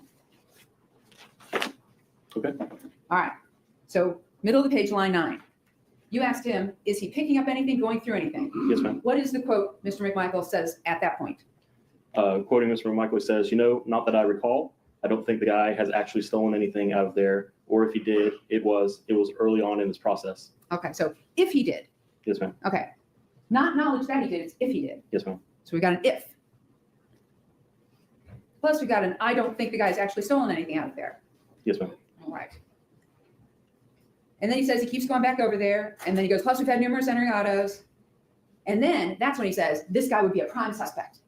Yes, ma'am. Okay, so now we got prime suspect. But you found that Mr. Arbery was not a suspect in any crime in Satilla Shores from January 1st of 2019 through February 23rd, 2020. Your Honor. Earlier, there was an objection to the question about whether this witness had ever investigated the burglaries or any of the enterings at 220 Satilla Drive.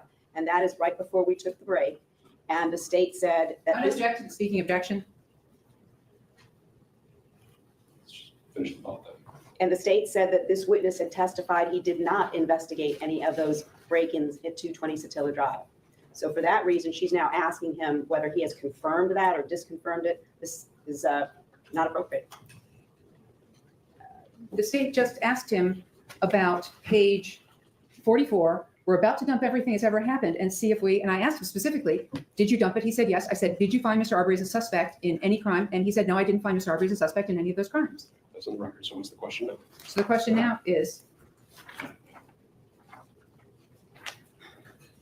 now I can't remember what my question was. Well, that probably solves the objection. All right, I'll move on. It's sustained that. Thank you. It's getting late. All right, okay.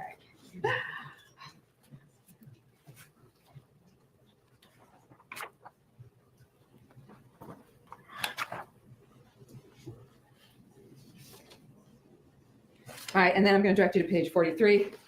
I'm there. All right. Once again, Mr. McMichael's talking about that my son had a missing pistol. I'm pretty certain this guy, well, I don't know for a fact, and I have no reason to think that he did it.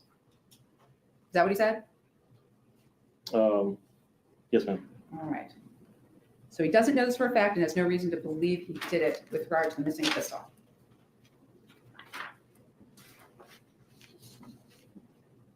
So in contrast to what Mr. Sheffield put up, we've got probability, maybe, possibility, hunch, logic, intuition, speculation, and if. These are all the things he's telling you. Yes, ma'am. All right. He didn't provide you with any concrete, specific evidence or facts at all about the neighborhood and what was going on with it, except for the open unsecured construction site at 220 Satilla Drive, right? Correct. Yes, ma'am. And he was able to tell you about that place, right? Yes, ma'am. Okay. So it wasn't anything keeping him from giving you specifics because he gave you that specific. Meeting, Your Honor, there's several questions. I mean, one moment.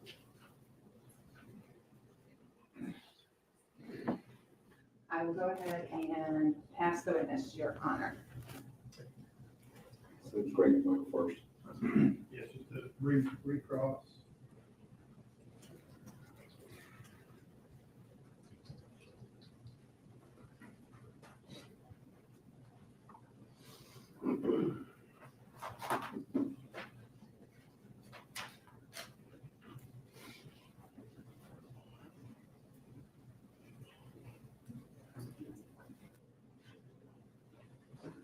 Just briefly, Investigator Marcy, promise. You've been in law enforcement, remind me, how many years now? Over 10 years. Okay. So you are very well familiar with the concept of probable cause, are you not? Yes, sir. I'm going to object to this entire line of questioning. We're going to talk about probable cause with this officer. Once again, a legal concept to be given to by the court and I object on that basis. Let's get to the question. You're familiar with the concept of probable cause. Yes, sir. And in your own work in law enforcement, you have developed probable cause to suspect people of crimes on many occasions, have you not? Yes, sir. And in many of those occasions, your probable cause allowed you to conduct an arrest of the person, Yes, sir. charge them with a crime, Yes, sir. and then let prosecutors determine whether to charge or not. Yes, sir. And some of those times, your probable cause turned out to be the end of the case. There were no charges. The case was over. Sometimes. I don't know the disposition of all of my cases. I know some have been I've dismissed one myself when I found new evidence. Right. In other words, Generally, I would say yes, I guess. and generally what? Generally, I would say yes, I guess. I don't, as far as felony cases especially, I don't know the disposition of all of them. They're not reported back to us. Well, the point is this, you develop reasons based on information that you turn into probable cause to make an arrest. Yes, sir. And sometimes that's the end of the case, and sometimes it goes on to prosecution. That's the way it works, right? In general, yes, sir. So in this interview with Greg McMichael, you're talking to him knowing that he also was in law enforcement. Yes, sir. And because you knew that, did you make the assumption about him that he also understood probable cause?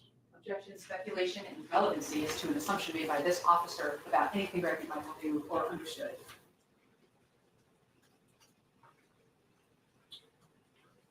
I'll go with your ruling, Your Honor, whatever it is. That's sustained. Okay.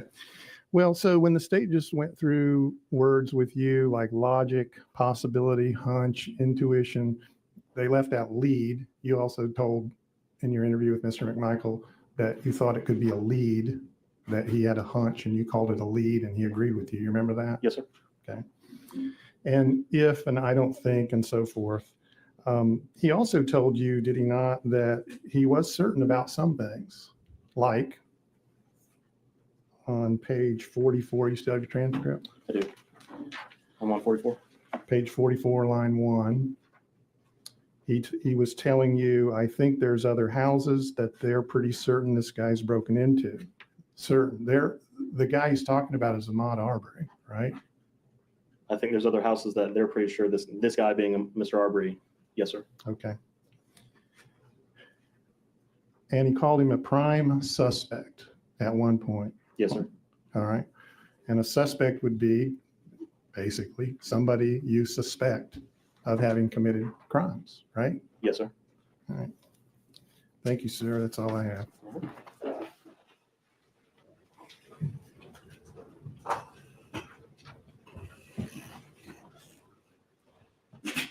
Sorry, you were asked about investigating crime in the neighborhood to determine whether or not Mr. Arbery was involved in those crimes, was the question that you were asked, correct?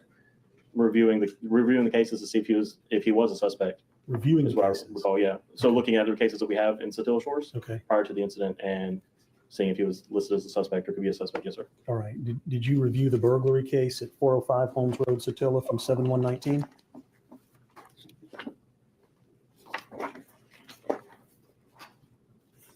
What was the date you had was July 1st? Yes. Yes, sir. The 159 Zellwood Drive theft on 12/28/19?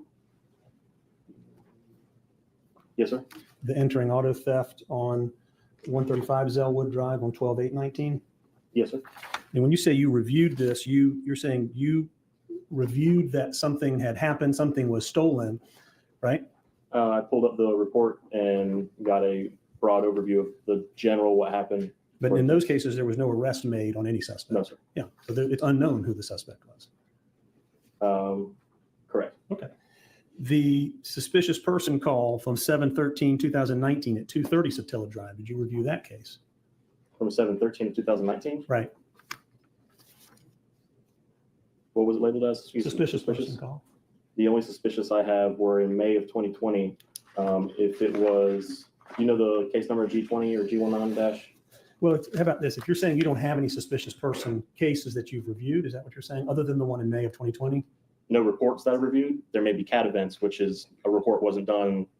So I may have information here to say it was closed out in the time, Yeah. but Okay, so there's a suspicious person call on 7/13/19 for 230 Satilla Shores.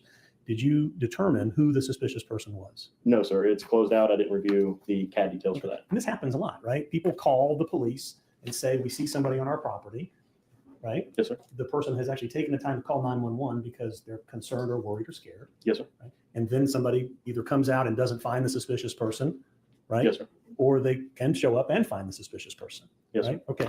So you said you have one suspicious person call for May of 2020. I've got other ones for 2019. Are you saying that you have determined? Council's testifying at this point about what he's got. So I'll make a question here. Yeah, well, sustained. Are you saying that you reviewed the suspicious person case on 7/18/19? Objection. So right now, facts not in evidence about any of these cases. Your Honor, the question I'm asking him contains a subject matter and facts in it, and I'm asking him to tell me if he knows about it and did anything about it. The state has opened this door by asking him about his review of crime in the neighborhood and whether he's determined whether any of that crime is related to Mr. Arbery. So I'm following. It's sustained. The objection, as I understood to the state's direct questioning about particular incidents, was that the records weren't certified and didn't know what they were. So without those records, it's sustained. In terms then of what the state was just asking about whether he made determinations of incidents that Ms. Dunikowski asked him to look at, that he's now testified about. We're not seeking to admit those records. That would be hearsay. You're testifying to them. I'm You asking can ask him if whether he- he's familiar, Yeah. what he's familiar with, but you're testifying to records. Okay. Are you familiar with the suspicious person's call on 8/23? I'll say, that's exactly what I'm talking about. Oh. So it's sustained for the same reason that your objection to the state was sustained. Thank you. Thank you. All right. Thank you. You may step down. I don't need to remind you. You are going to be released for the day, but you are subject to recall. Yes, sir.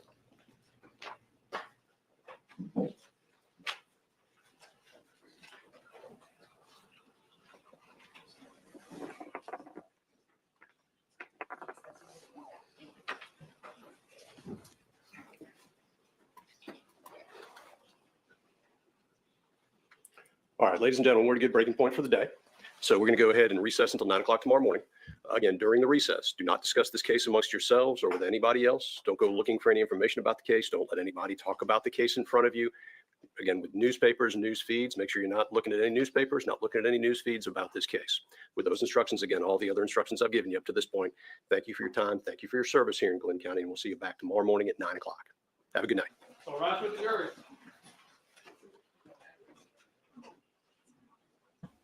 All right, so I'm gonna take us on into day 4 because as I'm working through our calendar for next week, y'all, we may not be watching this track.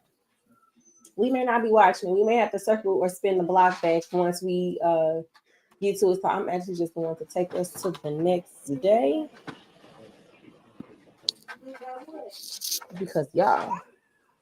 Okay, Maureen. Jury's clear. You can see it. Anything from the state before we recess? Nothing to the state, Your Honor. Anything from Travis McMichael? Yes, sir. Just one moment. Thank you. Matters they need to address, family matters, paying respects or something first thing in the morning. Some folks do that, but I do intend to move forward on Veterans Day and continue with the case.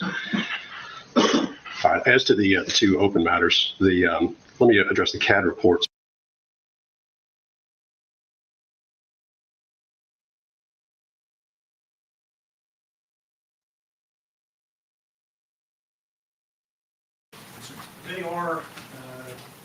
They are CAD reports. Yeah. Okay.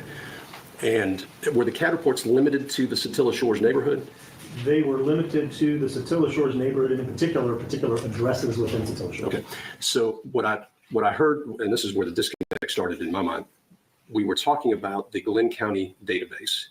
I initially thought he had pulled information only because the state had requested it, but then it appears from his testimony associated with Greg McMichael's statements that he actually did do some follow-up in that database in order to follow up. What I didn't hear is that he had pulled any CAD data, which is a different database. So what you've got is different information than what I heard him testify that he had done, that he had pulled, which to the court is important because the question for him then is simply, did he pull the CAD reports? Does he know about them? If he does or doesn't, then I think that answers the question. If he does know about them, then I think it's wide open to cross. If it's limited to Satilla Shores, the explanation from the court is, I understand part of what the defense is trying to put up is that in support of Greg McMichael's statement that there were some things going on in the neighborhood. What those are, I don't know, and how important it is to the case. Ultimately, it's for the jury to determine. So just to be clear, and I think I said this last night, the court's position is not that those CAD reports can't come in. I just don't think this is the witness for it. He never indicated that he pulled the CAD reports or would have any knowledge of it, and he wasn't asked about whether or not he would have knowledge of those CAD reports.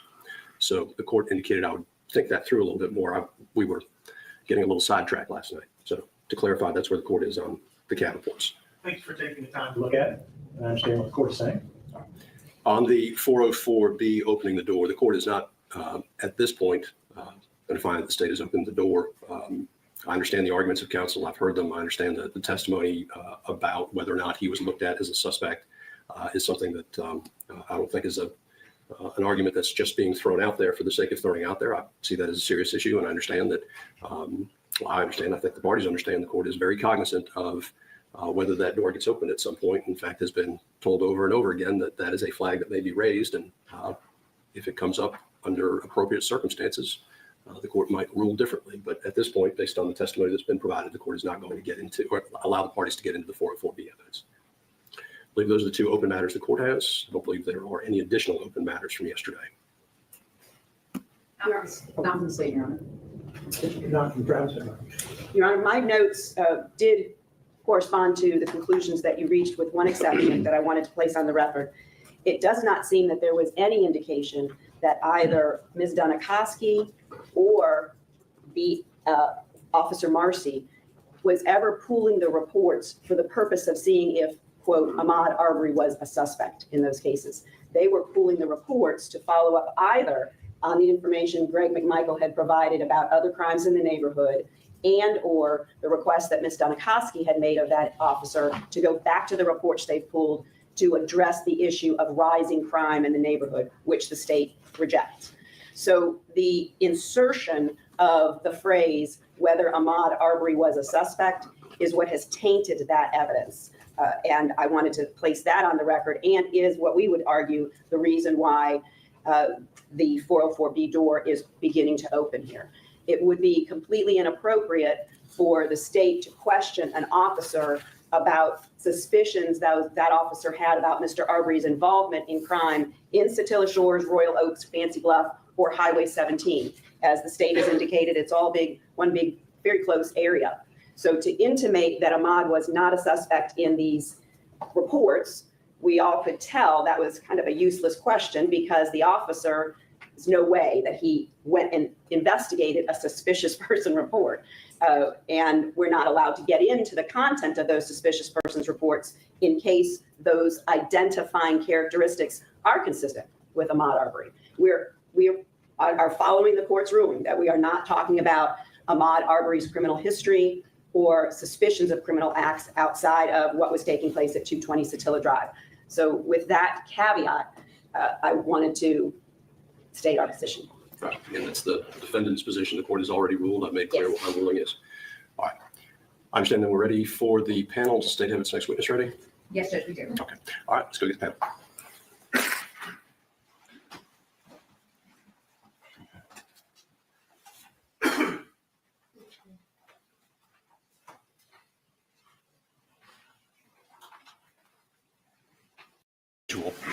Normally, Veterans Day is a holiday and the court is closed.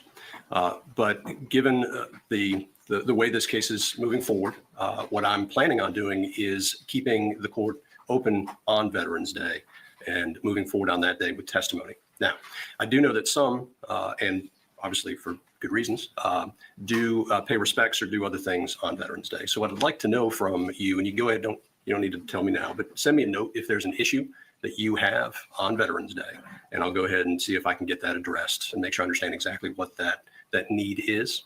But at this point, for planning purposes, do plan to be in court on Veterans Day. Okay. So again, if you need to get a note to me, you're welcome to do so. But with that, that's all the housekeeping I've got for this morning. We are ready to proceed with the evidence, as I understand. Again, I want to thank you for being here with us in Glenn County and in the Superior Court. State ready to proceed. Yes, Your Honor, the state's ready. At this time, the state will call Detective Roderick Nohilly.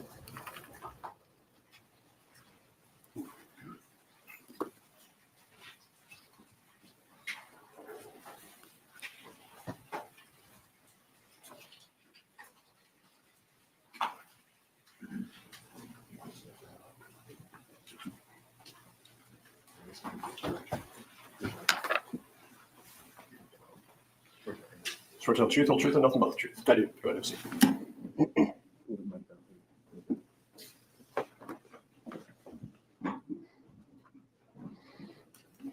All right, detective, please state your name and spell it for the record.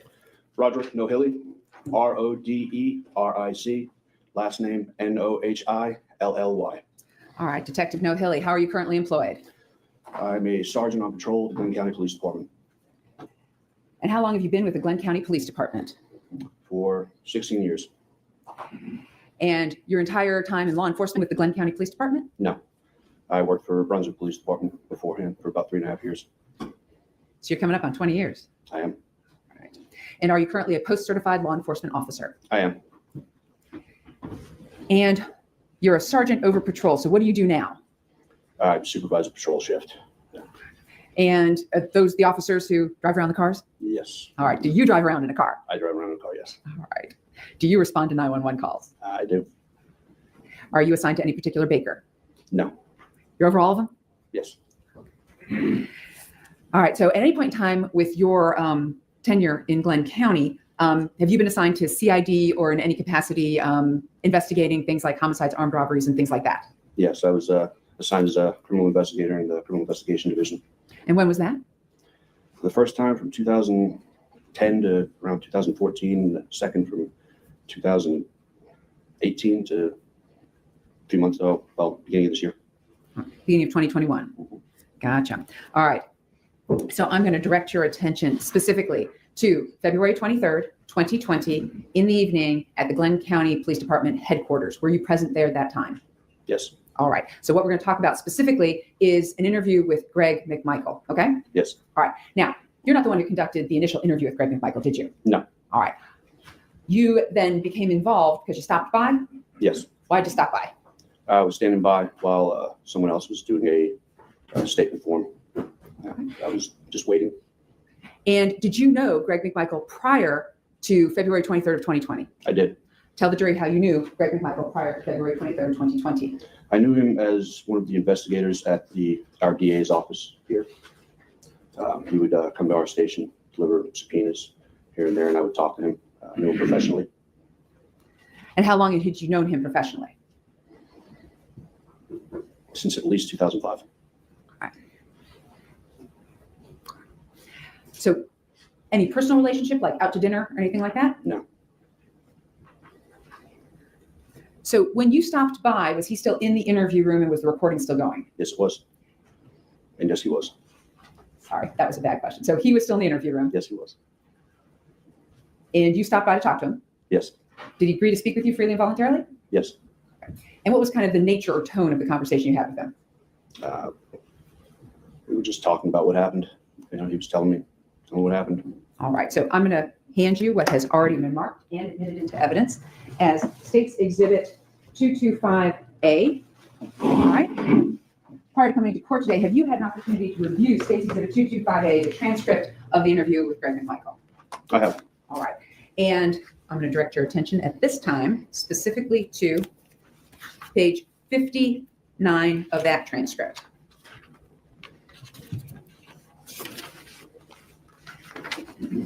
All right. All right. Now, I'm going to have you specifically give the jury the quotes from your conversation with him starting at line 2. What did you ask Greg McMichael? What's his name? The one who owns this house. Now, when you say the one who owns this house, what house are you referring to? The house that was under construction a few doors down from his home. Okay. And what was his answer to you? I have no idea. Never met him.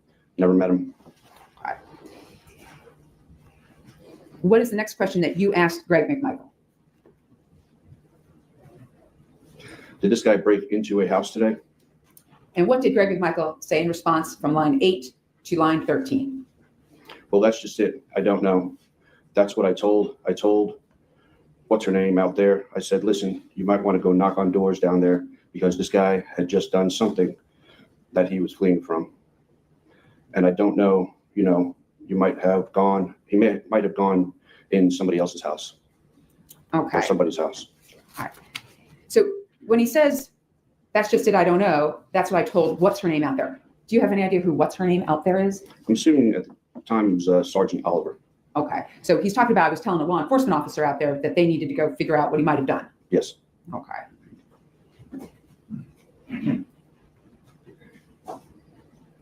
I'm going to go ahead and direct your attention then to the very next page, page 60 of the transcript.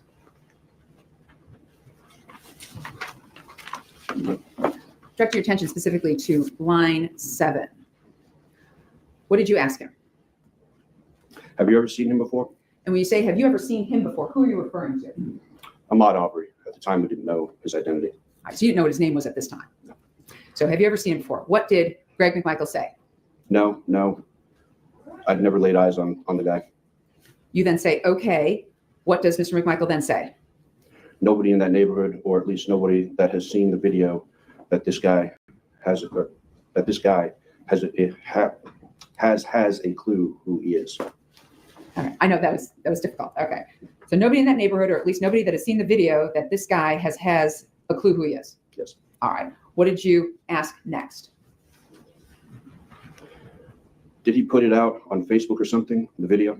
Now, who is he that you're talking about? Did he put it out on Facebook? The owner of the house under construction. All right. What was Mr. Greg McMichael's response? I don't know. He may have, but. Okay, so he says, I don't know about this video being put out on Facebook. Correct. All right. And then did you ask how many people in the neighborhood have seen this video? And what was his response? I know that Diego has, and then you were asking him who Diego was, right? Yeah. Is Diego the other guy that came in? And he says, Greg McMichael says, no, that is. So then you asked him who Diego was, right? Yes. All right, so going on to the next page at the top, you ask him who Diego is on line 3. What does Greg McMichael say so he can tell you who Diego is? Diego is the little short Hispanic guy that lives like 2 doors down from that open house, the construction house. All right. Was he able to give you Diego's last name? No, I don't believe so. All right. So I'm going to go ahead and then direct your attention to specifically page 65. All right.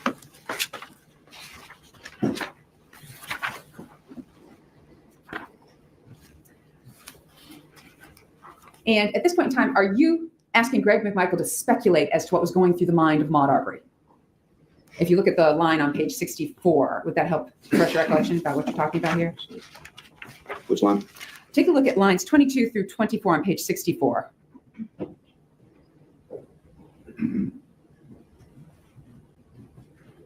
Yes. Okay.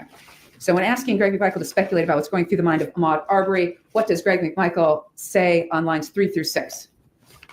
He was trapped like a rat. I think he was wanting to flee, and he realized that something, he was not going to get away. Okay.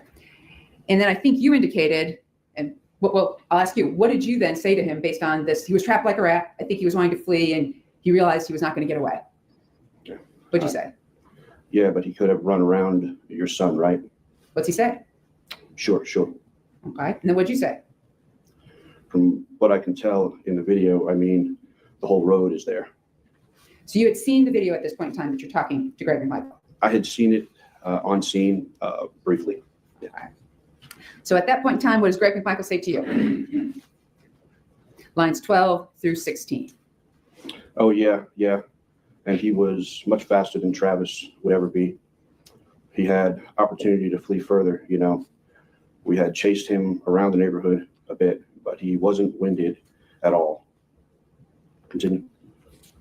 And then what's the next line? Just on 16, this guy was in good shape.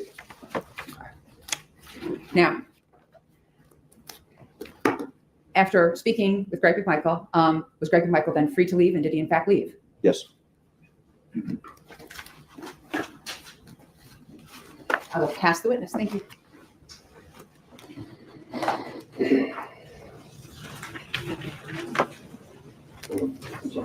No, actually, we'll get Mr. Hogue. I'm just going to find that one map. Behind the big one. Thank you. Good morning, Investigator No Healy. Good morning. I'm Frank Hogue. I represent Greg McMichael. This is Laura Hogue, my wife and law partner. She represents him with me. I just have a few questions for you today. And I want to go back to where you were with the state just now. Let's start on page 59, and you were asked to read the section from lines 2 to 13. You tell me when you're with me. And this is the topic concerning no clue who he was, he referring to Ahmaud Arbery at that time on that date when this all happened, right? Got the context? Can you repeat that? I'm sorry, I was looking at the page. Okay. This is a section where, and I just called it no clue who he was. That was the point of it, right? The section you read. Right. All right, well, we can reread it then if summing it up isn't good enough. Let's just make sure he's on the same page. You're All fine. right, you're at page 59, line 2. Go ahead and read 2 through 13 to yourself. That's what you read to the jury just a few minutes ago. Particularly lines 8 through 13, where Greg McMichael is telling you, that's just it. I don't know. That's what I told. And you said it was Sergeant Oliver that he was talking to. What's her name? He said, I said, listen, you might want to go knock on doors because this guy has just done something that he was fleeing from. I don't know, he might have gone in somebody's house. And your understanding in the context was when Mr. McMichael was telling you, I don't know, he didn't know the person's name. Objection. As to this officer's understanding of the context, it's not relevant. It's the context of what Mr. McMichael was saying to him that I'm trying to establish.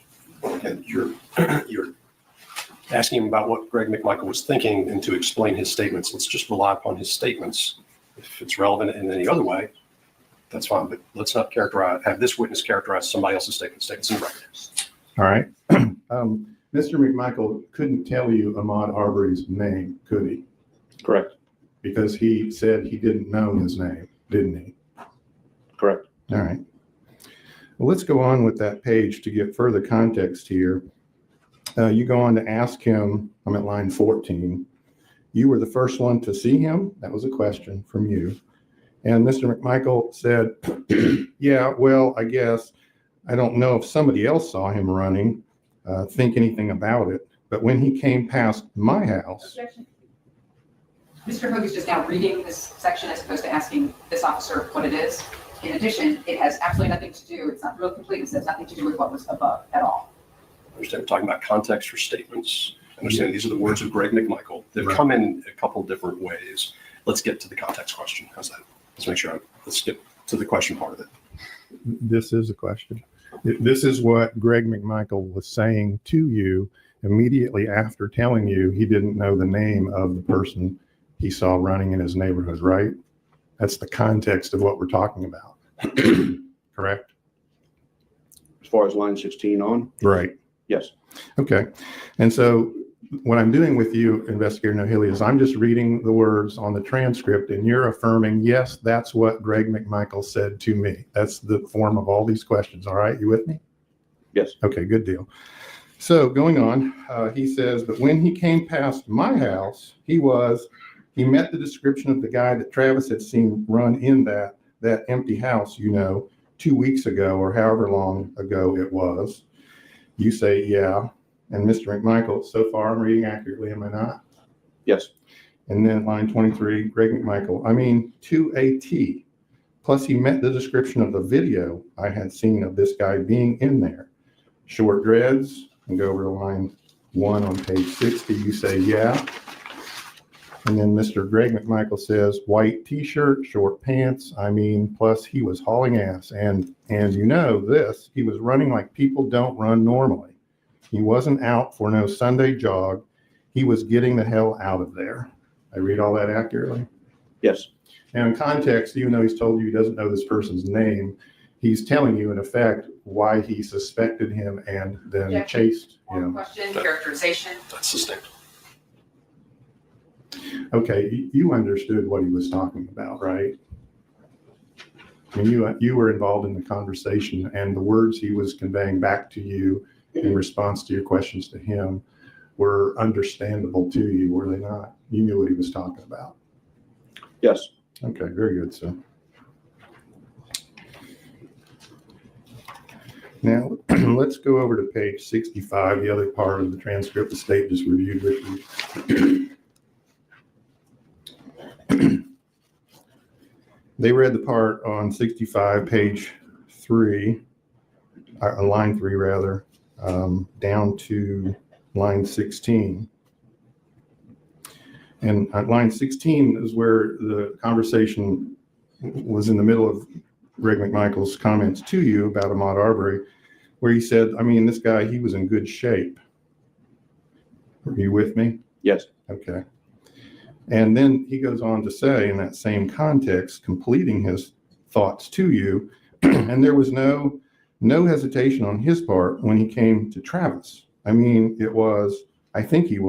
his intention was to grab that gun and probably shoot Travis. That's in my mind.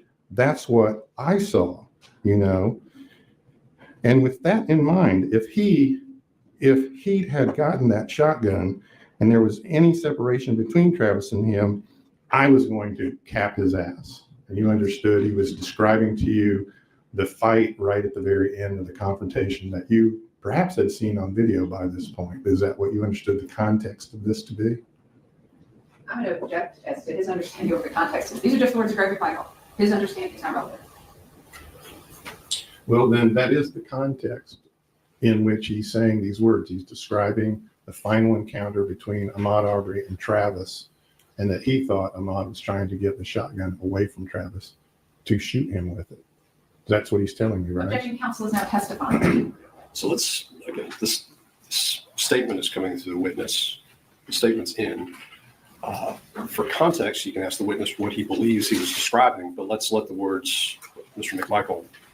All right, for context, Investigator Nohili, you understand what he's describing, right?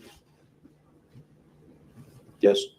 And you understood what he was describing was his own thoughts that he was about to see his own son shot and killed by Ahmaud Arbery with his own shotgun. Objection calls for speculation as to what this means by Greg McMichael. At this point, we're syntaxing what the witness understood based on his interview with Mr. McMichael. Go ahead. You need me to repeat it? You're allowed to answer. Okay. In the context of this conversation, you understood Greg McMichael to be telling you that what he thought when he was watching Ahmaud Arbery attack his son. Objection, mischaracterization. Counsel's testifying. That is not at all what Greg McMichael said. Didn't use the word attack at all. Okay, I'll use his words. His intention was to grab that shotgun and probably shoot Travis. That's in my mind. Those were his words, right? Yes. And you understood that what he was conveying to you was that he thought he was about to witness his son's death at the hands of Ahmaud Arbery. Objection, speculation. Yeah, the statement speaks for itself. It's sustained. All right. Go over to page 67. See if we can get through this one. State objection, anything on 67? We didn't bring up 67. That's not something he's testified to at all. So there's no real completeness here. This is a completely different page and topic. That's not the case, Your Honor. If I need to defend it without the jury here, I'd like to do so. Let me go ahead and see what it is. Let me see if I have notes written on here. I'll show. I'm bringing my computer. Does anyone just have a clean copy of it? That's the easiest way to do it. Nobody's got a clean copy of page 67? Yes, I do have a clean copy for you. Yes. It's just this. That's what you have. Well, that's true. Detective, did you hand that to the judge? That's the page. Problem is, every time I move, I pull a cord out. Your Honor, I'm at page 67, lines 8 through 17.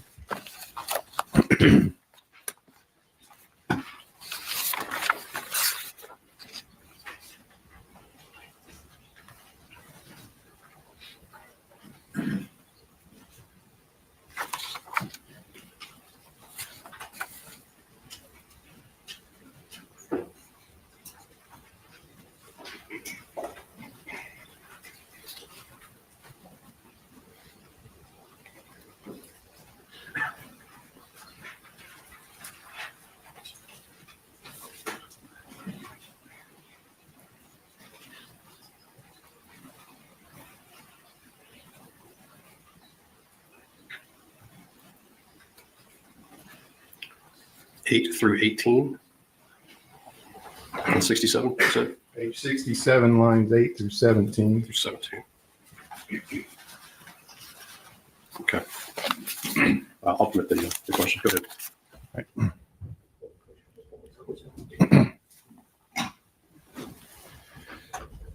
Now, before we read it, Investigator No-Hill, in your 20 years experience and in your training and education, you've heard of a phenomenon before called auditory exclusion, where a person is so focused in a traumatic event, their vision might. Objection. Counsel's testifying. He hasn't even given him an opportunity to say whether he knows what that word auditory, whatever it was, is. I have you on cross-examination, and leading questions are allowed under 24-6, 611, B and C. We can look that up. These are proper questions. Okay. Well, you asked him whether he knew what something was, and you're about to define it for him. That's the objection to the question. Yeah, to give him the orientation of what I'm talking about. He might know it by some other term. It has several different terms. I've used one of those terms. Do you know auditory exclusion? Have you heard of that one? I have. I don't recall what it means. Well, let me help see if this refreshes your recollection. You've heard of it. It's the occasion when a person in a traumatic situation. Objection. At this point, counsel is testifying by telling him what this means. It's a leading question. It's over. Go ahead. So an auditory exclusion, you're in a traumatic situation, and of your senses, your vision will retain its best abilities, but your hearing and other senses, auditory hearing in particular, might tune out sounds, and you don't hear and you don't recall accurately, but you can also describe what you saw, but not what you heard. That's what you recall from your training. That happens sometimes to people in highly traumatic or unusual situations like a shooting. I don't recall if that's exactly what I learned. Is it a phenomenon you're familiar with by whatever name? The term, yes. Okay. So let's go to this paragraph here. 67 page or line 8. You ask Greg McMichael, was he hit all 3 times? Or now the he is Ahmaud Arbery, right? Yes. And the hit means hit with 3 shots from Travis's shotgun, right? Correct. And Greg McMichael answers, there was only 2 shots. See that? Yes. And you say, no, there were 3, right? Correct. And he says, were there 3 shots? Asks you that, right? Yes. And you say, on the video, it sounds like there's 3. You'd seen the video, right? Yes. Sounds like there's 3. Greg McMichael says, I don't think so. I mean, it may have been 3. I don't know. But like I say, it was a fur ball. It was a hair ball. But he thought he heard 2 and you heard 3, and there's 3 on the video, right? From what I remember, yes. Yeah.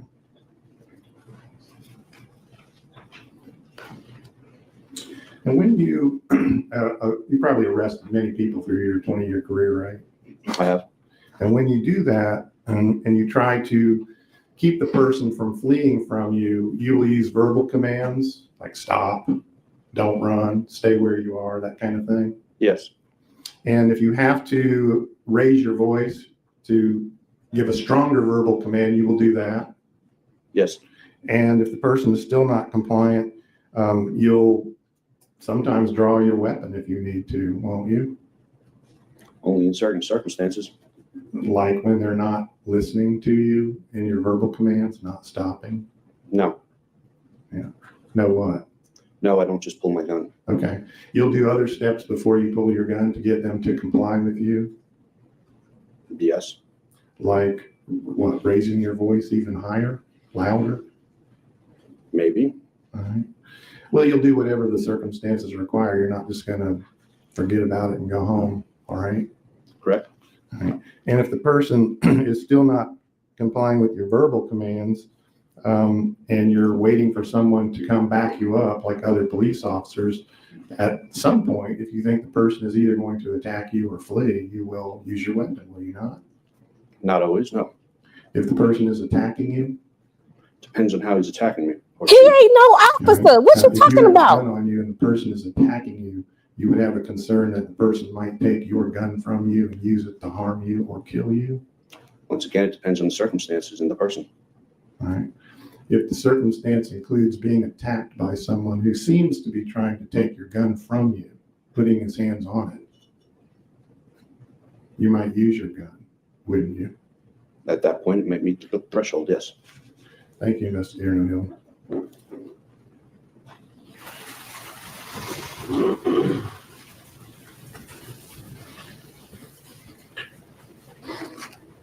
Mr. Ship. Yes. Good morning.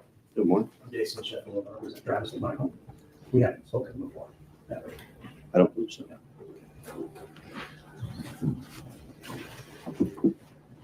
I'd like to talk generally with you about investigation and your role in this particular investigation. Was it that you were charged with, I will do it. Was it that you were charged with gathering just information from Greg McMichael and Travis McMichael? And that was the sole job that you had in this particular case? Yes. Just to perform the interviews? Yes. Okay. And you were directed to do so by Investigator Lowry? I'm not sure exactly. I was told to go back to the station and do the interviews. You have to speak up just a little bit. You're dropping off. I was told, I'm not sure exactly by who. I think it was one of my supervisors possibly to go to the station and do the interviews. Prior to the interviews, though, you had a debriefing with whomever was in charge so that they could give you some background information about what had happened that day based on their observations? No. So did you go into these interviews not knowing what had happened out there in Satilla Shores? Correct. Literally, you didn't know Outside the order of scene. events or anything like that?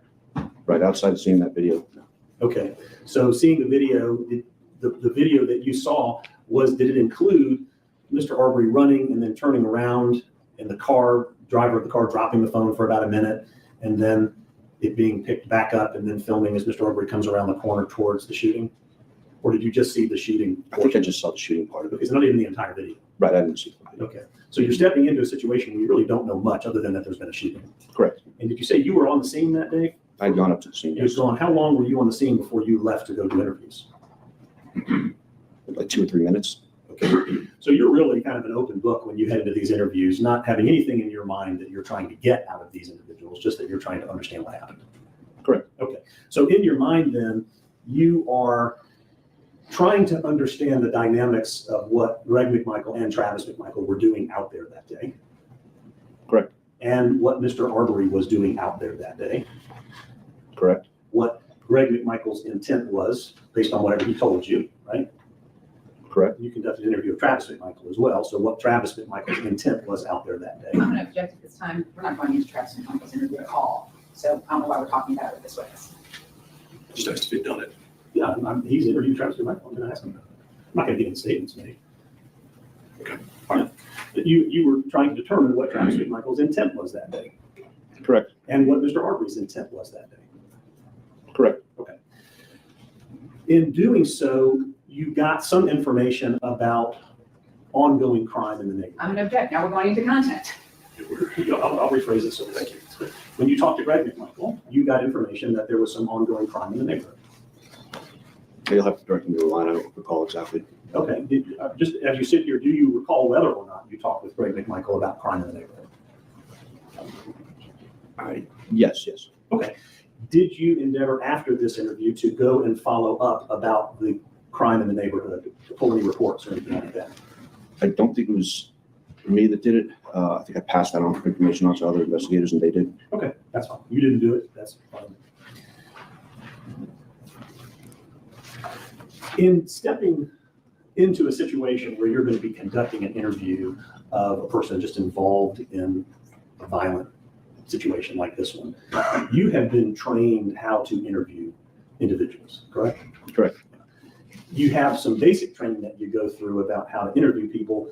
Have you had more advanced training on how to conduct interviews of suspects or people involved in traumatic situations? I have. Is it fair to say that it's important to have that training because interviewing someone can be a bit of a chaotic experience? Correct.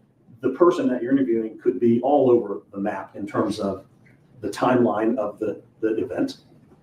Correct. You may have to stop them because it can get very confusing and kind of redirect them back to moments that they can then break down and further explain to you. Correct. And is it fair to say that your training has helped you become the person kind of in charge of that process? Correct. To help that person through their statement so that it can ultimately be understood by you. Correct. Because what you know is that whatever the garbled or asynchronous timeline that you could get needs to be understood eventually by lawyers in the case. Correct. So you may have to follow back up on something to get more clarity so that it can be further fleshed out. Yes. And not only do you know that the lawyers in the case are going to rely on it, but you know that it's going to be used here in court possibly. Correct. And that the work that you're doing to flush out these subjects and to dig deeper into what's being said is possibly going to need to be understood by the court as well as a jury. Yes. So you're going to do your best to try to follow up on things so that the interview that you conduct is as accurate and complete and truthful as it can be. Correct. Okay. Now you did interview Travis. Yes. You spent a good bit of time with him, maybe an hour or longer. Yes. Okay. He was speaking quickly during that interview at times, wasn't he? And I'm going to, once again, we're not introducing the statements of Travis McMichael. So going through all of this, I would object as it's not relevant. Here's what's he conducted an interview. I object to his speaking. Let me do, because I think I need to work out exactly what's going on here. Ladies and gentlemen, I'm going to ask that you go ahead and step into the jury room for just a moment while we address the matters before the court. All right for the jury.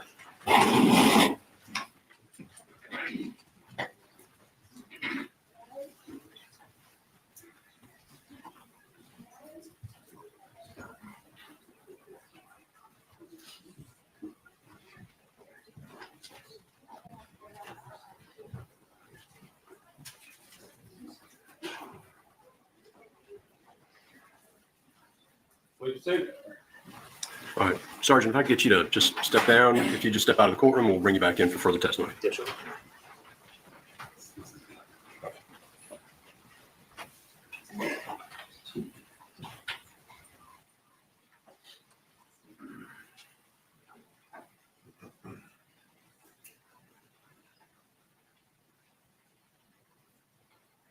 Okay, somebody give me a little context here.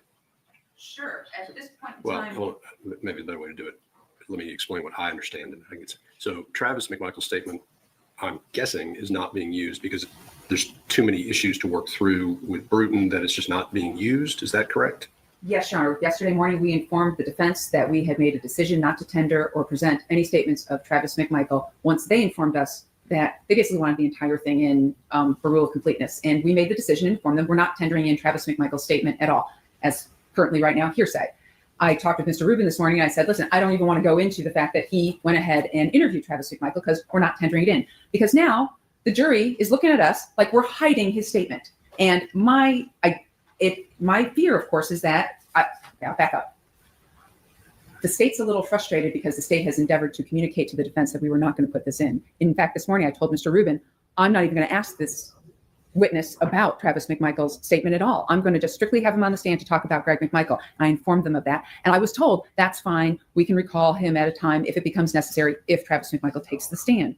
So at this point in time, having not gone into it, the state's fear is that it appears to the jury that, oh, there's this statement of Travis McMichael out there. And I've been put in the position of having to object about the contents of it and tell them we're not tendering it, which of course makes it look like the state's hiding the statement from them when that's not the intention. The state's been put in an awkward position. The state would like a curative instruction, and that's what we're asking for. Okay. So as I understand it, the state asked to put in certain statements of Travis McMichael. We responded and said, we think this helps the rule of completeness. They chose not to put the statement in, and I'm not offering any of his statement. I'm not going to say anything that Travis McMichael said, although there are probably some exceptions under excited utterance. I'm still not putting those in. That being said, the state's decision not to tell the jury that he was even interviewed, that's on them. I'm not hiding something. It would be as if in a car accident case, a police officer testifies about something through the plaintiff and the defense comes up and says, hey, officer, didn't you also talk to a witness? And didn't you also collect this information? And didn't you also investigate these other things? They chose not to bring it up. I'm not doing anything that's untoward. I'm simply informing the jury that, number one, he was interviewed. Number two, certain conduct and behavior was seen by this officer that he voluntarily cooperated in the interview. Okay, we're not going to get into the problem with asking him about the way he was reacting is it opens the door to what questions were being asked at the time and the context of those reactions, which then possibly gets us into the statement. That's my concern about that. The fact that he was interviewed, that's fine, or the fact that he cooperated is fine. But once we start describing his actions during the interview, I'm not sure how you separate that from what was going on in the interview at the time. He appeared stressed. He was speaking quickly. Those are my questions. In an hour-long interview, at what point during the interview, what was he being asked about? I'm not going to go into that. And the jury's left without the information about it. But Judge, that doesn't make it impermissible. I would say to the court, it doesn't make it without impermissible. the context, because I understand the statement's not coming in. We're not going to talk about it. It's an hour-long statement. I don't know, and the jury doesn't know what was going on at the moments that he could possibly be described, because what you are implying is that during that entire 1 hour period, he was acting exactly the same way. I can clear that up. I mean, I feel like the court is telling me how to conduct. If the subject matter is relevant, that's my. I don't believe it is, because without the statement coming in, describing his conduct while giving that statement without explaining what the statement is, the court finds impermissible. So the beginning of this and the end of that, I don't know, the court is going to allow you to go into, but as far as what he was doing, how this officer was perceiving his reactions, we're not going to get into that. Did he cooperate? Sure. Did he give a statement? That's fine. Will the court allow me to ask the witness the subjects that he inquired of? No, because then we're getting into the statement. That he asked about, not what Travis said in response. Because then we're getting into the statement. Okay. I think those would be permissible areas, but I'll follow the ruling of the court and I won't ask those questions. All right. Let's. I would like to say, in light of the state's comments, that it was the Bruton problem that primarily drove their decision not to go into any of Travis McMichael's statement. Bruton problem, of course, being that he would incriminate Greg McMichael. We don't have a Bruton problem in Travis McMichael's statement. There's many parts of it that have been highlighted in yellow that were worked out. It looks to me like every bit as much as was in Greg McMichael's statement that we just spent part of yesterday and part of today doing. So our position is that for us, I was under the impression that it was probably not going to be introduced because it's so exculpatory. And the state was making the decision, well, he'll have to get up there and tell his story himself. We're not going to do it through our witness. But if it's a Bruton problem, then any issue we have made before regarding Travis McMichael's statement with respect to Bruton, we withdraw. And so that's not an impediment for our client. Well, that may cure it for the state. They may want to get back up and do it, but I don't Your know. Honor, Travis McMichael's statement is hearsay. It would come in if the state chose to tender it as the statement of a party opponent. The state is choosing not to tender it as a statement of a party opponent. So none of those issues apply. It's the state's decision not to tender in that hearsay under that exception. But it sounds like it doesn't change where the court is on it. Yeah, I'd ask the court. There's no need for jury instruction at this point. Yeah, we're just going to bring the panel Also, back in. real quickly, Judge, I was also going to ask him whether or not Travis demonstrated positions with how he was holding the firearm. And that demonstration, again, I thought would be not a statement, but just in response to the question of how he just demonstrated certain things for him, that he cooperated, he demonstrated, he spoke, those kinds of things. Yeah, that's the court would be consistent. Again, to explain the context of that, you'd have to get into the statement, why he was doing that at a particular time and what the questions were that led him to that. So again, that gets into the statement itself. So I will not do it based on the court saying I can't, I may not do it. I cannot do it. Correct. All right. Let's go get the witness.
Did we lose him?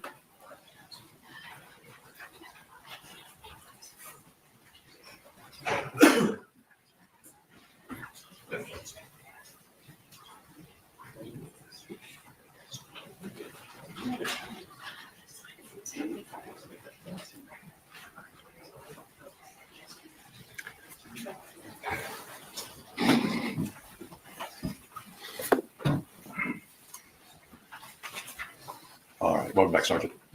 Thank you. You can go ahead and be seated. I'll remind you of your oath. I say be seated. I think you're going to stand up in just a second. Let's go get the panel.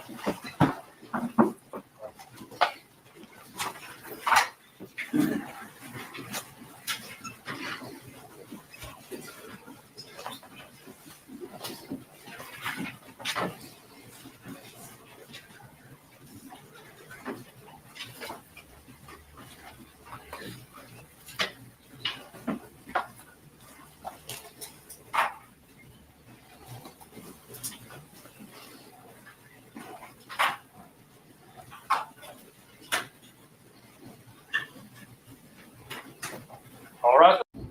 Yes. And one of the things that you do when you conduct interviews, you want to make sure the person you interview understands that they don't have to speak to you, right? Correct. We call this the Miranda admonition, that they have the right to be silent, right? Correct. They have the right to a lawyer. Objection, at this point in time, we're going into the interview. I'm just going to Miranda. I'll give you some flexibility here. Let's. To be sure, Travis agreed to be interviewed. Yes. He cooperated with that interview fully and freely. Yes.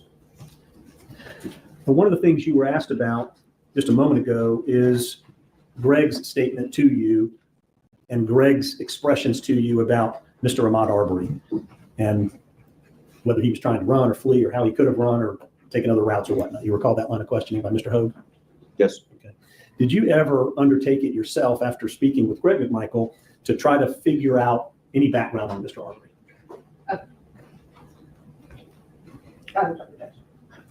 I did not. You did not. Not me. Not you, but you're aware that others may have. Yes. Okay. Lastly, when you've been an officer for how many years did you say? Just under 20 years. 20 years doing patrol. Including patrol, yes. And you have investigated crimes of break-ins. I have. Crimes of theft. I have. Crimes of burglary. I have. And one of the things that you've come to understand is that burglary doesn't just happen at night, right? Correct. It happens in the middle of the day sometimes. Yes. In particular on Sundays. I don't know if it's particularly on Sundays. If you look at page 72, isn't that what you discussed with Greg McMichael? Starting at line 10.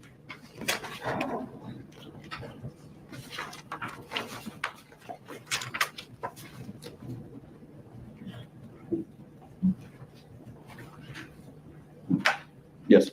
Usually on Sunday. Yes, that's what I said, yes. Nothing further, thank you. Anything, Mr. Brown? Yeah. Here you are. Sure. After Investigator No Hilly. Right after you said, usually on Sunday, what did Greg McMichael say?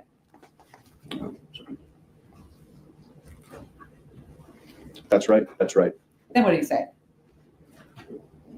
People are home on Sundays. People are home on Sundays. All right. And at the time of this interview, this was how many hours after the incident had taken place? A couple hours, I think. I'm not exactly sure, but it was within 2 or 3 hours of the incident. Okay, so 2 or 3 hours of the incident, Yes. you believe? Okay.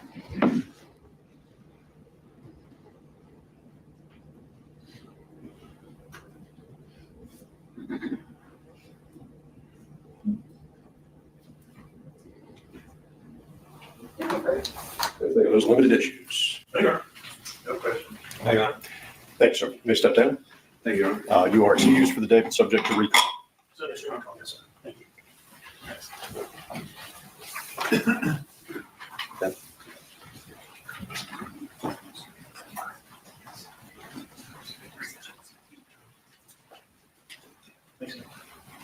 It's getting early. All right, ladies and gentlemen, let's go ahead and take a 15-minute recess, and we'll come back to the continuation of evidence in this case. All right, for sure.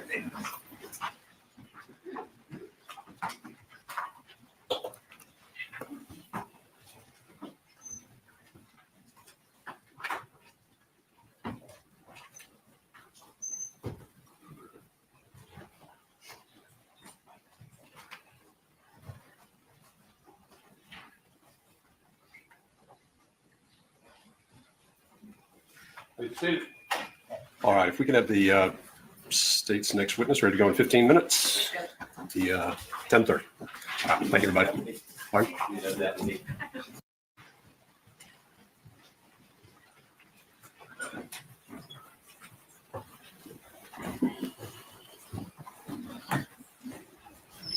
All right, welcome back, ladies and gentlemen. We are ready to proceed with the evidence in this case from the state. Thank you, Judge. At this time, the state will call Mr. Mac Albenze.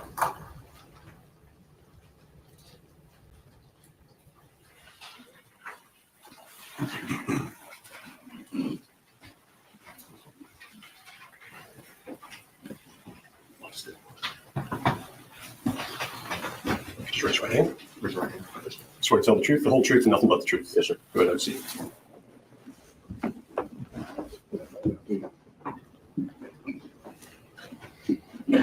Sir, please state your name and spell it for the record. Matthew Albenze.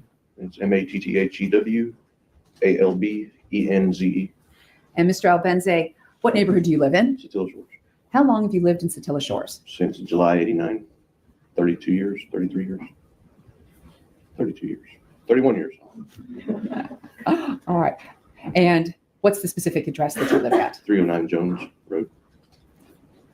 What do you do for a living? Calibration technician. And what are the normal hours that you work? When do you leave to go to work? And when do you leave to go to work? And when do you come home? Leave around 5:30, 5:40 in the morning. Get home around 4:30, 4:45 in the afternoon. Right. So prior to February of 2020, We got that from your mic. I don't know, it appears it might be, I'm not sure. Yeah, that may be it. Just push that maybe just a little bit away from you. Okay, let's try. Let's try that. Thank you, Judge. So prior to February of 2020, did you know Mr. William Roddy Bryan? We'd met before. All right. How many times had you met before? Just casual passing at a hardware store or maybe up at Zachary's. How would you describe your relationship with him? Just an acquaintance. Had you ever been to his home in Satilla Shores? No. Had he ever been to your house in Satilla Shores? No. Did you even know where he lived? Had an idea. With regard to Greg McMichael, did you know Mr. Greg McMichael prior to February of 2020? Yes. How did you know him? It's neighbors. Had he ever been over to your house? No. Did you ever been over to his house for like dinner or anything? No. And Travis McMichael, did you know him? Yes. And how did you know Travis McMichael? Same type of relationship. It's neighbors. We talk in the driveway. I think most of the time we ever spoke with each other in the driveway, just friendly conversation about, trucks and boats and fishing and stuff like that. Great. And back in February of 2020, you knew where the McMichaels lived. Yes. Now, with regard to Mr. Ahmaud Arbery, did you know him? No. Had you ever seen him in the neighborhood before? No. Had you ever seen him, period, before? No. Now, in relationship to your house, where is the open unsecured construction site at 220 Satilla Drive? At the end of the street I live on. And how long has that location been under construction? 2.5 years, maybe at that point. I'm not sure. Okay, so at that point, 2.5 years. What was there before it became a construction site? It's a vacant lot. So I'm going to show you what I've marked as state exhibits 284 and 285. Take a look at 284 and 285 and see if you're able to recognize what's depicted in those photographs. Yep. Are they fair and accurate? Yeah. At this time, the state would tender into evidence 284 and 285. No objection. No objection. No objection. So Mr. Albenze, you'll be able to see it here on your screen.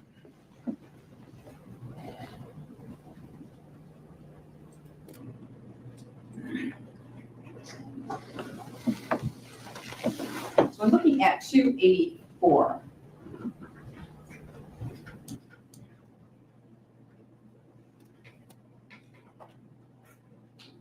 What is the jury looking at here?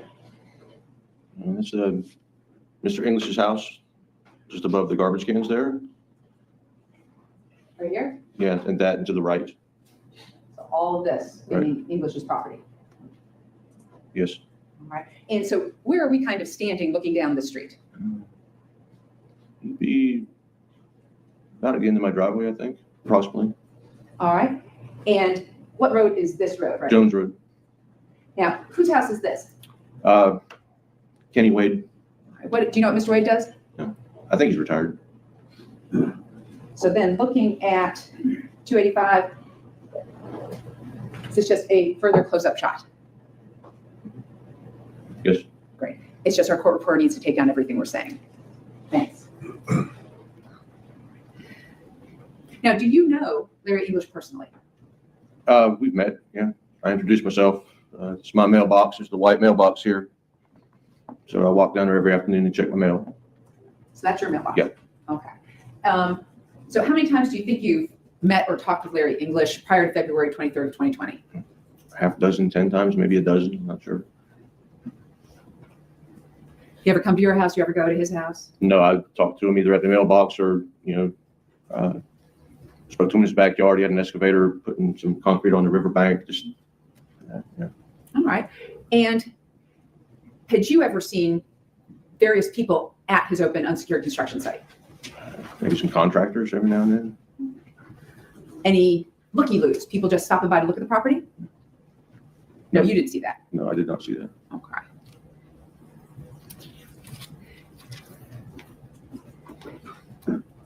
And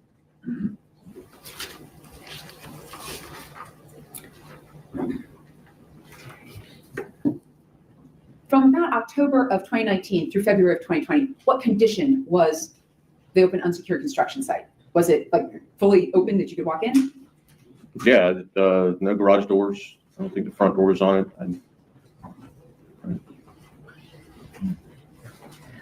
Were there any no trespassing signs up? I don't know.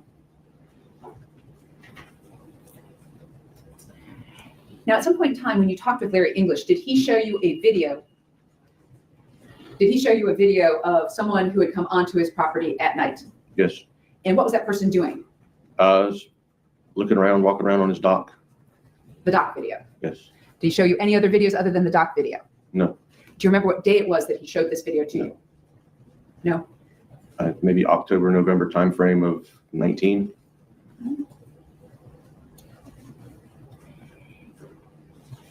And at any point in time, did Larry English talk to you about items that had been stolen off of his boat, like some fishing equipment and a cooler? Yes. All right. And who did he suspect had taken those things?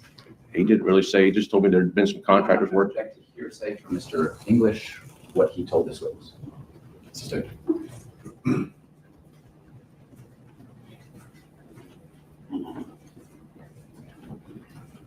Now, did you repeat what Mr. English had told you to anyone else? Not that I recall. No.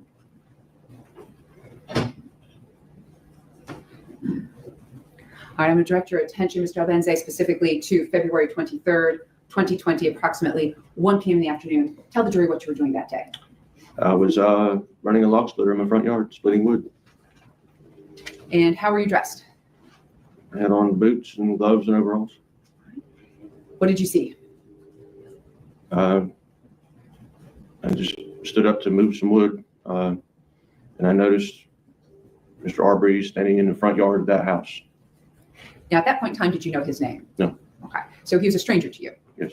All right. So you saw him standing in front of the house? Yes. How was he dressed? Maybe a t-shirt and shorts. Did he have any bags with him? No, not that I recall. No. Backpack on him? No. What did you see the young man do? He was just standing there looking around. I missed it's a good distance away. So what did you decide to do? What happened next? What came to mind was Mr. English's video, something that looked like that on his dock at night. So I split her off, grabbed my phone, walked down to the corner. And did you go in the house and get something else too? Yeah, I had a pistol in my pocket. Okay.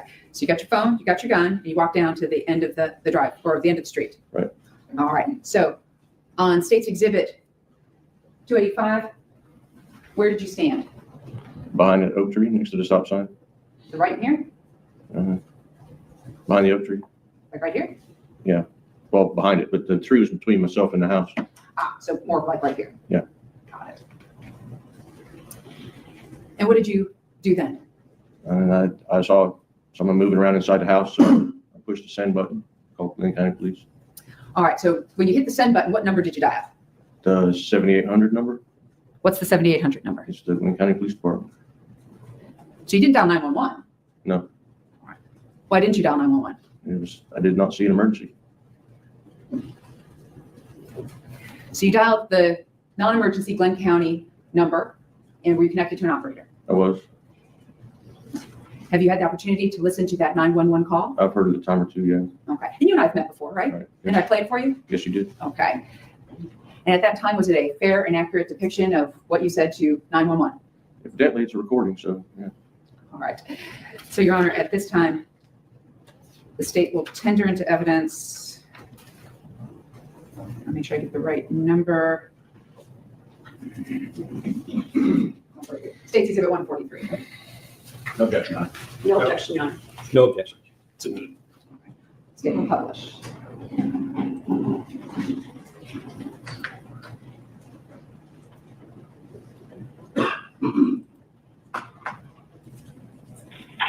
Members of Communications Operator Smith. Hey, this is Federal Ranger, I'm about to still doing. Please, I heard there's a guy in the house right now, the house has construction. How many do you have your address or that house's address?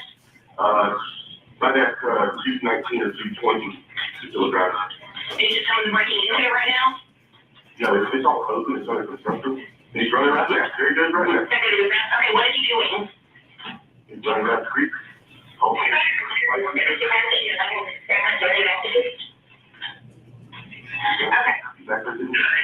that's fine, I'll get them out there. I just need to know what he was doing wrong. Was he just on the premises and not supposed to be? And you've been caught on camera a bunch before night. Have an ongoing thing out here. The man's still in the house, got plenty of stuff, he's not going to do anything. Okay, that's fine. And you said it was a male in a black t-shirt? A white t-shirt, black guy, white t-shirt. And he's done back there, running back there, you know, too. Okay, and My front door. what was your name, sir? Next. Okay, and your phone number? 258 467. 258. What was the last four? 467.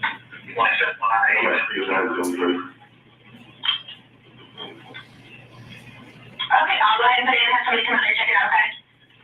Thanks. Thank you.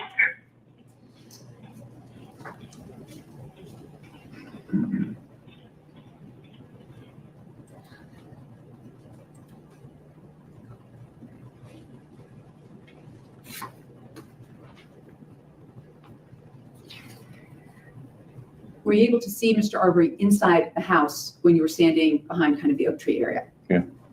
Could you tell what he was doing inside the house? No. Now, you can't read minds, right? Nope. All right. So you have no idea what he was doing inside the house. No, ma'am. And do you have any idea why he ran from the house? No, I don't.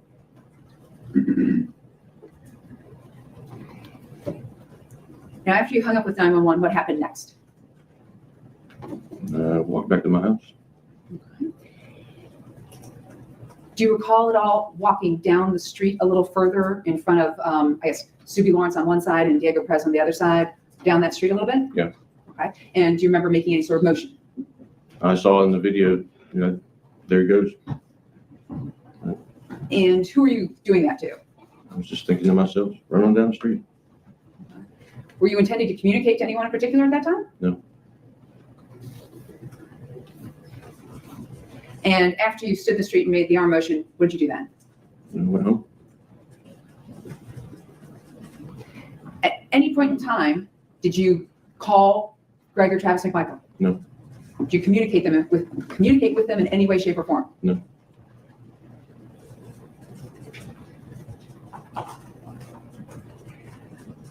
After you went home, what happened next? A few minutes, I heard gunshots. How many gunshots did you hear? 3. What did you do once you'd heard those 3 gunshots? I got my bicycle out of the shop and rode down around the corner, You say down the corner. Where'd you go? down to Satilla Drive, left. So you came down Jones and then went down Satilla. Right. Is that the same way that Mr. Arbery had run? Yes. What'd you find? I saw a police car, saw Mr. Arbery laying on the street. I saw Miss Greg and Travis there. What'd you do? I stopped and went home. As it's kind of a shocking scene, Did you ride your bicycle back home? I did.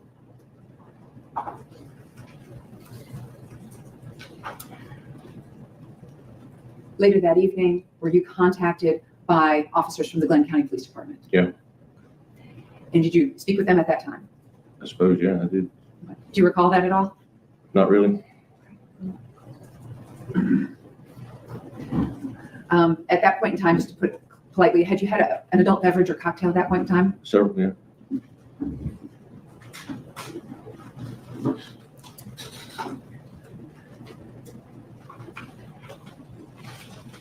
Now, have you personally ever been the victim of property theft within Satilla Shores?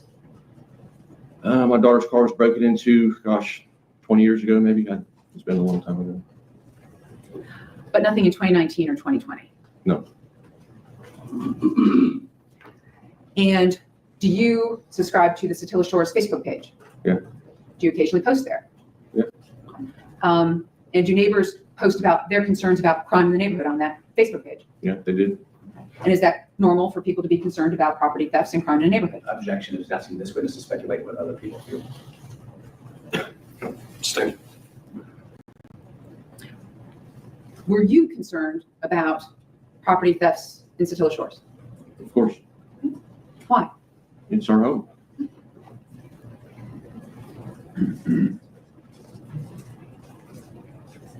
Now, did you have any personal knowledge about any burglaries that had taken place in Satilla Shores in 2019 or 2020? Car break-ins, you mean? Oh, so we'll talk about, did you know about some car break-ins? Yeah. And how did you find out about the car break-ins? It's on the Facebook page.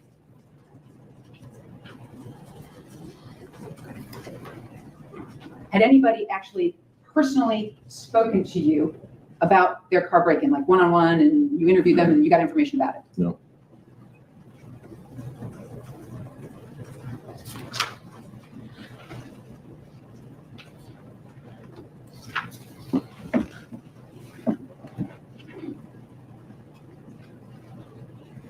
And I failed, I think, to show you State's Exhibit 127. 127. So, Mr. Albenzi, I'm going to show you State's Exhibit 127, see if you're able to recognize this particular image. I do. All right, and is it fair and accurate? Was then, yeah.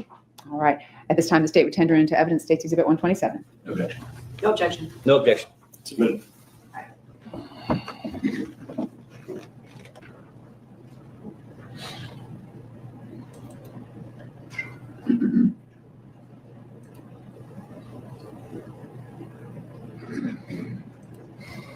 So with regard to State's Exhibit 127, go ahead and orient the jury. Where are we?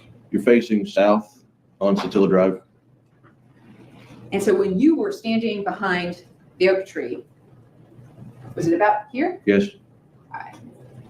And you said it's fair and accurate at the time, meaning back in spring of 2020. Right. The porta potties are gone now. But it was there back then. Yeah.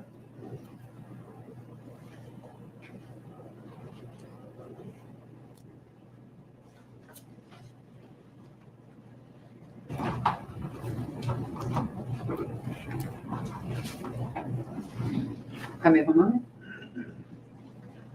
Mr. Albenzi, I'm going to pass you over to the defense. They may have some questions for you. Thank you very much. Mr. Root. Thank you, Your Honor. Good morning, sir. One.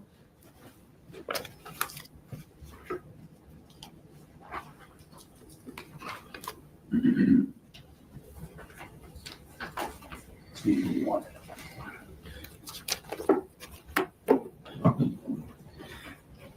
Mr. Albenzi, we've met before. Yes. We met about a month and a half ago, 2 months ago now. I suppose, yeah. Out near your house. Yes. Okay. We talked about the testimony you're giving here today. Yes, sir. Okay. You don't want to be here. Rather be elsewhere, yes. Almost anywhere else, probably. This has been very difficult for you, correct? Yeah. It's caused you personally some problems as a result of your role in calling 911. Yes, it is. You've had some concerns at work. Yes.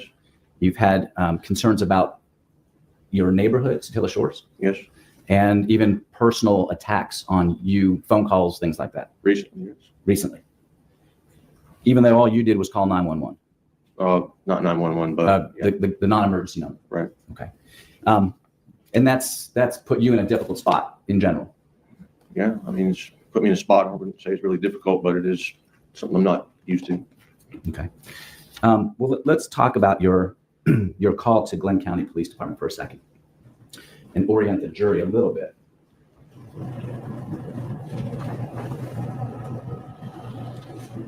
When you were in your yard cutting the wood, you'd already gotten most of the tree done. You were continuing to split logs from a fallen tree in your yard.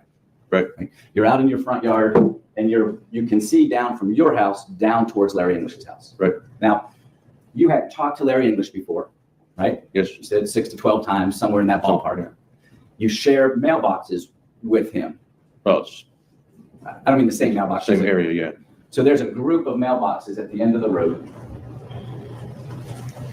right here, behind the stop sign. Right. Okay. And multiple neighbors have to go to that spot to get their mail every day. Yes. You have to walk down Jones to the corner of Jones and Satilla to get your mail. Yes. And of course, Mr. English has a mailbox there as well. I don't think he has a mailbox yet. Oh, okay. He didn't have one yet, but that's where you would see him and talk to him occasionally. Yes. Okay. And on those occasions when you would see him, y'all would discuss, how's the construction coming? How's things going, right? Right. You knew he had a heart problem. Yeah. So you knew his health was impaired. Yeah. You knew he was building the house as kind of a second home for him. Yes. You knew he lived some distance away. Right. And you knew he stored valuables on the property. I suppose. You knew he had a boat on the property. Right. You knew he had a camper on the property. Yeah. You knew he stayed in the camper when he would come to work on the house. Right. And the garage where he kept the boat, he had a regular car garage, but he also had an RV garage, the bigger garage. Right. To fit his boat or an RV or whatever you want to put in it. Yes. Okay. He had talked to you about this intruder in his house, right? Yes. And he even went so far as to show you the video of a black male behind his house on his dock. Right. And you understood that on the dock was a boat on a hoist.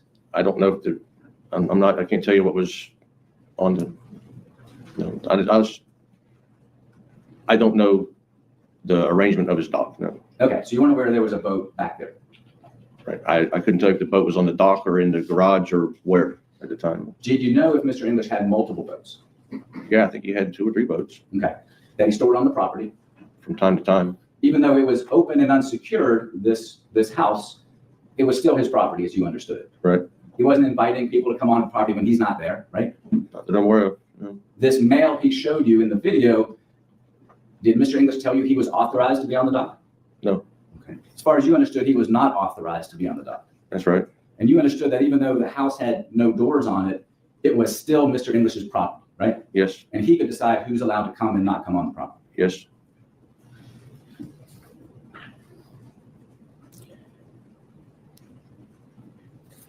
You were aware that, and you even tell the Glenn County Police, this guy, meaning the man you're seeing on the property on February 23rd, has been to the house multiple times. And that's what I said on the call, but it might have been the heat of the moment.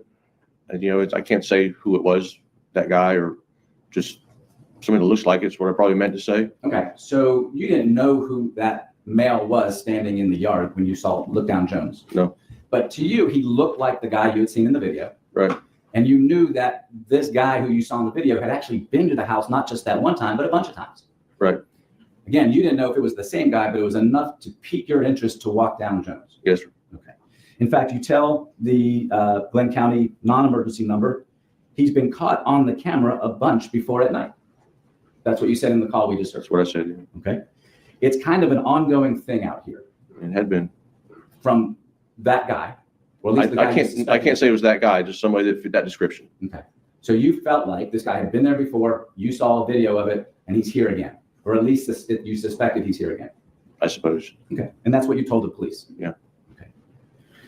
You also told the police that the guy's building a house, the guy being Larry English, and he's got heart issues. Right. Again, information you got from Mr. English. Right. Okay. And you knew of Mr. English's frustration at this guy, or the guy you saw in the video, not being caught. I don't really know, but we'd call it frustration. I can't speak to the man's state of mind. No. Did he ever explain to you how frustrated he was? I don't recall. Okay. I mean, nobody's happy when somebody snoops around in their stuff, so. Right. I mean, No, he was not happy this man was on his dock. I suppose not. Express that to you? I don't recall. You say to the Glenn County police operator, we've had some break-ins out here, right? Right. One of the first things you said, this is Matt Albenzi, we've had some break-ins out here. Right. Okay. Now, what you're talking about is what Ms. Donikoski asked you. You were aware from the Facebook page that there was property crime in the neighborhood. Yes. And people were posting about it on the Facebook page and next door page, if you're aware of that. Right. Okay. Do you subscribe to both? I think I logged into that, but I can't get back into it. It's just kind of wonky. No. Okay. But people had shared their own personal experience with property crimes in Satilla Shores. Right. And it seemed to be an ongoing problem in 2019, now 2020. It was, yeah. Around the same time that this man that you saw on the video was coming into Larry English's house. Right. And in fact, you were, not only were you aware of it, but many people in the neighborhood were aware of this intruder in Larry English's house. Same objection Mr. Richards made. What other people are aware of would be speculation on this person's, on Mr. Albenzi's part. Did you ever tell the GBI when you were interviewed that everyone in the neighborhood is aware of it? Not a prior consistent statement or prior inconsistent statement. And once again, him saying it to someone else does not get it out of speculation on his part. The question is simply whether he was told the GBI. Whether he told the GBI that. That's okay. Go ahead. You remember being interviewed by the GBI? I do. Do you remember telling the GBI that you're aware of the guy back at the house and everyone in the neighborhood was aware of it?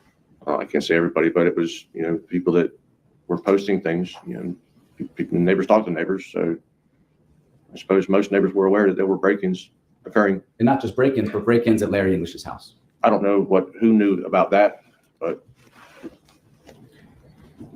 You may not know who in particular were aware of it, but you told the GBI that everyone in the neighborhood was aware of. And I understand that's a figure of speech. Right. But you told the GBI that. Okay. Correct? Yep. Okay. You were also aware that not only was this black male on the dock and at Larry English's house on multiple occasions, but that things were missing from Mr. English's house. Right. In fact, you were aware that electronics were stolen and a cooler was stolen. Objection to what Larry English told him. I know the form of the question is you're aware of this, but the only way Mr. Albenzi would be aware of this is if it was hearsay coming from Mr. English. And I believe Mr. Rubin previously objected to my asking this witness what Mr. Larry English told him. So anything he's aware of from Mr. English would come from Mr. English would be hearsay. And I'm not asking, I'm not offering it for the truth of the matter, whether the items were actually stolen, but to go to this witness's knowledge and to explain why he did what he did on February 23rd. I understand it's not being admitted for the truth of the statement itself, just to explain the witness. Go ahead. Okay. So Mr. Albenzi, you had knowledge, you were aware that items were stolen from Mr. English's house. Yes. Items were in his boat stored at the house. Right. And those items were electronics, right? Yep. And a Yeti cooler. Yep. And so you were aware of, well, let me back up. To your knowledge, those items had never been recovered. I do not know. Okay.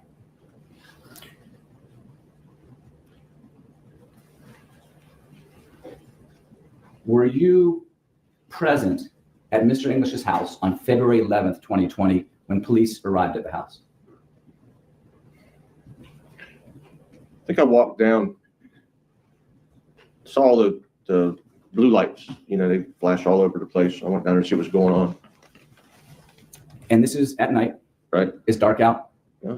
Same, it was dark from the video you saw. I'm sorry, I'm going back to the previous video from Mr. English's house. It was dark that time too. I can't remember if there was lighting. I don't know if there was a lamp back there, but I don't recall. But it was at night? It was at night. Okay, so now February 11th, 2020, you see blue lights in front of Mr. English's house at 220 Satilla Drive, correct? Right. You were curious. It was.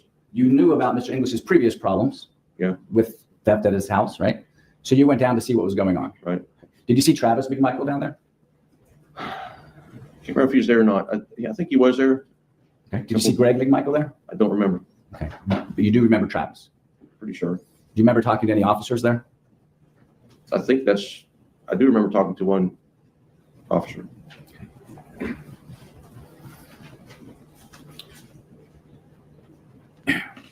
After you went down there on the 11th, did you have any more conversations with Larry English about his house? I don't recall. Okay. Did you ever talk to Subi Lawrence about the thefts in the neighborhood? Possibly. You're friends with Miss Lawrence, or at least neighborhood acquaintances? Yeah, neighborhood friends. Diego Perez? Yeah. Ronnie Olson? Yeah. And Ronnie lives at the corner. Right. That's Ronnie's garbage cans there. Right. So the property, the oak tree where you stood behind to make your call, this is right in Ronnie Olson's front yard. That's right. And if Mr. English is 220 Satilla Drive, Ronnie Olson is 219 Satilla, across from Mr. English. Yes, he is. Okay. Do you ever talk to Brooke Perez? Occasionally. About theft in the neighborhood? I don't know what all we talked about. Okay.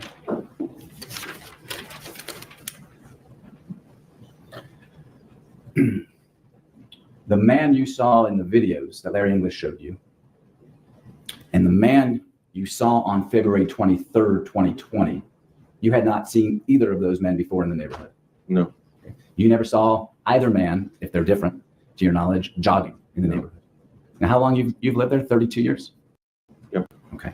Not aware of that man or man fitting that description jogging in the neighborhood? No.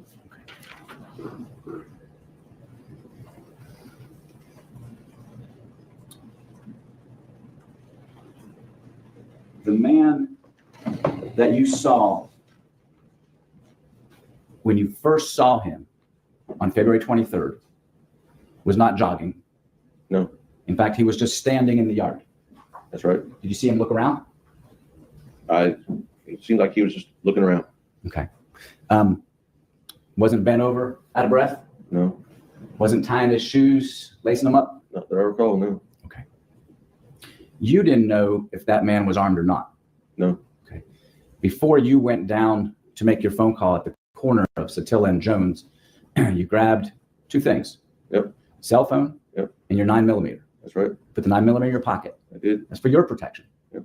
Because you just didn't know what was going on there. Nope. Okay. You called 911. You called the non-emergency number.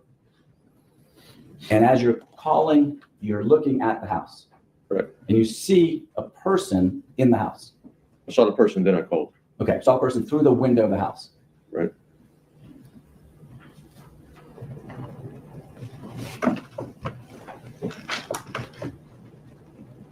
The window, I'm trying not to get in anybody's way. The front of the house is over here. Here's the garages, right? Right. The window's over here. Right. You saw the man that you suspected as being an intruder walking through the house through those windows. Right. At some point, you stepped out from behind the oak tree, right. And that man came out and then took off. Yeah. You suspected he saw you, and that's why he took off. I don't know. I know you don't know, but you suspected it. I don't know why he took off on it. I don't know if he saw me or not. You told Diego Perez you suspected he saw you. Okay, then. Right? Yeah. Okay. And you told the GBI that you suspected he saw you. At least it was possible in your mind. And you felt some guilt over that. I did. Because you felt like you put into motion these events that turned tragic. I thought maybe if he hadn't seen me, he wouldn't have run away. I don't know. Right. And that, of course, it still weighs heavy on your heart. Yes. Okay. After while you were making your call, and you watched him run off into the neighborhood, right? You continued to walk down Satilla, past Mr. Wade's house, who's right there, right, to at least in front of Diego Perez's house. Right. So that's 2 houses down from Larry English's house. Right. And that's where you made your motion. Right. Right. At that point, you're only 2 houses from the McMichael's house, correct? 2 or 3, I suppose. Yeah. Okay. Prior to Ahmaud Arbery, the man we now know to be Ahmaud Arbery, running out of the house, did you ever see him through the window duck down? I don't know. I don't know. You don't recall? I don't recall. Okay.